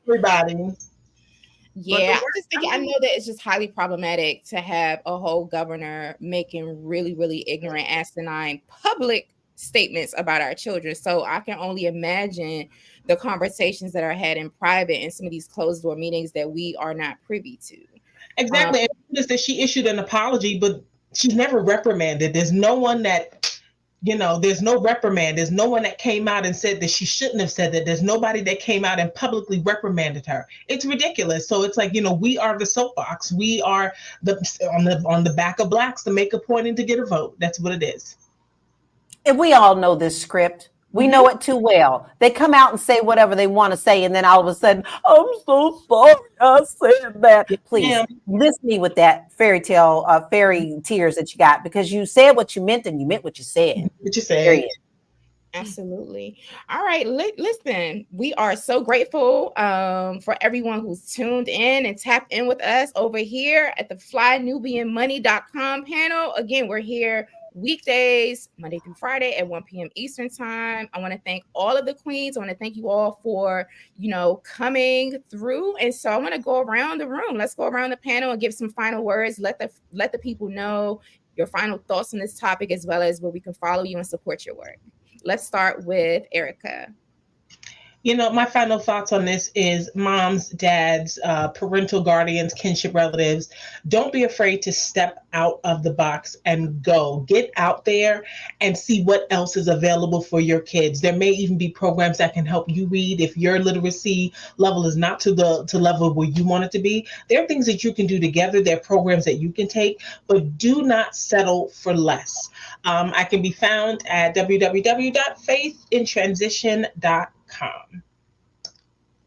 Excellent. Thank you. Lala? And my final thoughts is, it's not just on the parents. It's on us as well as communities.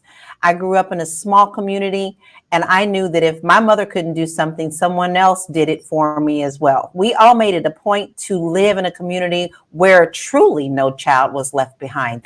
It takes a village to raise a child. And until we put that into our spirits and get back to the basics, nothing is going to change. You can find me on all social media platforms under Realty Goddess, and you can find all of my free resources at bit.ly/Laura Key Info. Excellent. Thank you. Queen Athena. Hi, everyone. My final thoughts is this. The government does not care about you or your kids. We are in a time where there is a financial reckoning, and all these little shifts and changes are happening that are going to mean a lot of detriment for our future and for our kids.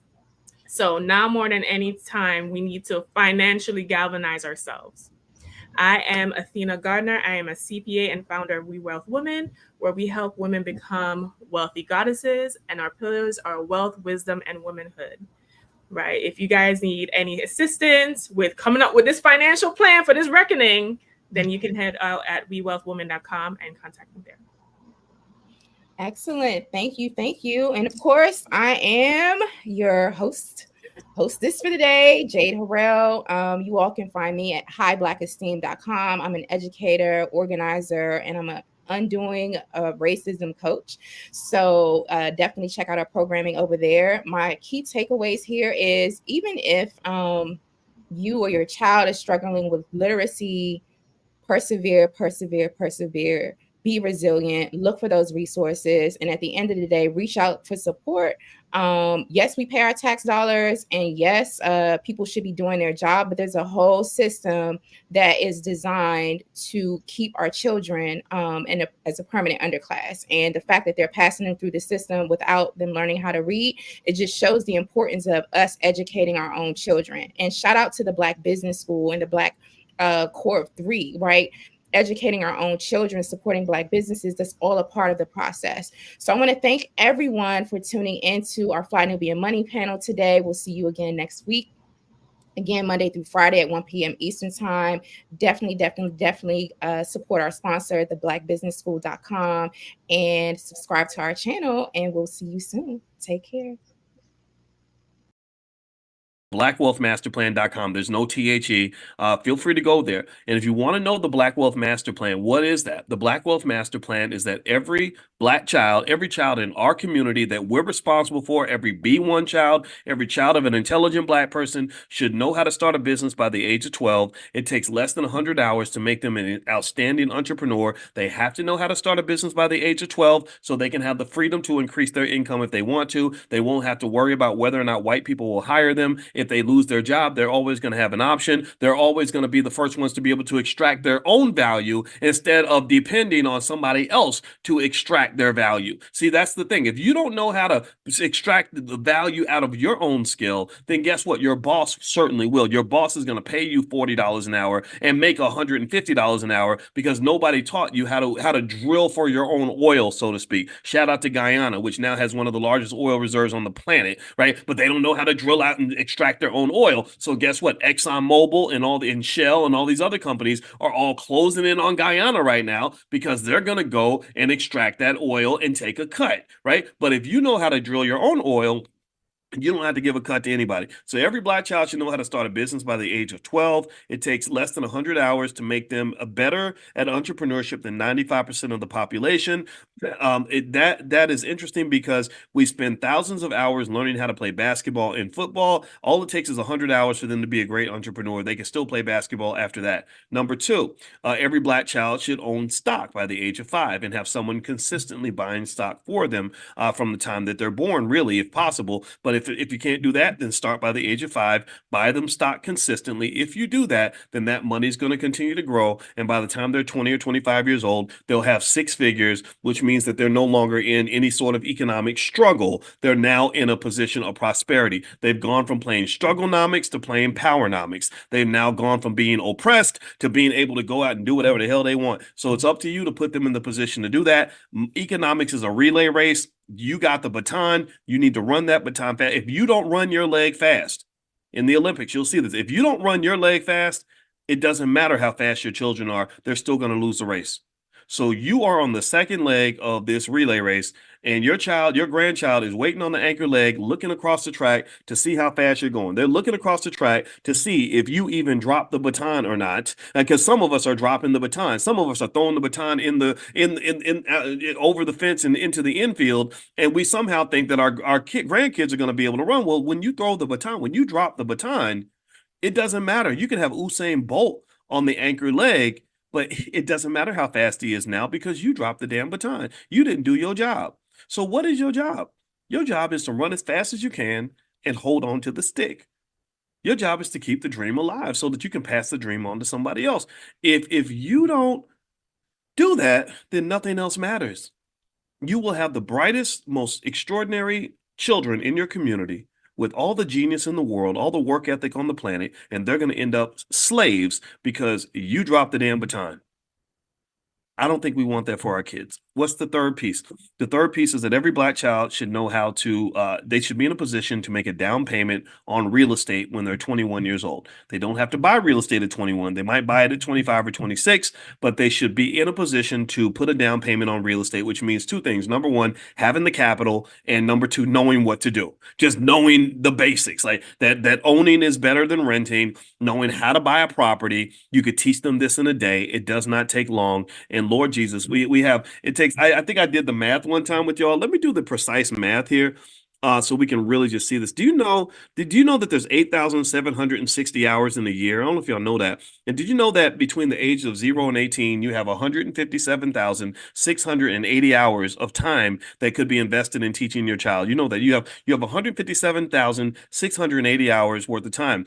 Now, if you value that time, because time does have value, there's something in finance called the time value of money. Time has value in options. If you go into stock options class, you'll see where we sell time. This morning, when I was selling my options, I sold some long-term call options on Coinbase and made $30,000 because I was basically selling time. I literally printed money out of thin air because I have this asset that I can manipulate, and I sold time and I got $30,000, which allows me to go and pay off the credit card or whatever I want to do. So this 157,680 hours, if you value that time at $50 an hour, that is $7.8 million. That's $7,884,000 that literally you have that you can invest in that child.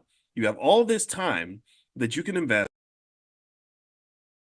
Hello, everyone. I am Dr. Alicia with Coaching with Dr. Alicia. And today I have here my homegirl from Gary, Indiana, Crystal Holmes. Welcome, Crystal Holmes. Thank you for having me. Yes, I'm so excited. I'm so excited to say she is a body transformation coach. And that is very exciting because we're here at the end of the year. And I think starting at the beginning of the year, everybody's New Year's resolution is to get their body together. And of course, that's my New Year's resolution every new year. And I think like around February, I get kind of tired out and then I have to kind of grind it through. But anyway, I want to get started. How about you tell everybody a little bit about yourself? What is a body transformation coach, and what do we need to know starting the year 2023 that's around the corner? Okay. Thank you, Dr. Alicia. Thank you for having me. I am Crystal Holmes. Yes, I'm a body transformation coach, but I'm also an attorney. And I kind of thinking, why is an attorney a body transformation coach? Because I lived it. My body was a mess. My mentality was a mess. I had put on a lot of weight from I was a stress eater, emotional eater. So I found myself in this place where I was not very well. And I like to say exercise and health found me. And then once I was able to transform my own personal body, and it really helped my mental health as well, the stress, I started helping others. So I like to tell folks a body transformation coach is more than just, we all want to lose weight. Yeah, but it's so much more. You got to get in the right mindset. You got to be ready for the journey. And my job is just to guide you and coach you through. I provide motivation. I provide accountability. And just that general guidance that we need sometimes when we're on that weight loss or better health journey? Oh, that is really interesting. So it's more than just getting your physical health. It's also about your mental health and being inspired to continue on. So that's really interesting. I think like my biggest part is just being motivated. Yes. And having somebody who's accountable, like the accountability person here saying, you got to wake up this morning and you got to do this. So if I don't have it scheduled, if I don't have somebody waiting for me and other people asking me what's going on, I have a hard time staying motivated. What do you say to that? Yeah, I mean, I still have a coach. I mean, I still have someone that holds me accountable and he pushes me. Like I will push myself to a certain level, but then he knows, hey, I know you could do more. So I tell people it's nothing wrong with having a coach to push you past what you believe your perceived limits are. Nice. So you always need somebody to push you out of your comfort zone, because how are you going to grow? Yeah. Interesting. Yeah, I mean, well, for me, it's like we were talking about this before we started recording, like how tough it is, because I'm a mom. I got 3 children, teenagers who are all 3 kids going in 3 different directions. Not only that, but I'm a wife, so I have my husband that I have to deal with. And then I don't know if you know this, Crystal, but I have 2 jobs. Like you talked about how you're an attorney and you're also a body transformation coach. Well, I'm a couples coach. I work with couples and I'm also a college professor. That's my full-time job. And it's so hard to make meals every day and make sure everybody's eating all their fruits and vegetables. And then you got to worry about whether those vegetables are going to expire in the refrigerator, which they normally do. I'm throwing them in the trash after a few days. Like, what would you say for busy moms like myself to really stay motivated when your kids just want to get up and eat pancakes? Yeah. So, I mean, I'm a mom too. Like you said, I'm a full-time attorney, and then I do this. I have my podcast. The first thing is you have to prioritize yourself. Bottom line. I know as moms, we want to put the kids first. We want to put our partners first, but we can't show up as our best selves if we don't take care of ourselves. So like we were saying before we started, I was sharing with you, I'm not suggesting people do this, but I hit the gym at 4:00 in the morning every day, because if I can't fit it in after that. If I try to go after work, it's not going to work because my kid has her activities. We got to get dinner ready. We got to do all these things. So prioritize yourself, schedule, whether it's your gym time, your healthy meal planning time, and just you got to make sure you enter this new journey with the right mindset. So if you're not ready, it's okay. But the mindset is key. So first, decide, are you ready? And what do you want? Write down what it is that you want. Do you want to lose weight? Are you doing this because you just really want to live healthier and happier life? What is the goal?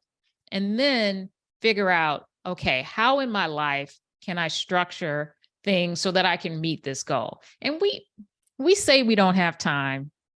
A lot of times we do have time. Think about it. When you're binging whatever, TV show you're watching, could you be on the treadmill?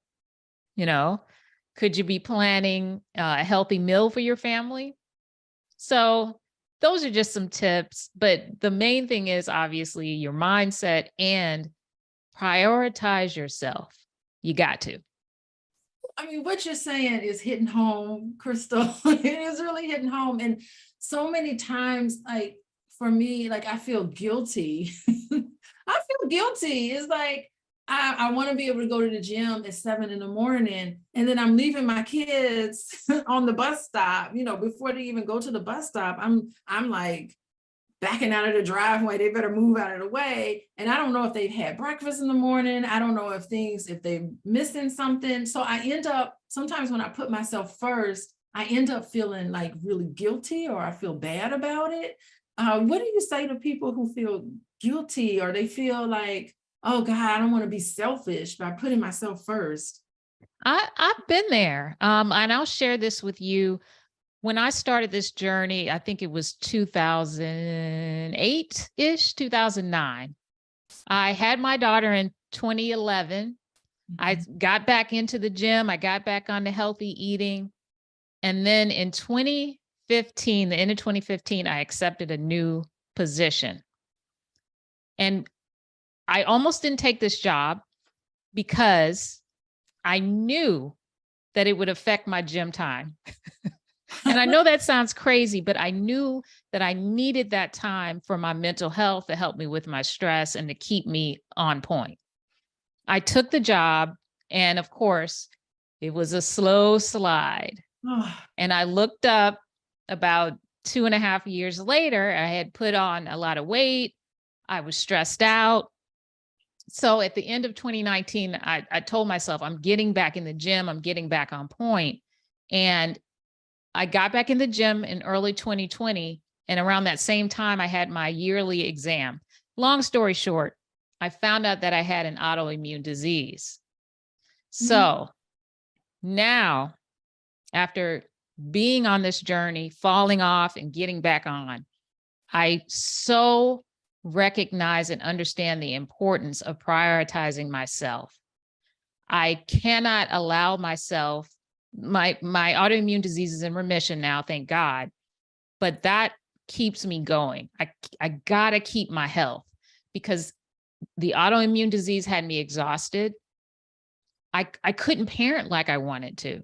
I couldn't prepare the meals because I was too tired. So if you're, I know you're saying you feel guilty, but if we don't take care of ourselves, we really won't be able to do much of anything.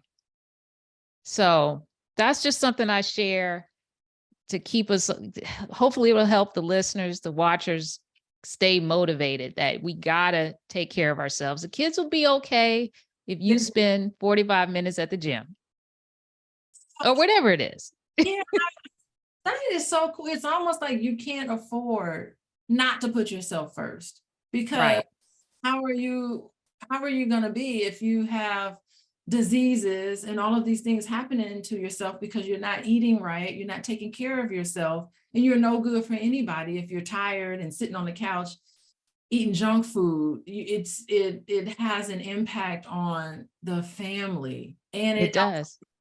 So it makes sense in a way.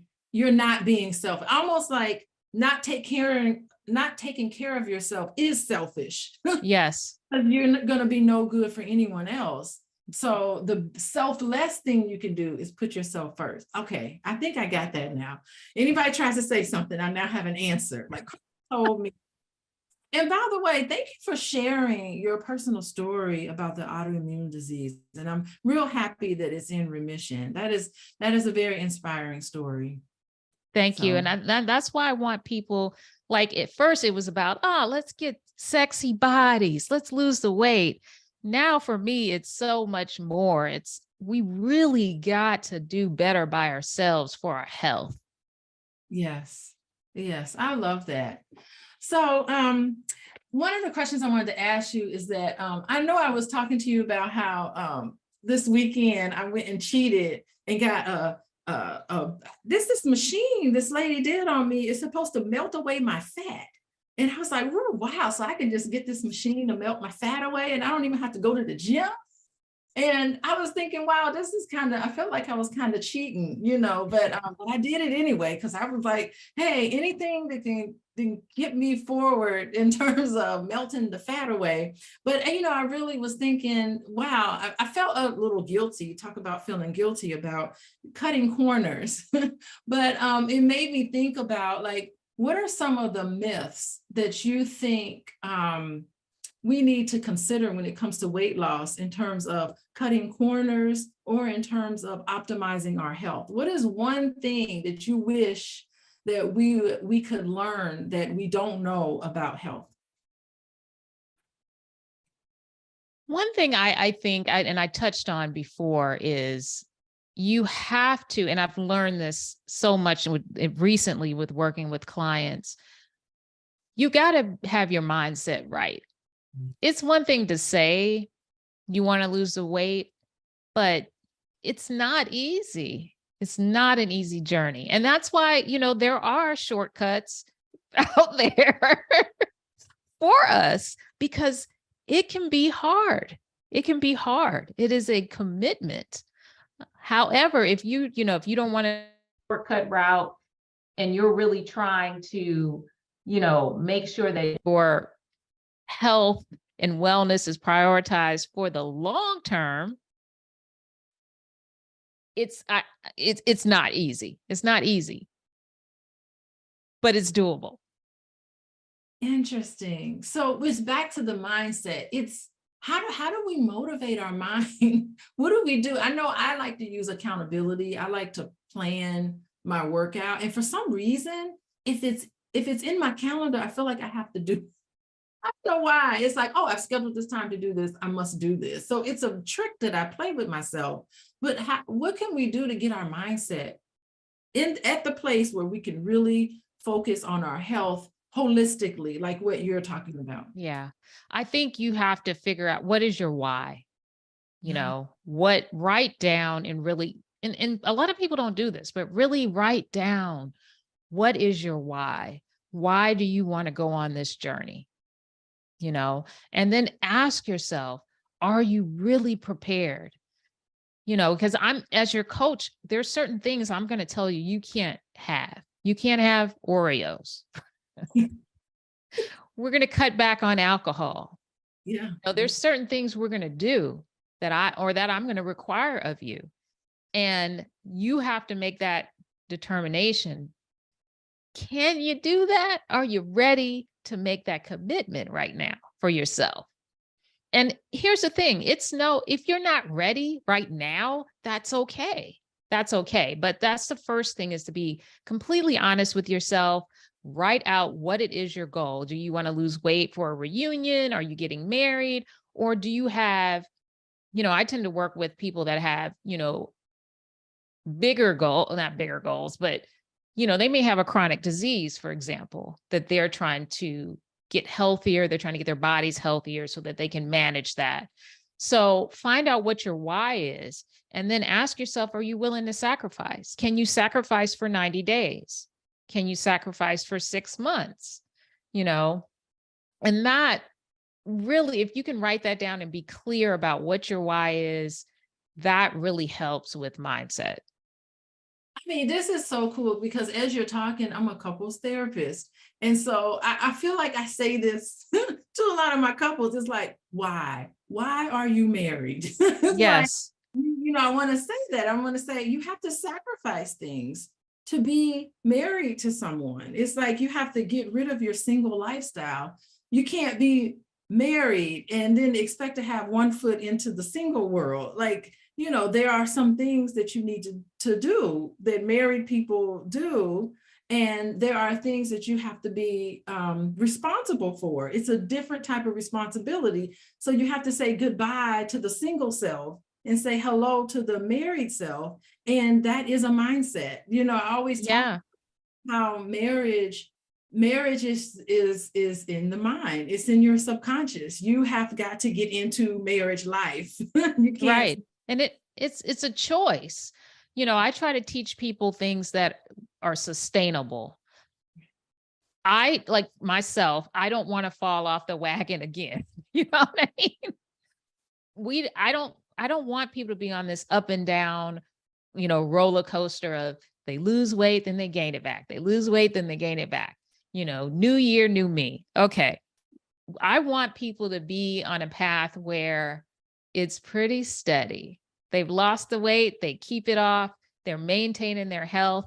And in order to do that, it takes a complete mind shift for many of us. You're completely restructuring how you're doing things. And that's hard. Like, even though I've been in this for, I don't know how many years now, I go to my mom's for Thanksgiving and they're looking at me like, you're not going to eat that? Why aren't you eating it? Why, And I'm like, yo, number one, I have autoimmune disease. Can't have that. Number two, I'm trying to live healthier. So you're going to get pushback from those that love you, from society. Are you going to be ready for that? Because it's going to happen. That's interesting. It's almost like talking to my couples, like, okay, you can go to the club, but you got to still be married. You can't do single stuff when you go to the club. It's almost like saying no to that because you're committed to the bigger picture of a healthier you. You're committed to a bigger picture of a healthier marriage. I mean, it all kind of plays hand in hand. And one thing that you said that really inspired me was the fact that you fell off the wagon. Mm-hmm. And I think that when you fall off the wagon and you start going back to these old patterns, coming back on the wagon, it's almost like you're stronger and smarter, and the relapse almost helped you. Like you're crystal. Yes. I mean, I would never, wish an autoimmune disease on anyone. However, it did make me smarter. It made me stronger. It made me want to help people more. It made me realize just how fragile our health is. 1 minute we're thriving, the next minute we may not be. So yeah, it was definitely a blessing. I will say that. Yeah, I mean, well, not in the moment, but now looking back, right. That was a blessing, but I don't need to go back there. I've learned that lesson. I don't need to go back and relearn that particular. No. This has been so much fun, Crystal. I'm inspired. I really am. I was talking to you about working out every single morning, going to the gym every single morning. I'm inspired. So that's something that I think I'm going to make this commitment to do, and not just kind of doing it in the house. Sometimes if I do it in the house, I'll go, I'll just do it later. And then the day gets away from me and I never do it at all. So I really am inspired. So I wanted to know, what's your favorite book? And what book would you recommend for people to read? One thing I kind of read, and I don't know if this is really health related. Maybe it is. And I just started reading it again. I try to read it once a year. The 4 Agreements. Okay.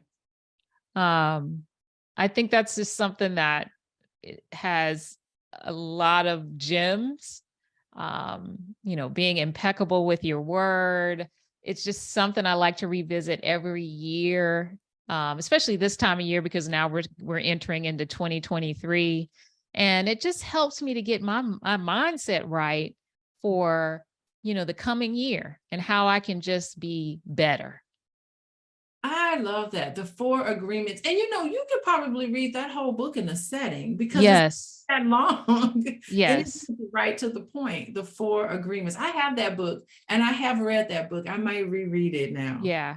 Yeah. And it's funny because I read it years ago and I wasn't in the right space mentally when I first read it to really receive it. And I read it again later and it was like, oh my God. Yeah. Interesting. So keep reading it over and over again. You become a different person. So you pull out different things from that book because there's so many jewels in there. It is chock full of jewels. Yeah. Interesting. As we grow, we change, So I definitely wasn't ready to receive it back then, whenever that was, I first read it. But now it's like, wow, That's cool. It's been so nice talking to you today. Thank you. Everybody, how they can reach you to get their body transformed. Okay, so I put out a ton of free content. I have a podcast called Go Hard Chick. It's designed for women who want to live healthier and happier lives. We talk about everything from weight loss to relationships. You've been a guest on there. Sex. I mean, we talk about everything, parental relationships, trauma. So we got a lot of great episodes lined up for 2023. Also, you can visit my website, gohardchick.com, to learn more about me. I'm on Instagram at Chris, K-R-I-S, Alise, A-L-I-S-E, fit. So I'd love to hear from you. I'd love to help. Beautiful. Well, thank you so much, Crystal. Have a good holiday. You too. Okay. Hello there. Hello, everyone. My name is Dr. Alicia with Coaching with Dr. Alicia. And today here, I would love to introduce you all to my dear colleague, I guess, at this point, because we presented at the All Black National Convention in Charlotte, North Carolina. We spoke about trauma in general. And today here is James Harris with Men to Heal. And I specifically wanted to interview him so that I can talk about how trauma shows up and particularly with men. And there are a lot of male clients that I have, and I come across a lot of men who have been affected by very painful memories in their practice. And I was very impressed with what Mr. James Harris talked about in our session together at the All Black National Convention. And I brought him here today because I really wanted him to talk about exactly what healing looks like for Black men with trauma. I feel that their needs and their desires and their particular issues are unique. And so I want to begin today. Mr. James, please tell everybody who you are and a little bit about yourself. Of course, you can get all his information in the show notes, but go ahead. Welcome, Mr. James. Yeah. Thanks for having me. So I'm James Harris. I'm a father, veteran, entrepreneur, therapist, located in Virginia. I'm the founder of a movement called Men to Heal, which focuses on men's overall wellness, their mental health, physical health, and of course, their emotional health. And I'm also the author of a book called Man, Just Express Yourself, which is an interactive planner guide for boys and men to better express themselves. You can get that on Amazon, Barnes and Nobles, Target, Walmart, pretty much anywhere books are sold. And also my website. So while you're on my website, be sure to check out my board game as well. I created a board game for adults, couples, date night, game night, your girls' nights. It's pretty much interactive. One set of cards is for spontaneity. Sometimes people run low. And the other set of cards are for those questions that you should ask throughout your relationship to make sure y'all growing together, make sure y'all stay on the same page. And it comes with dice and pawn pieces so you can move around the board. So feel free to hit my website up. Also, on my website is my YouTube channel where I talk and break down several different things, one for fellow clinicians, one for men and women and families, and also just a lot of different education on different topics that people normally wouldn't have access to. So that's me in a nutshell. Just want to give back, just want to help people and be an ally. I think this is so beautiful. I am a college professor, and I'm in the master's program, and I'm teaching people in my classroom all about how to become therapists. And very rarely do I get a Black male in my class. Like, it's all, this profession is dominated by women, very much dominated by white women. And although I teach the diversity class and I teach about cultural competence, it's always nice to see Black men really confronting a lot of the issues related to Black men. And I think that, it's just wonderful. And we all get excited in our field to see someone like yourself who have such a great history as a veteran and all of that kind of tackle some of these issues, particularly with men and how men connect with each other and connect with their partner. And I think that is just really remarkable. So this is exciting. One thing that I wanted to ask you about was that I think that sometimes we have these painful memories that happen to us when we're younger. And as a Black female, I have my mom to talk to. I have my girlfriends that I can talk to. I have my husband that I talk to. Lord knows he hears a lot about what's going on with me and painful memories or difficulties in my life. And I have been socialized in some way as a woman, to talk about these things a lot more freely. I have emotional outlets. And I've noticed in my practice that even in my practice and just in my personal experience, that men do not have this sort of outlet. And I think that men, and particularly Black men, have a lot of pressure put on them, and it's bottled up inside. And what happens is that a lot of times we get these messages that men need to be tough, and men need to have a thick skin, and men need to persevere and overcome. And a lot of times they just don't have this avenue. And sometimes it comes out in anger, it comes out in all these different ways. And so I brought you here today so that we can have a conversation about that. And, just as a reaction to what I'm just saying, what have you noticed with Black men, and in particular, painful memories related to Black men, and how it shows up in your practice? Yeah, so I would say I would have to disagree with you in okay. your comment of men don't have those people to go to, because the reality is we do, they do.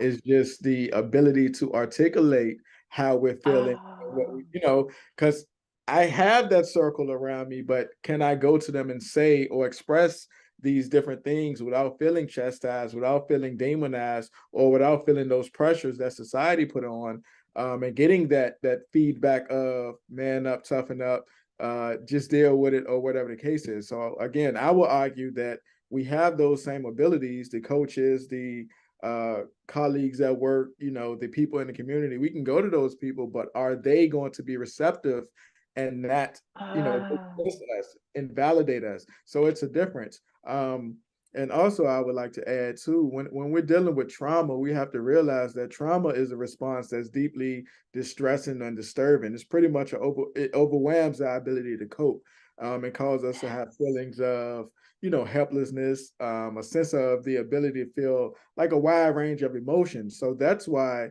in encompass that aspect, a lot of men only feel those two emotions, either happiness or sad, not knowing that it's a lot of other emotions within that.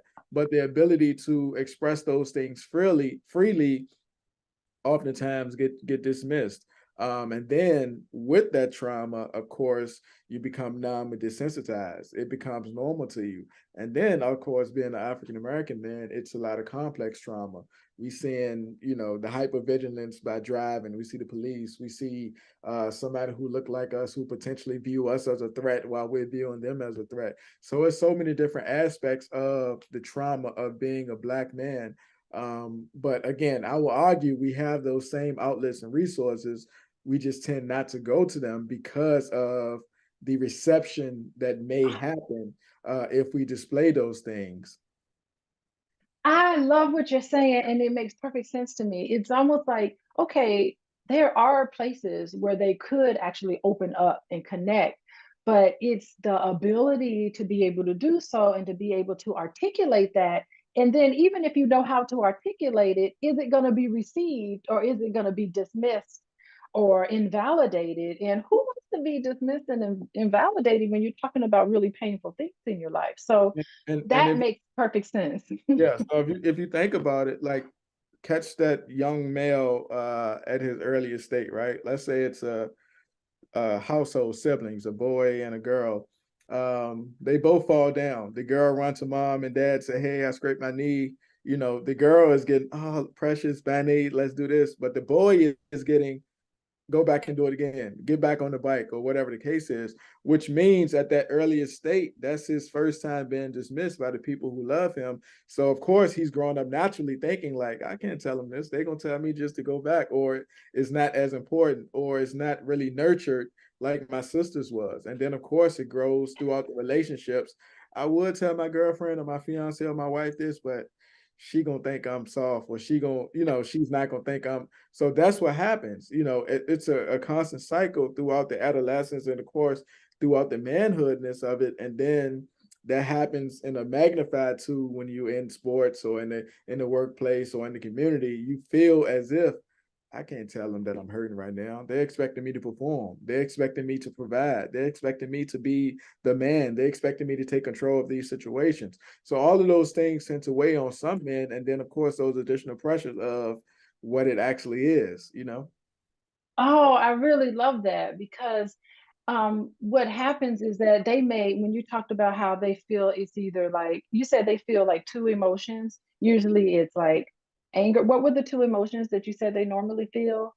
Happiness and sadness. Happiness and sadness. Yeah. And that's just two. I mean, we're all human and we feel a range of emotions. And so you're not ever allowed to be able to fully experience what you're feeling. What you're doing is, men are told, and Black men are also told, to cut themselves off from fully expressing how they feel. Fully crying about it can really help them.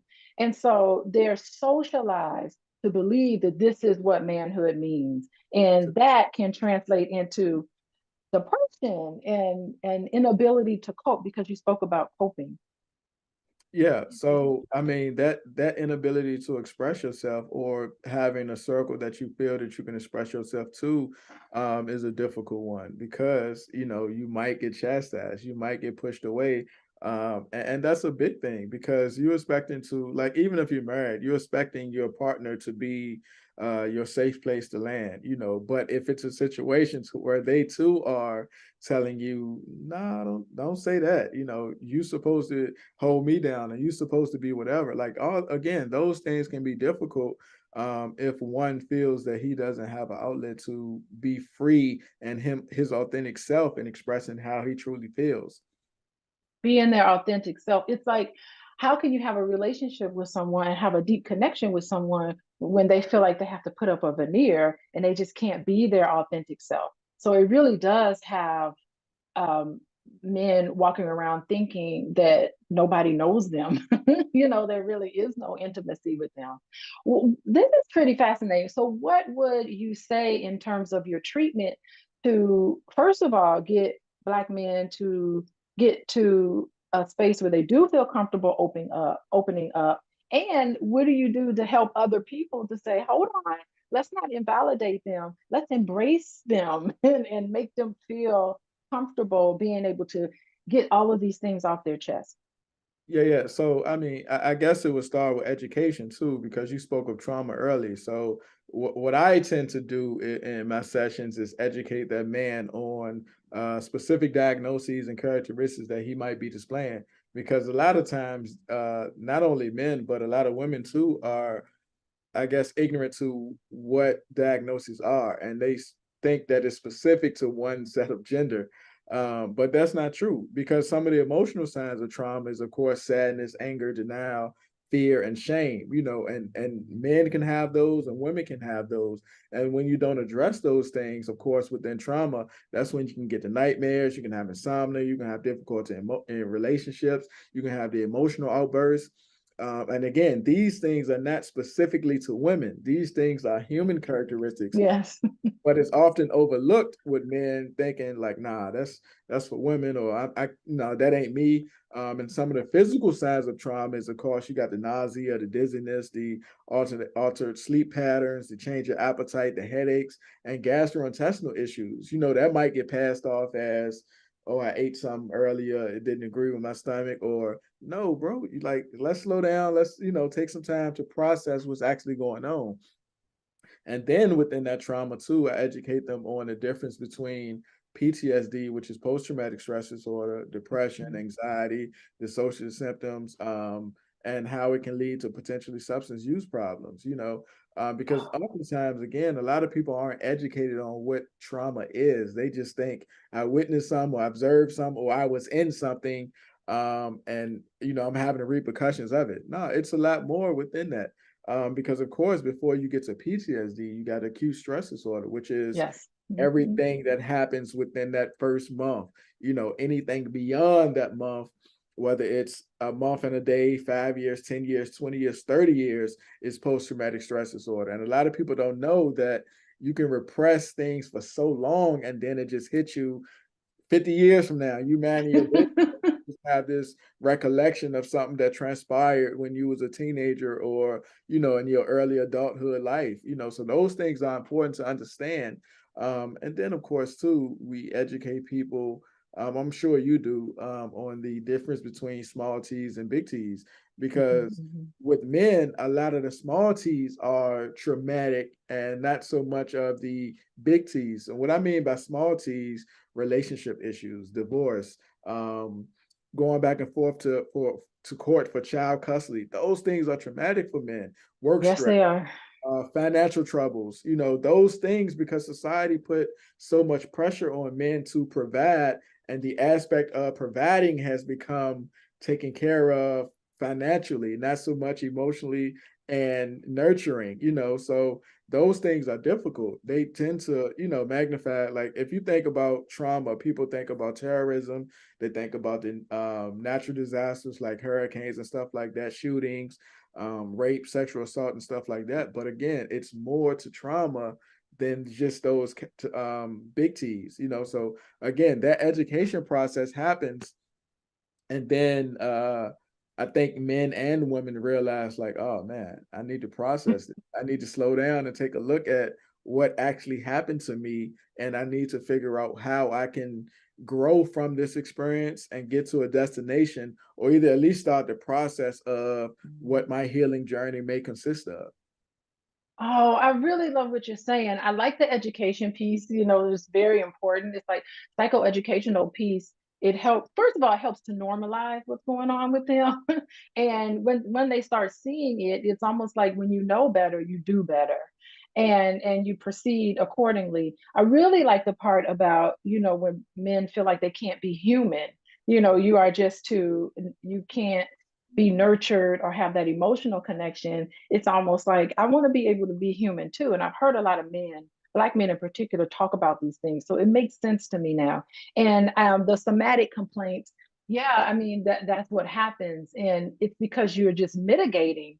You're cutting yourself off from the experience. Therefore, you're cutting yourself off from yourself. And you have to somehow take these painful memories and reincorporate that into your story in a way so that you don't feel like you need to mitigate, which means you're going to use substance abuse, you're going to escape with any sort of addictions. And there's all different types of work addiction is one of them. It's not even just substance abuse, which is not a really good way of looking at it, but burying yourself into your work is another way I see men do in a lot of ways because it's socially acceptable. It's okay to work a lot, and we're giving these messages that it's okay. But it's avoiding the actual Yes. You're avoiding the actual ability to confront what has taken place or to process what has taken place.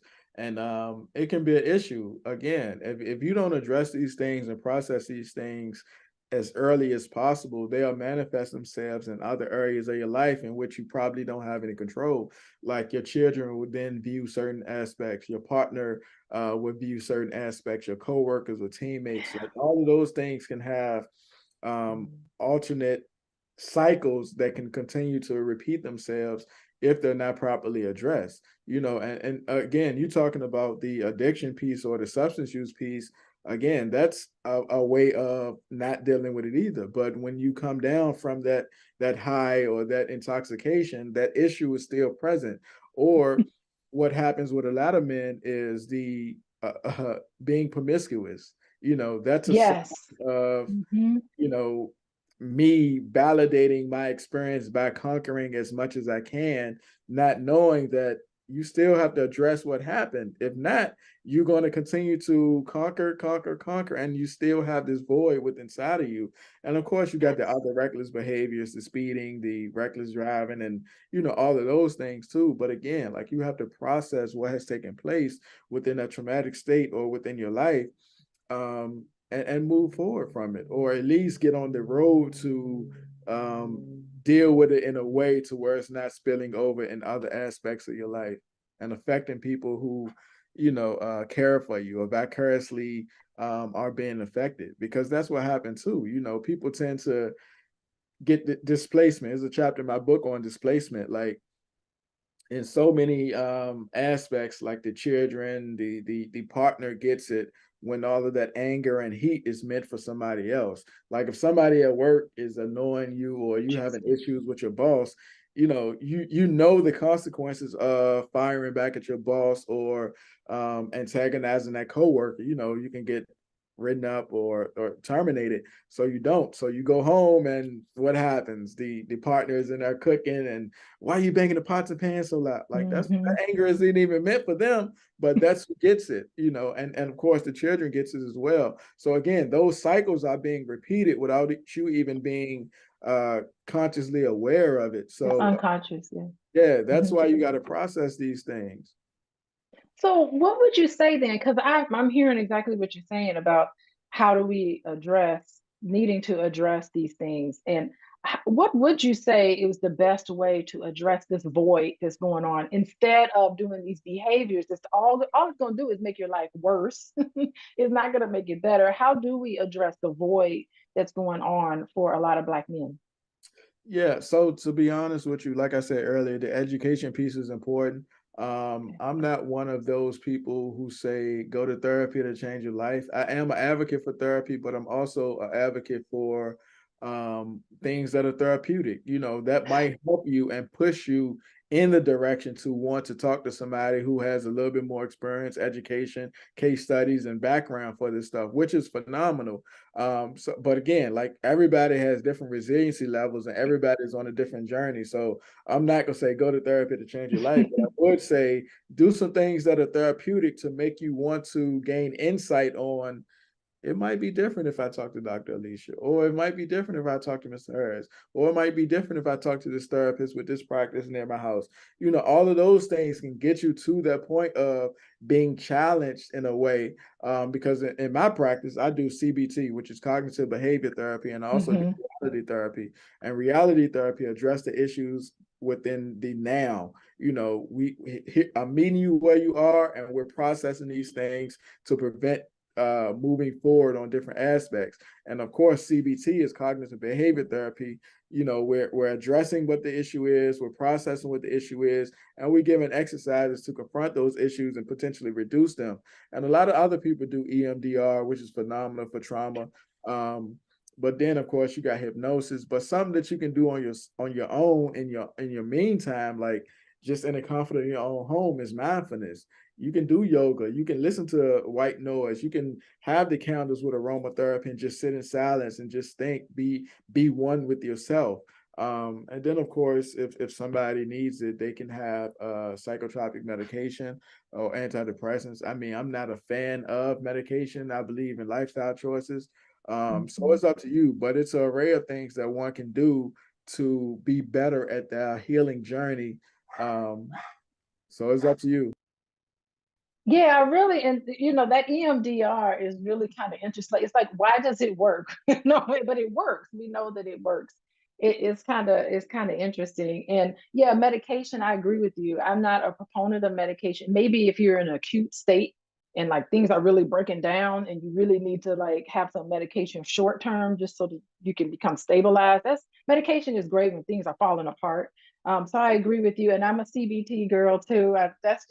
It's just beautiful. And I'm also getting into emotionally focused therapy with Sue Johnson. So I've been getting into a lot of her stuff too. I've been using that in my practice as well. Reality therapy, these are all really great things.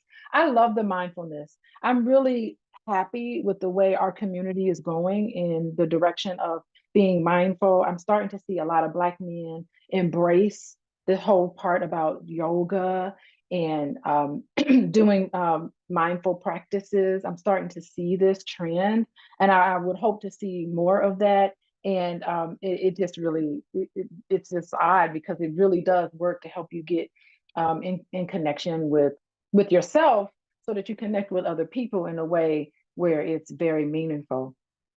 Yeah, Wonderful. yeah, I'm in agreement with you, but the issue is, hopefully it's not a trend or a fad. Hopefully it is something that people actually want to do to better themselves. I mean, because you see a lot of celebrities and athletes and entertainers posting stuff and people gravitate to it, but I want people to actually want to get better with themselves and doing it for the insight of it, not because it's popular or trendy by their favorite, celebrity or whatever. So those things are definitely important, and for a long time, yoga was viewed as one of those things that women do. A lot of men weren't gravitating to yoga, but now that we know the benefits of it.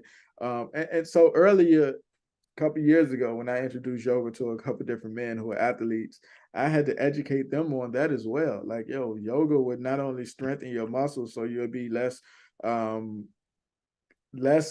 injury prone, muscles, your endurance, of course, your flexibility, your dexterity. When they viewed it that way, they was like, all right, cool, I'll try yoga. But not knowing that there's other benefits of it too, the relaxation piece, the mindfulness piece of it, the centering yourself, so it's a lot of different education and unlearning that a lot of people have to do when it comes to just growing on from that trauma. It's funny because I see yoga and mindfulness. I definitely yoga. I see yoga as the physical aspect, how it helps your physical body. I see that as just a side effect. I mostly see it more as a mental. It's good for your mental health to stay in the moment because you're not so reactionary. And I know that's what happens when people are, have issues or painful memories or issues with trauma, is that they see everything as a threat, perceived or real. It's going to be a threat to them, and they tend to lash out and they tend to be very reactive and all of that. But the yoga helps you to, and mindfulness all helps you to kind of like, hold on, let me try to think about how I'm feeling. Let me try to like process all of these things. And I think it's like, it's so awesome. I love what you're saying about getting athletes in particular to embrace these sort of things. So anyway, this has been a wonderful conversation. And is there any parting thoughts that you would have for everybody who's listening today about Black men, trauma, healing, all of this that we've talked about today? Yeah, I think again, one of those tools, because again, not everybody wants to jump head first into therapy. So if you are around men or a partner or a daughter or son, assist them by helping them with tools, sending them websites or sending them articles to look at or video clips to look at. So that way they can see, all right, cool, I may need this assistance or I may be causing issues, because if you just say, hey, go to therapy or here go a therapist, you might be met with resistance. So it's different things that you can do. My book is a great tool as well. So be sure to grab that. Let's see your book. Yeah. Beautiful. You got and this is what a lot of people, it was a review on my maybe Yahoo or Goodreads or something. This lady has been married 45 years. She said, I got your book, gave it to my husband. This is the most we talked about feelings and emotions since we've been married. So again, I'm 36, and to hear her being married 45 years, that was gratifying to me. But partners, this is what you do. Grab the book, highlight a couple of different areas you want him to focus on, and then y'all process it together over dinner or date night. So it doesn't feel like a chore to him. It feels like something to enhance y'all relationship. Y'all can talk about these things. And of course, fellas, you can get the book and try to make change within certain areas of your life just to make sure that you're on the right page or you want to stay on the right page. It's all education. It's all helpful insight because sometimes we need tools, Excellent. This is a wonderful conversation. Thank you so much for taking out the time to talk with me today. It has been very informative. I've learned a couple of things myself, and I hope everybody can reach out to Mr. James Harris. Black men, you just heard you need therapy sometimes, and here is someone that I think that you could turn to that would definitely be someone who can give you the psychoeducational approach, who can give you the CBT, cognitive behavioral therapy, which is to me the gold standard a lot of times, reality therapy, someone who is not going to judge you, who's going to really listen to you, and you won't be dismissed. You're going to be welcomed and you'll be loved.